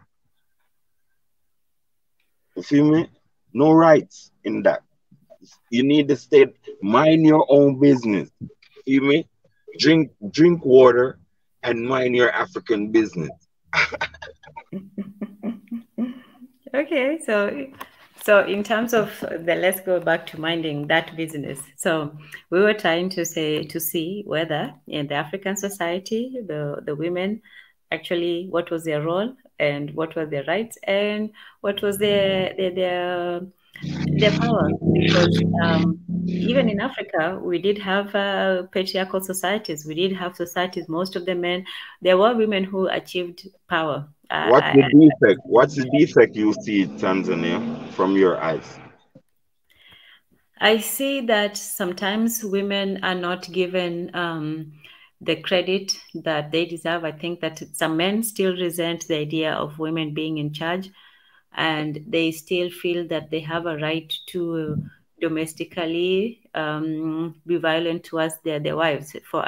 There's still a lot of this idea that wife beating or domestic violence is a private affair, and a woman does not have any recourse but to accept that kind of physical violence. Yeah, I want to say this. It's because the men are it's like this. We are not smart people in the colonized state. A lot of times we don't even know why. Go ask a lot of parents. They don't know why they hit their kids. They don't know, especially in the Caribbean. They don't have a real reason. Like, they don't have a method as to why they hit their kid. Same with some men and their women. They don't have a method as to why they act. You understand? It's like, so that's how what annoys me when people that don't have no sense act. Like, it's same thing like killing, right? It's a wicked world. You have some people deserve to die, but you have people that don't know who to kill. You see me? And then it end up that he just kills frivolously or stupidly. You feel me? So you don't have a real method to your madness. You understand what I'm saying? To me, people need to figure that stuff out. That's what I seen it in Jamaica too, for no reason. You feel me? But you also see, this kind of looking down on women, or not fully respecting women, or not giving women their due. That is also endemic in our societies. But what about women's respect that they should hold? Or what about what women should do? You think women doing everything that they should do to keep things in line? Yeah, I believe women have a responsibility. They also, it's not just saying that they should be free without burden. But I don't know if I can say that they should be subjugated or put down. I don't think they should be subjugated. You feel me? Mm-hmm. That's why I would prefer good teaching. So everybody come up on a level that things would be normal without all that aggression. You feel me? Only Kemetic cosmology can do that, and Rastafari. And in your opinion, then, if I asked this earlier, in an idealized situation, what is the role of men and women?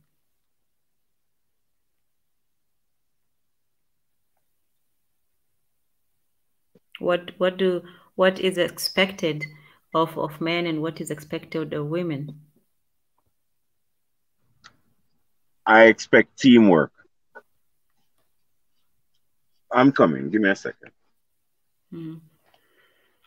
Because I think this is also where we're missing each other's point, because if we talk about feminism, for me, as I said, is just equality. It's equality of opportunity, so that women can still if they have the desire and the will to pursue their education, employment, politics, and so on, they should not be restricted or excluded from these activities simply because they're women. And a lot of societies did that, even up to now. In some countries, until recently, women could not drive. In some places, women cannot hold particular jobs, and they are excluded from certain positions. And not even active exclusion. Women are not generally found in positions of power, both in the boardroom and in politics. You will find women who are powerful. That's not to say that women cannot, but in general, women are the path to such success or opportunities are very limited to some women. So yes. So that's the first thing.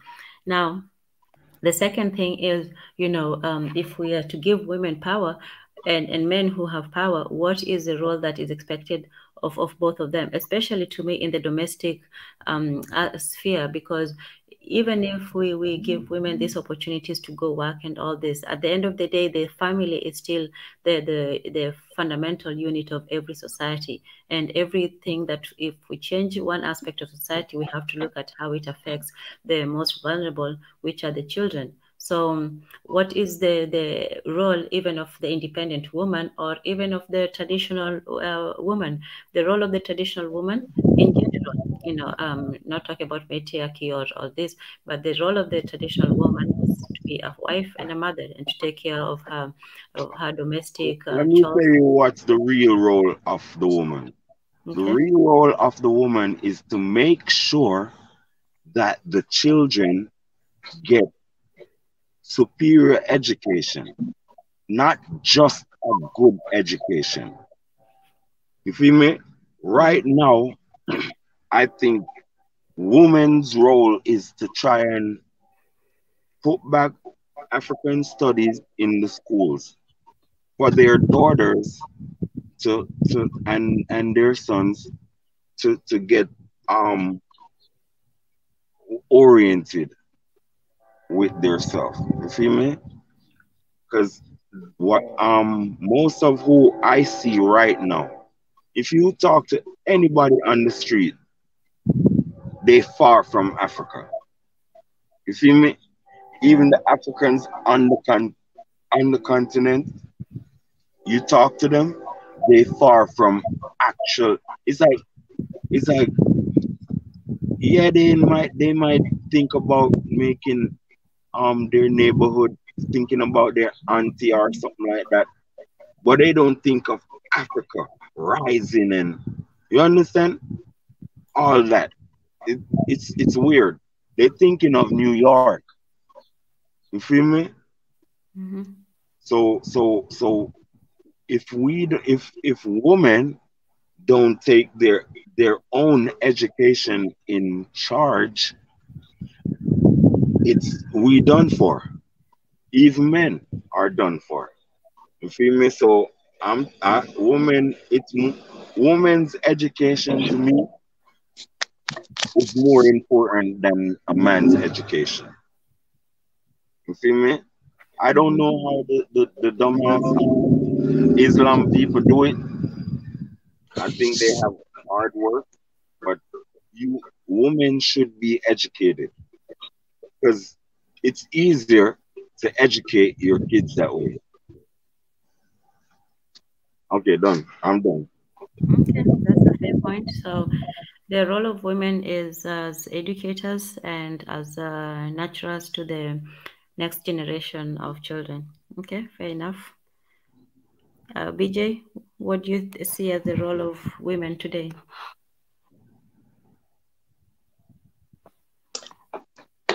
The role of women today,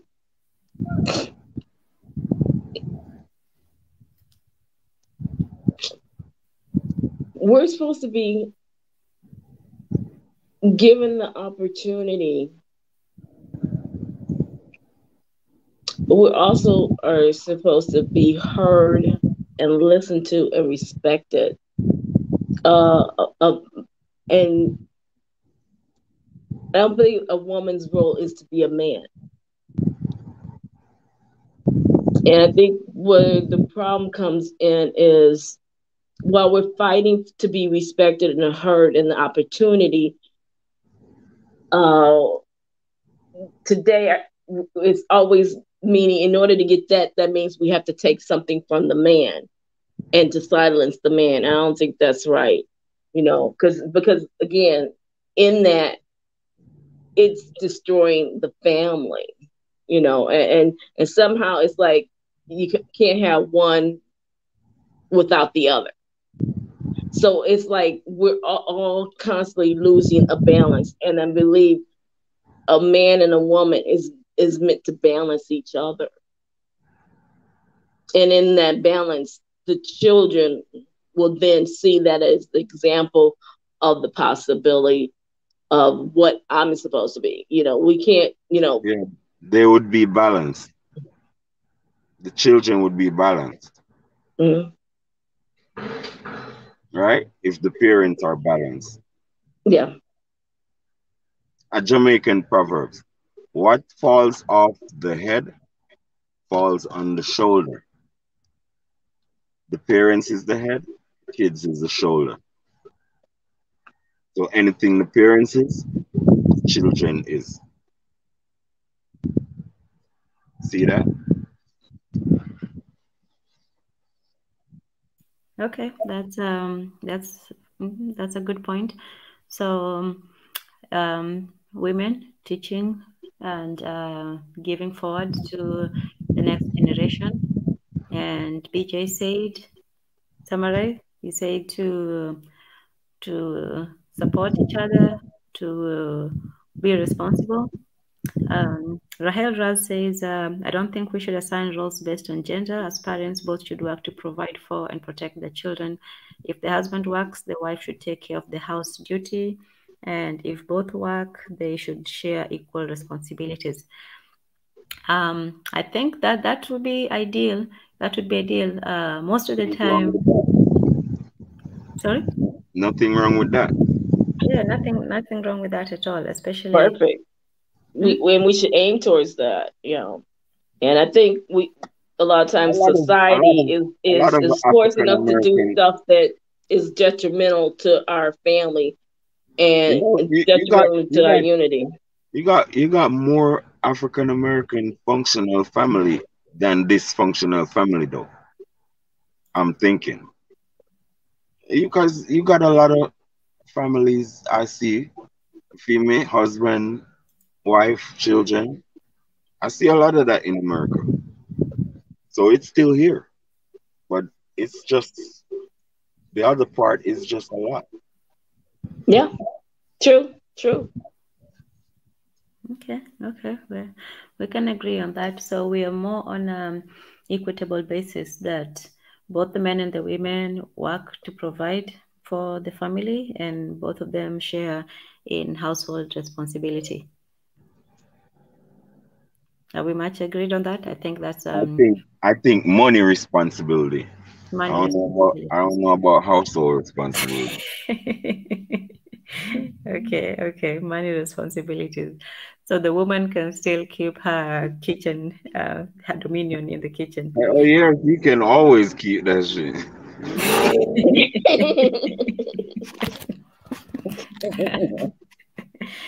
Okay. So you're not fighting the women for that. I am not going to fight for the kitchen. Okay. Hell no. Some ask, what are the women's views of what the role of the man is?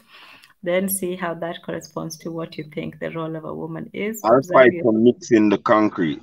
I'll tell her, no, you can't. I'll mix the concrete. Okay, so there are some things that obviously are more suited for men and for women. Of course. She gonna mix concrete to build a house? No, I don't think most women will sign up for that. So yeah. You guys can have the concrete mixing. We won't fight you over that. See that shit? But wait a minute. How often are you building the house? How often do you have to? It only take one time to show the real shit about you. Whereas cooking, we have to cook every day, every single day, sometimes 2 or 3 times. Exactly. But if you can do that burst of energy, you feel me? Because you have a couple months of mixing concrete until it's finished. I mean, women can do a lot too, but I don't think they can handle that part. No. And I think the value of men is totally unappreciated, and we don't honor their roles enough. But then again, a lot of pennies now. Women have a lot to do with it. Their mamas have a lot to do with it. Yeah? Okay. So then what is the role of a man then? Right now, the role of black men is to assume African consciousness and tear down colonization. You feel me? And what is that? Getting an African education curriculum installed for the production of smarter people. We can't do nothing without smart people. Oh, wow. You know what? Just as I thought we were coming to a consensus, here comes the drama. Okay, so some, in regards to saying, sharing responsibilities equally, says if the husband doesn't work, the woman will not respect him. I guarantee you this. You're just feminist talk. And Rahel says, no, that's what she believes. Oh, Senator is giving the Jamaican guys the kudos in the kitchen. Yes, she says Jamaican men are very good cooks. Okay. Some say we're wrong to make the woman taste our cooking. And some says women don't know for sure what they want. They think they want what they're told they should want. Henry Ford said, if I ask my customer what they would have wanted, they would have wanted faster horses. Okay. Johnny says the world beauty is European people. Hey, Sanity, always good to have you. And some challenges, Rahel, about maybe you're attracted to a man who stays at home, but most women aren't. Well, I don't know, like Munatezi was saying earlier, because people are attracted to different things. Maybe there are women who want the most sensitive man. Maybe they want a woman who they work, especially if a woman works. Okay, because we're saying that everybody should work and, be financially responsible and equal and all that. But you also have to deal with the reality that if both people are working, who's taking care of the children? So if you're both... Women don't know what they want. You have to. So all a woman know she wants is security. You feel me? That's for survival. If you give any woman that, she good with that. You feel me? Right now, okay, I'm a Black American woman. All they want is to go out. That's all. If you can do that, you good. You feel me? All they want is to go out. But and same with Caribbean women too. But it's like, to me, that's to relieve the wickedness that's happening to us as Black people. You feel me? To forget the what's going on. You feel me? So, but as I'm saying to you is, as long as you give a woman security, she good.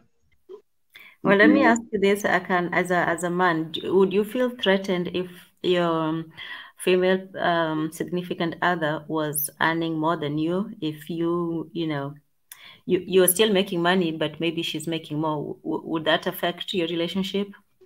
or how you view her? It depends on her attitude. Okay. If she got if she got a nasty attitude, whether she rich or she poor, we're not gonna roll. Okay, so it's more of how she approaches it than, you know, Of what she makes. Okay. course. Your humbleness, humbleness can it depends on how humble she is. You Yeah, feel me? but you know, it's hard With to be any humble man. when you're earning more than a guy. Let me just say. Okay, you guys have a wonderful evening, and thank you, Tanzan, for allowing me to speak.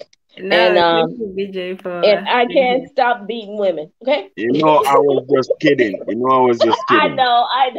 But I had to leave with a joke. You No, guys take care. you're good. I knew You're you'd take a last blow.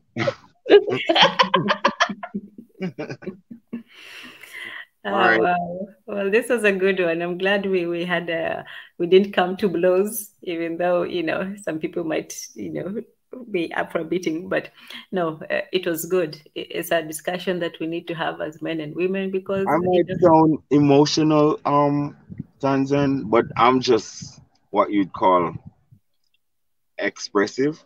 You feel me? But yes. but I hardly have emotions really, to be serious. Well, of course, for blackness, I have a lot of emotions, but I don't get mad at stupid stuff. You feel me? Yeah. Yeah. So Because don't think sometimes, you when know, you hear me somebody talking. want to put you off your, you know, I'm not saying you, I'm just saying that in general, there are people who want to put you off your plate and just antagonize and agitate other people. So it's always Yeah, good to be in control of your emotions. If you're a passionate person, be passionate. If you're a non, you know, just a cool person, just maintain who yeah. you are. Don't let somebody else influence your reaction to the situation. Um, Sam says a woman that makes a lot of money enough for both her and him still wants to make. So yeah, so that's the discussion that, you know, is being said that even if you're both equally financially contributing to the household, there's still that idea that a woman might not respect the man, and a woman might still want a man who still makes more than her. But you know, everybody looks at that differently. Like you said, it's the attitude, and if a woman comes with the attitude that, oh, I'm better than you because I make a lot of money, and the same with the men, because men also financially abuse their position. There are men who says, oh, because I bring in the money, you have to do everything I say, and I won't have to listen to anything. Your opinion means nothing because I make more. Well, I think So all of that is because of our confusions, because it's all about that's based on principles. Or if you have good principles, because when it comes to money and money transactions, you can have a bad principle and nobody not gonna like that because it's kind of a sensitive thing. You understand? So sometimes I think it's just the principle. Like to yeah. me, in Jamaica, we get real pissed if you give us something and speak about it after. You mean like bring it back up? Yeah, we will tell you a whole bunch of stuff that's not so nice, and also tell you not to give a shit anymore. Keep your shit. You feel me? So yeah. You don't speak about things that you give to people, to the person. You feel me? And you don't put it on a town choir either. You feel me? All Yes. these things. Sorry. Jonathan is hilarious. He's like, I think you may have called out his bricklaying, mixing cement. They're just good cooks. He's saying that Jamaicans are not bricklayers, they're just good cooks. Oh, They can be both. They can both lay the bricks. hold on. Ethiopian houses not strong as Jamaican houses. You all, we cast the top of our houses with cement. We hardly use zinc anymore. Youth, you feel me? No, So, it's a compliment. You're both good cooks and cement layers. oh, you saying that we can use handle cement. It's best we stick to cooking. That's what the Ethiopian dude said. You feel me? Okay, fire, fire. Oh, I have to give blessings to Marie Antoinette. Thank you. Oh, hugs and kisses to you too. Have a wonderful night. Have some good rest, and yeah, we'll see you again. Thank you always for joining us, Marie Antoinette. You're appreciated and always welcome. Thank Marie you. Antoinette, yeah, that Yes, that lady is smart. yes, very, She very smart, very she said she's a teacher. empathetic. I Yes, think she's a genuine teacher. You yes, feel me? yes, absolutely. Because you cannot be a teacher and then oppose things that's beneficial to you and your community. Mm-hmm. You feel me? So I Yes. think she's a genuine teacher. Okay. Sending you our love, our blessings, Marie Antoinette. So, yeah, definitely appreciate you being here. Yes. So, So yeah. where's Tezzy? Jesse, he goes quiet. I think he's on one of his long walks. Maybe if he hears us, he'll jump in from time to time. But yeah, I think I he went for never a see walk. I never see somebody sleep so much. Or work so much. I think he works and then he sleeps, and then he gets up and then he works and sleeps some more. But yeah, so all we're talking about is being supportive of each other. Sometimes in some circumstances, a woman might have to take the role of, the provider. She may have to, take up the financial burden of things. And sometimes a man should also feel free to help out. There's no shame in being a good cook. There's no shame in being, doing the dishes. There is some shame in doing clean dishes. So I'm not going to give you some that. But yeah, I know that was a joke, but yeah, still a weird. It There, can get there hectic. there's no shame in a man just do every one day he just does everything. Ain't nothing wrong with that. A man Yes. is like that sometimes. Yeah, You know? absolutely. And that's the part that women would talk about when they say, they want a sensitive man. It's not that they want a weak man, just one that you can run him over. It's just a man that sees if you're struggling with something, he'll get up and help. He won't just look at you and say, oh, well, So that's your what problem. man? What the hell man does that? Mm, no, I'm talking about, when they look at things like, oh, Like that's a see woman's her job. with a I will not bag, help right? you at all in the kitchen because that's not my job. There are men who feel that they cannot do womanly duties, that they can't cook, they can't clean, they can't do anything because, I mean, this is how I see it. If somebody says they don't do that, then let's see what else you do. If you're doing other things, then you're supposed to have the option of not doing that. yeah, You yeah, feel me? That's how I look at things. You feel me? Because someone might just say they're not doing that. You feel me? yes, Because okay, the car might want to be washed, and the man just wash his car and her car, and he said he not cooking and he not goddamn washing dishes or some shit like that. hmm. So I think I don't know what to So I say. think the lesson for all of us is flexibility. As a woman, you Okay. should be able to not just do what is expected of you, but be responsible for more than that. You shouldn't just be, oh, well, I'm just going to cook and clean and that's all. You should also acquire some skills. You should also be able to be financially, responsible. You should also be able to do a few of the things that, not everything, but you should be able to at least take care of yourself in a way. That's just being an adult. I All I think know, before, all I know, all I know, they can fight as fuck. So that means they strong as fuck. That's what I know.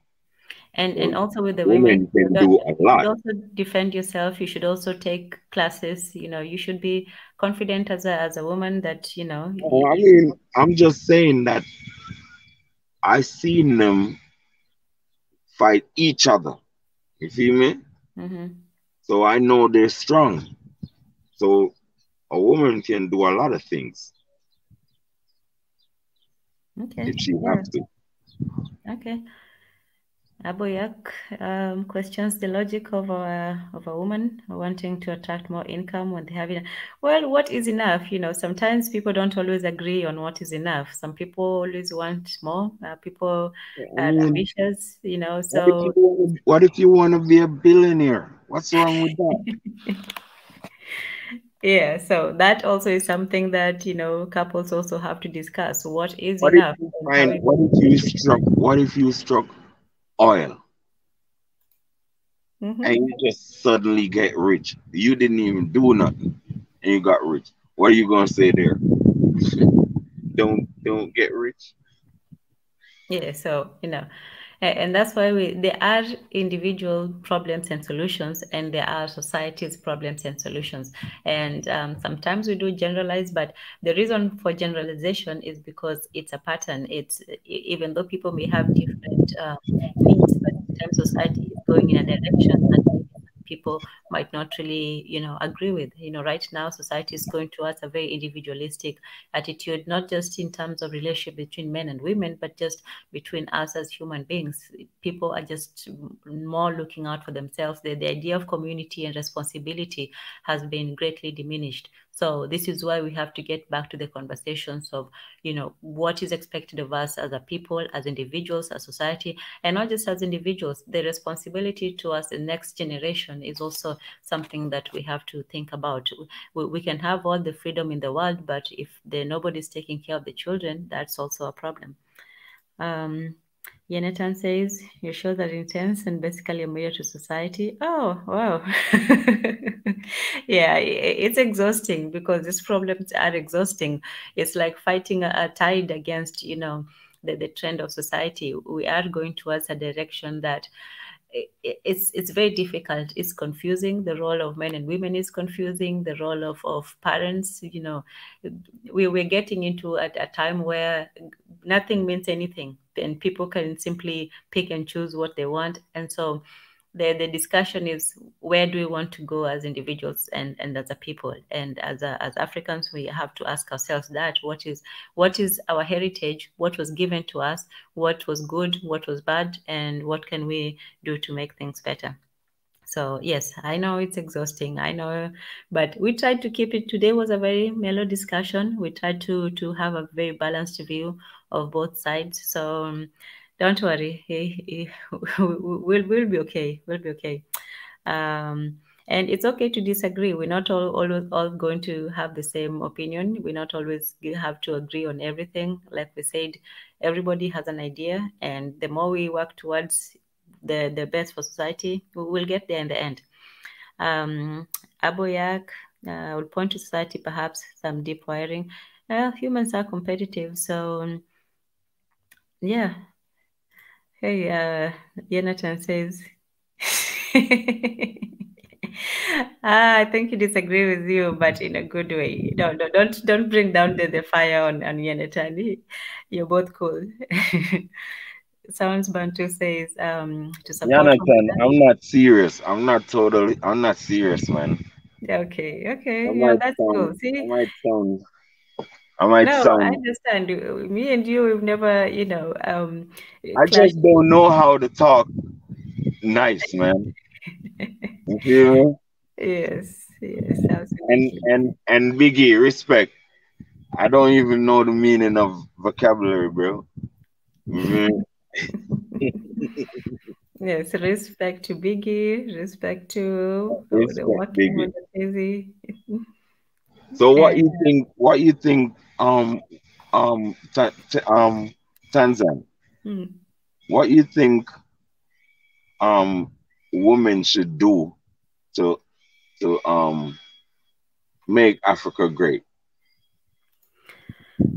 I think firstly they should focus on the children. I think that the greatest power that women have is the power to teach. And like we said, the first responsibility, the first, going back to Chinese with the anatomy of female power, the first power a woman has is the power of her womb, the power to give birth. And after giving birth, it doesn't just stop with that. It's the power to nurture. The first, let me say, maybe 2-3 years of your life. I told you that, right?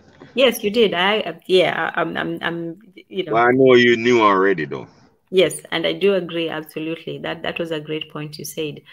Women are the first teachers, and if your mother teaches you wrong or doesn't point you in the right direction, it will be very hard to undo the damage that that is done. You will end up distrusting women. You will end up distrusting yourself. You will not be able to stand in the company of both men and women. And she can.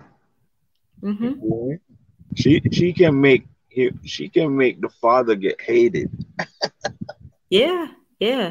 So, the first thing as a woman is to teach your children, to respect themselves and to respect and love their father. I think a lot of women, maybe they feel, maybe they're angry at what was done to them, or, they bring the arguments and then they put that on the children. But we can't do that both as men and women. Let's always respect the sacredness and innocence of children. Let them grow up and then make their decisions of who they want to be. Your role as a teacher is not to force a child to be one way. It's to give them the tools that they need to become the best person that they are. So don't use your power as a woman to manipulate your children into becoming just your Toy. your puppets. Sorry?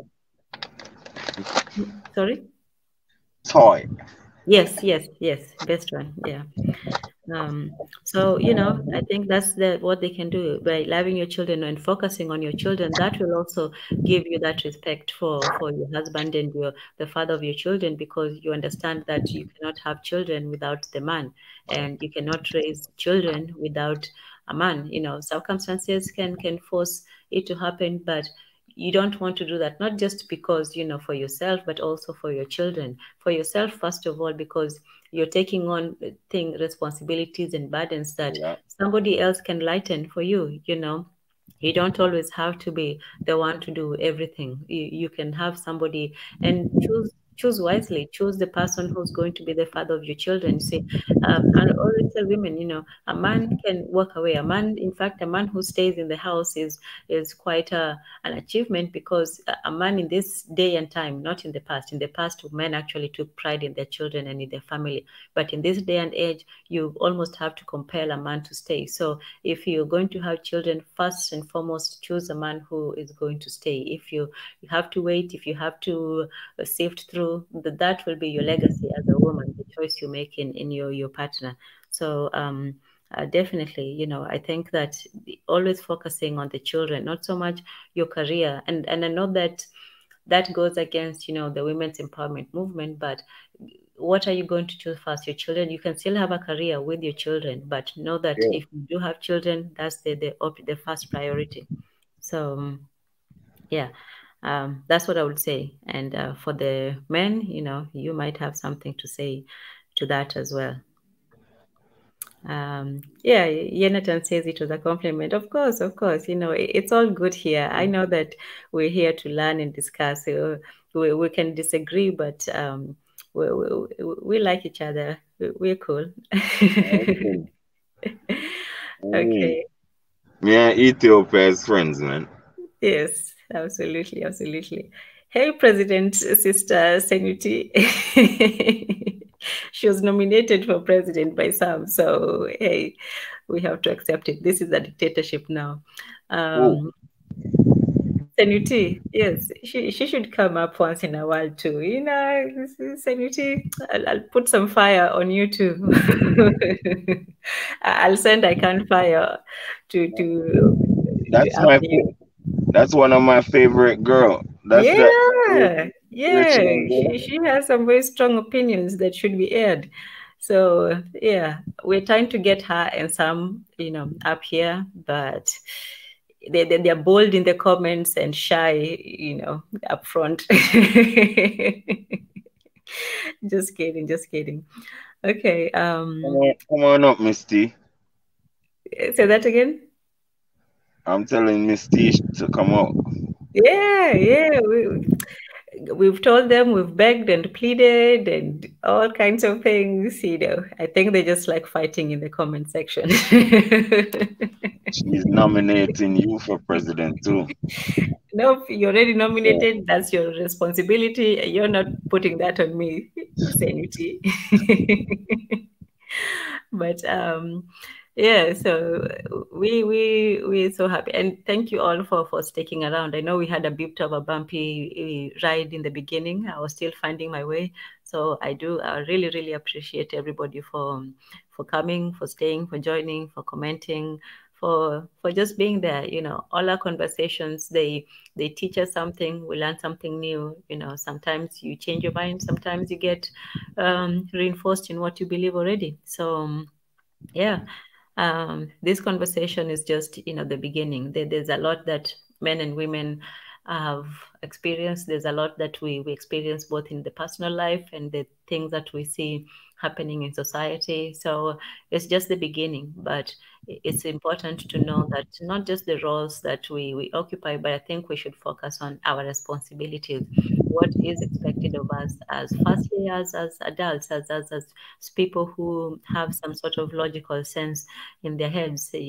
What are you supposed to be doing with the power that you have? Whether or not men have the power or women have the power, what is our responsibility as human beings, as Africans, as Black people, as brothers and sisters to each other? If we have that question in our minds at the forefront of our decisions, I think we will make better, choices as individuals and as a society. So, thank you so much, Jonathan. That is very generous of you. Thank you for your support. And he says to women, it is not anywhere near what you're worth. That's impossible. Oh, you're so sweet. I mean, to the woman.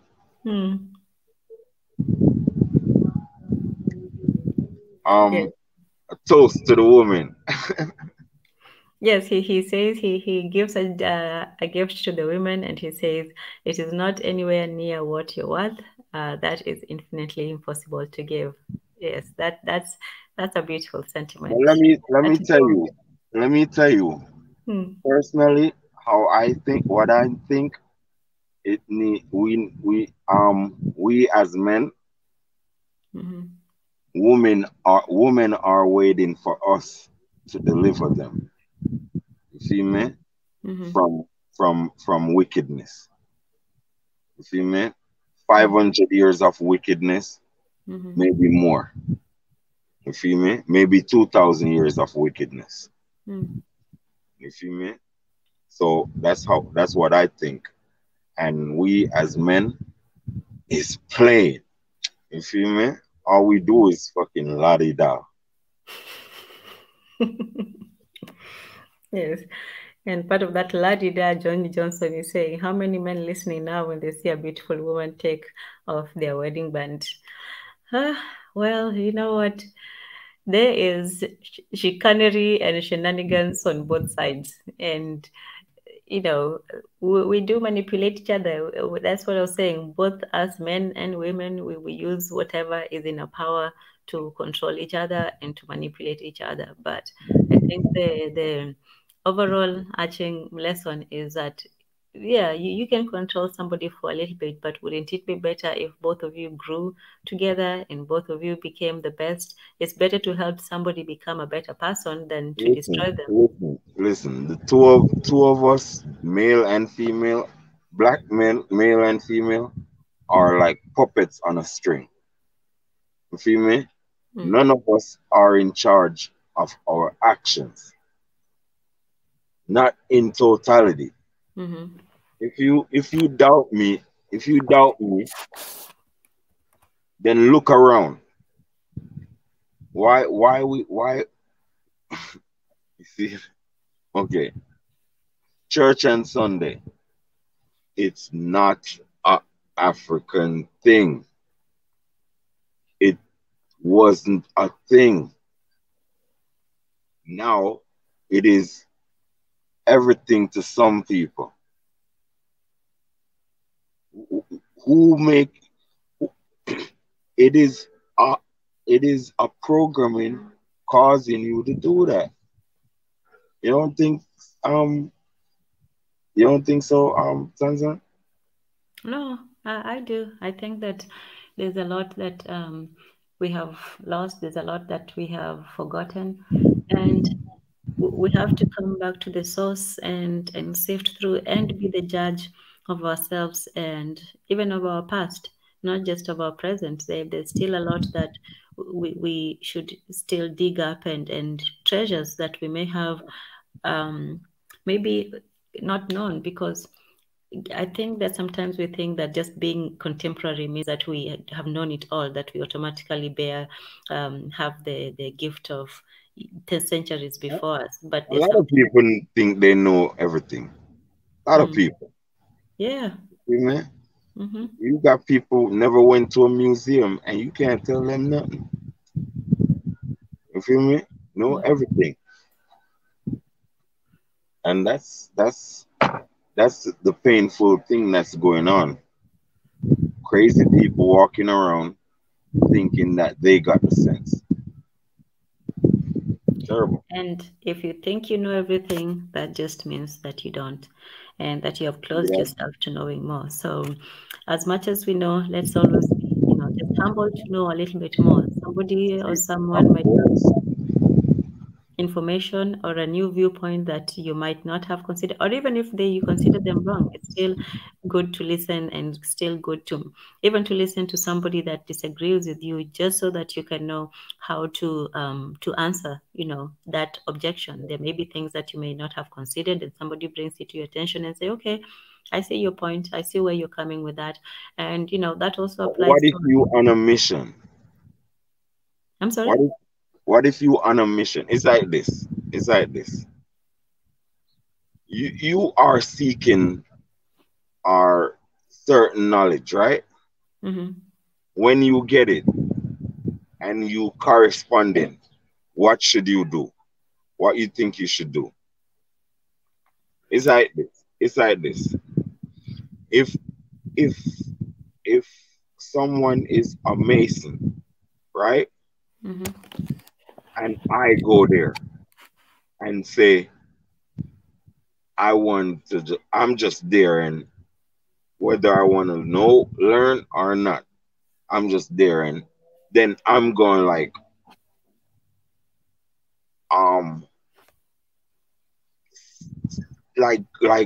cite something and maybe object to something or propose something. You think I should be capable of? You think, what kind of reaction you think he should have to me? I think that they should listen to you, and as long as you're not disrespectful, I think they should listen to you. I think he should say to me, no, that's not the way. I'm well experienced in this. Let me tell you how to do it. Okay. So you're speaking in terms of if you have a vision and you don't want speaking of in terms of someone might say they know that. So I'll if you can prove to me that you know that, then you can tell me that you know that, and I'll not like say to you that don't think you know everything. I'm going to just admit the fact that you know that. Personally, it's stupid for me to know I don't know shit. You see me? Mm-hmm. Then I'm going to object or propose some shit to someone who is a master. Whether a master student or a master teacher. You feel me? So so you have people that knows your history like that. Feel me? Mm-hmm. You got people that understand their own self in this world. that have been having self-awareness thoughts for a minute now, and you have people who have just arrived. You feel me? And unwilling to take guidance. That's the thing that I'll be like with some people. It's like, well, damn. You feel me? And I try to be humble with some people. You feel me? But I don't know. Wow. Sorry. Let me just give another shout out to Sanity. She sent a cash donation of 20, and thank you.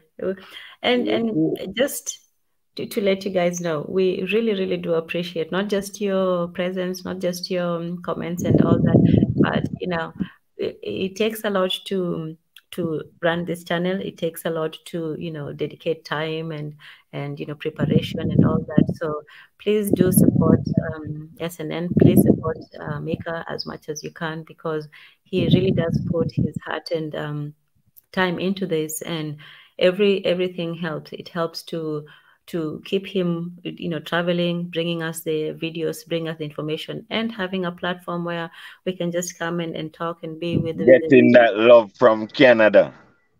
You shit. Yeah, absolutely. So we don't take anything for granted. We don't take you guys for granted. It is humbling, actually, to have you guys in the room and giving us your support. So absolutely, thank you so much, Senuti, President Sister Senuti. And everyone. Yeah. I'm wondering if Eritrea is considering a female president. Eritrea? Yeah. Oh, okay. Yeah. I don't know too much about the politics, but I would try to inject some funds in her campaign. Yes, absolutely. Eritrea don't hold elections. Oh no, don't have them coming for you. It will turn into a whole different stream. I'm just kidding. But we should start start wrapping it up a little bit, because we don't drive to want to drive the I'm gonna go for real. Great talking. No, not just yet. Not just yet. Let's just go over a few of the things that we have talked about, and then we'll give people a nice goodbye.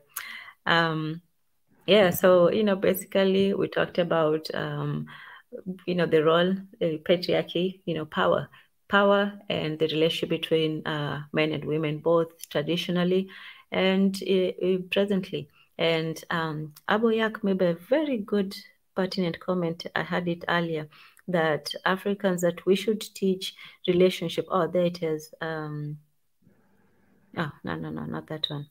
He said something to the effect that we should be teaching things like relationship and getting along with each other and so on, because this is what I say to people. How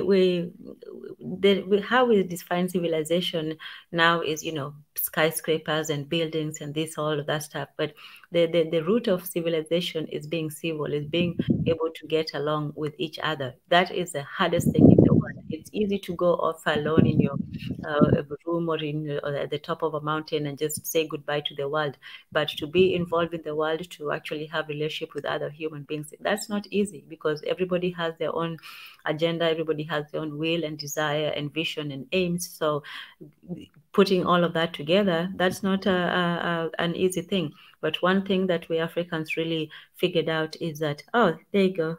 Thank you, Biggie. Yes, Aboyak said there should be mandatory elementary classes on this topic in Africa. Take away geography and add in relationship classes. It pays off in health, the economy, and less costly marriage breakage. Absolutely. There's so much. Damn, Biggie got the answer. Yes. No, that was from Aboyak, but Biggie did bring it up. So thank you, Biggie, and very, very astute observation, Aboyak. We really should teach.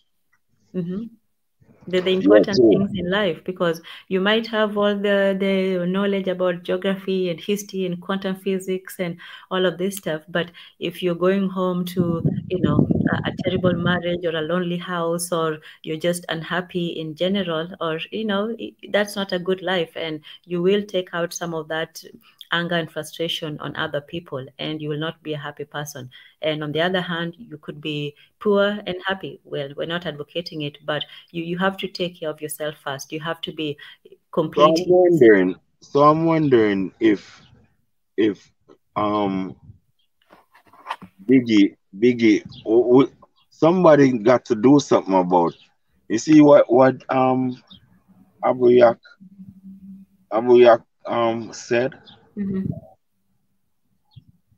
That's what I'm talking about. We need to find some way to fund the education systems, like say adopt the ministries of education. Mm-hmm. Like we could organize, like formulate an organization, right? Mm-hmm. There, I also maybe you can do it, Tanzan, right? Mm-hmm. We need a African human rights council. You understand? Mm-hmm. Our human rights league. But what I mean is, we need a human rights agency for the entire continent.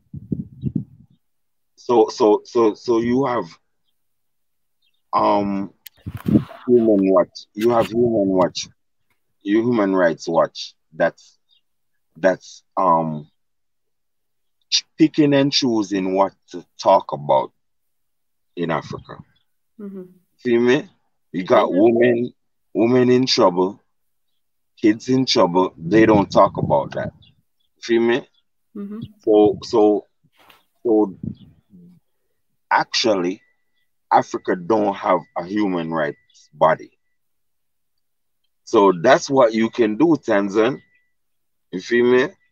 You and the girls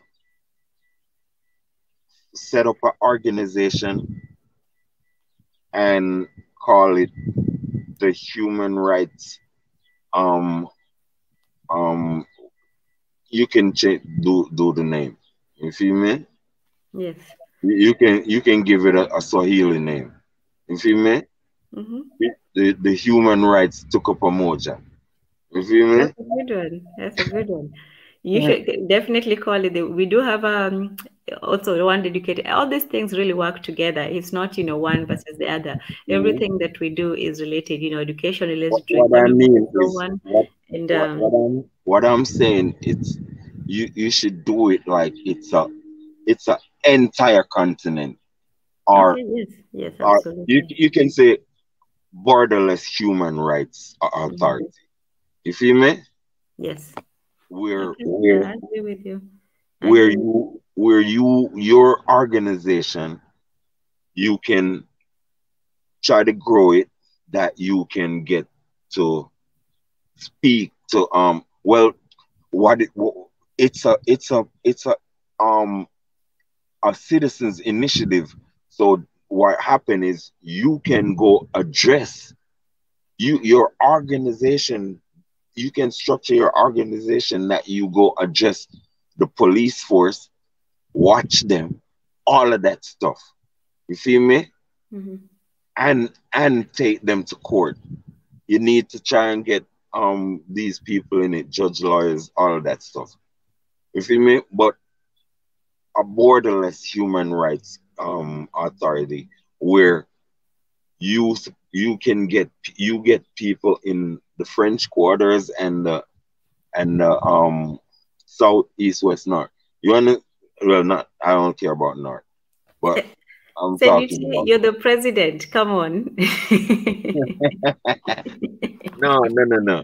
I'm just giving you a well, what you can manage, because you can't. there's too much human rights abuse in the North for you to deal with.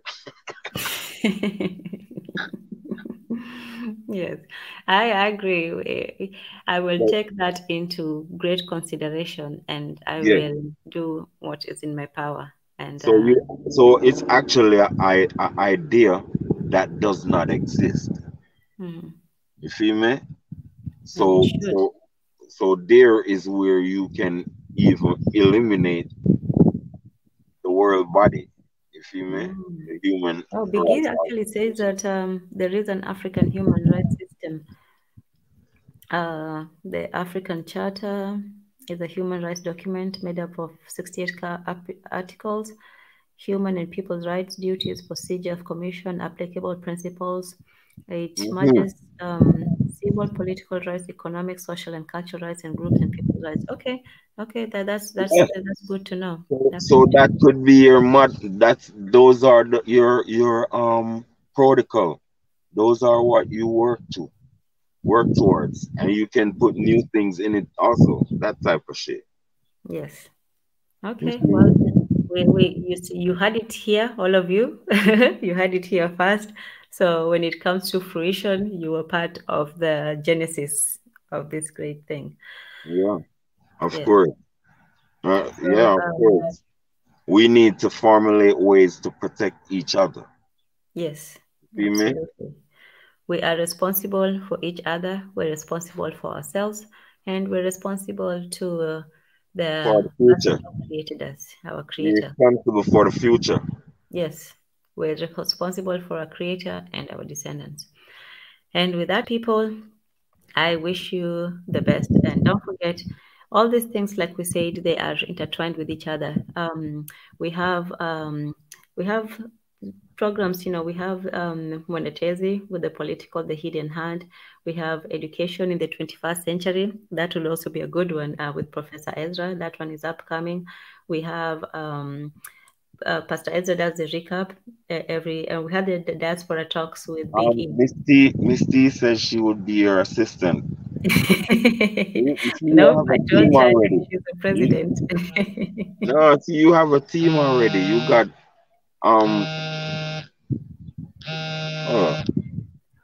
Yes, we are a team. Yeah, we're all the presidents. How about that? You We'll have make a one. designation You have where one everybody is a person in president. Eritrea already. Yeah, go ahead.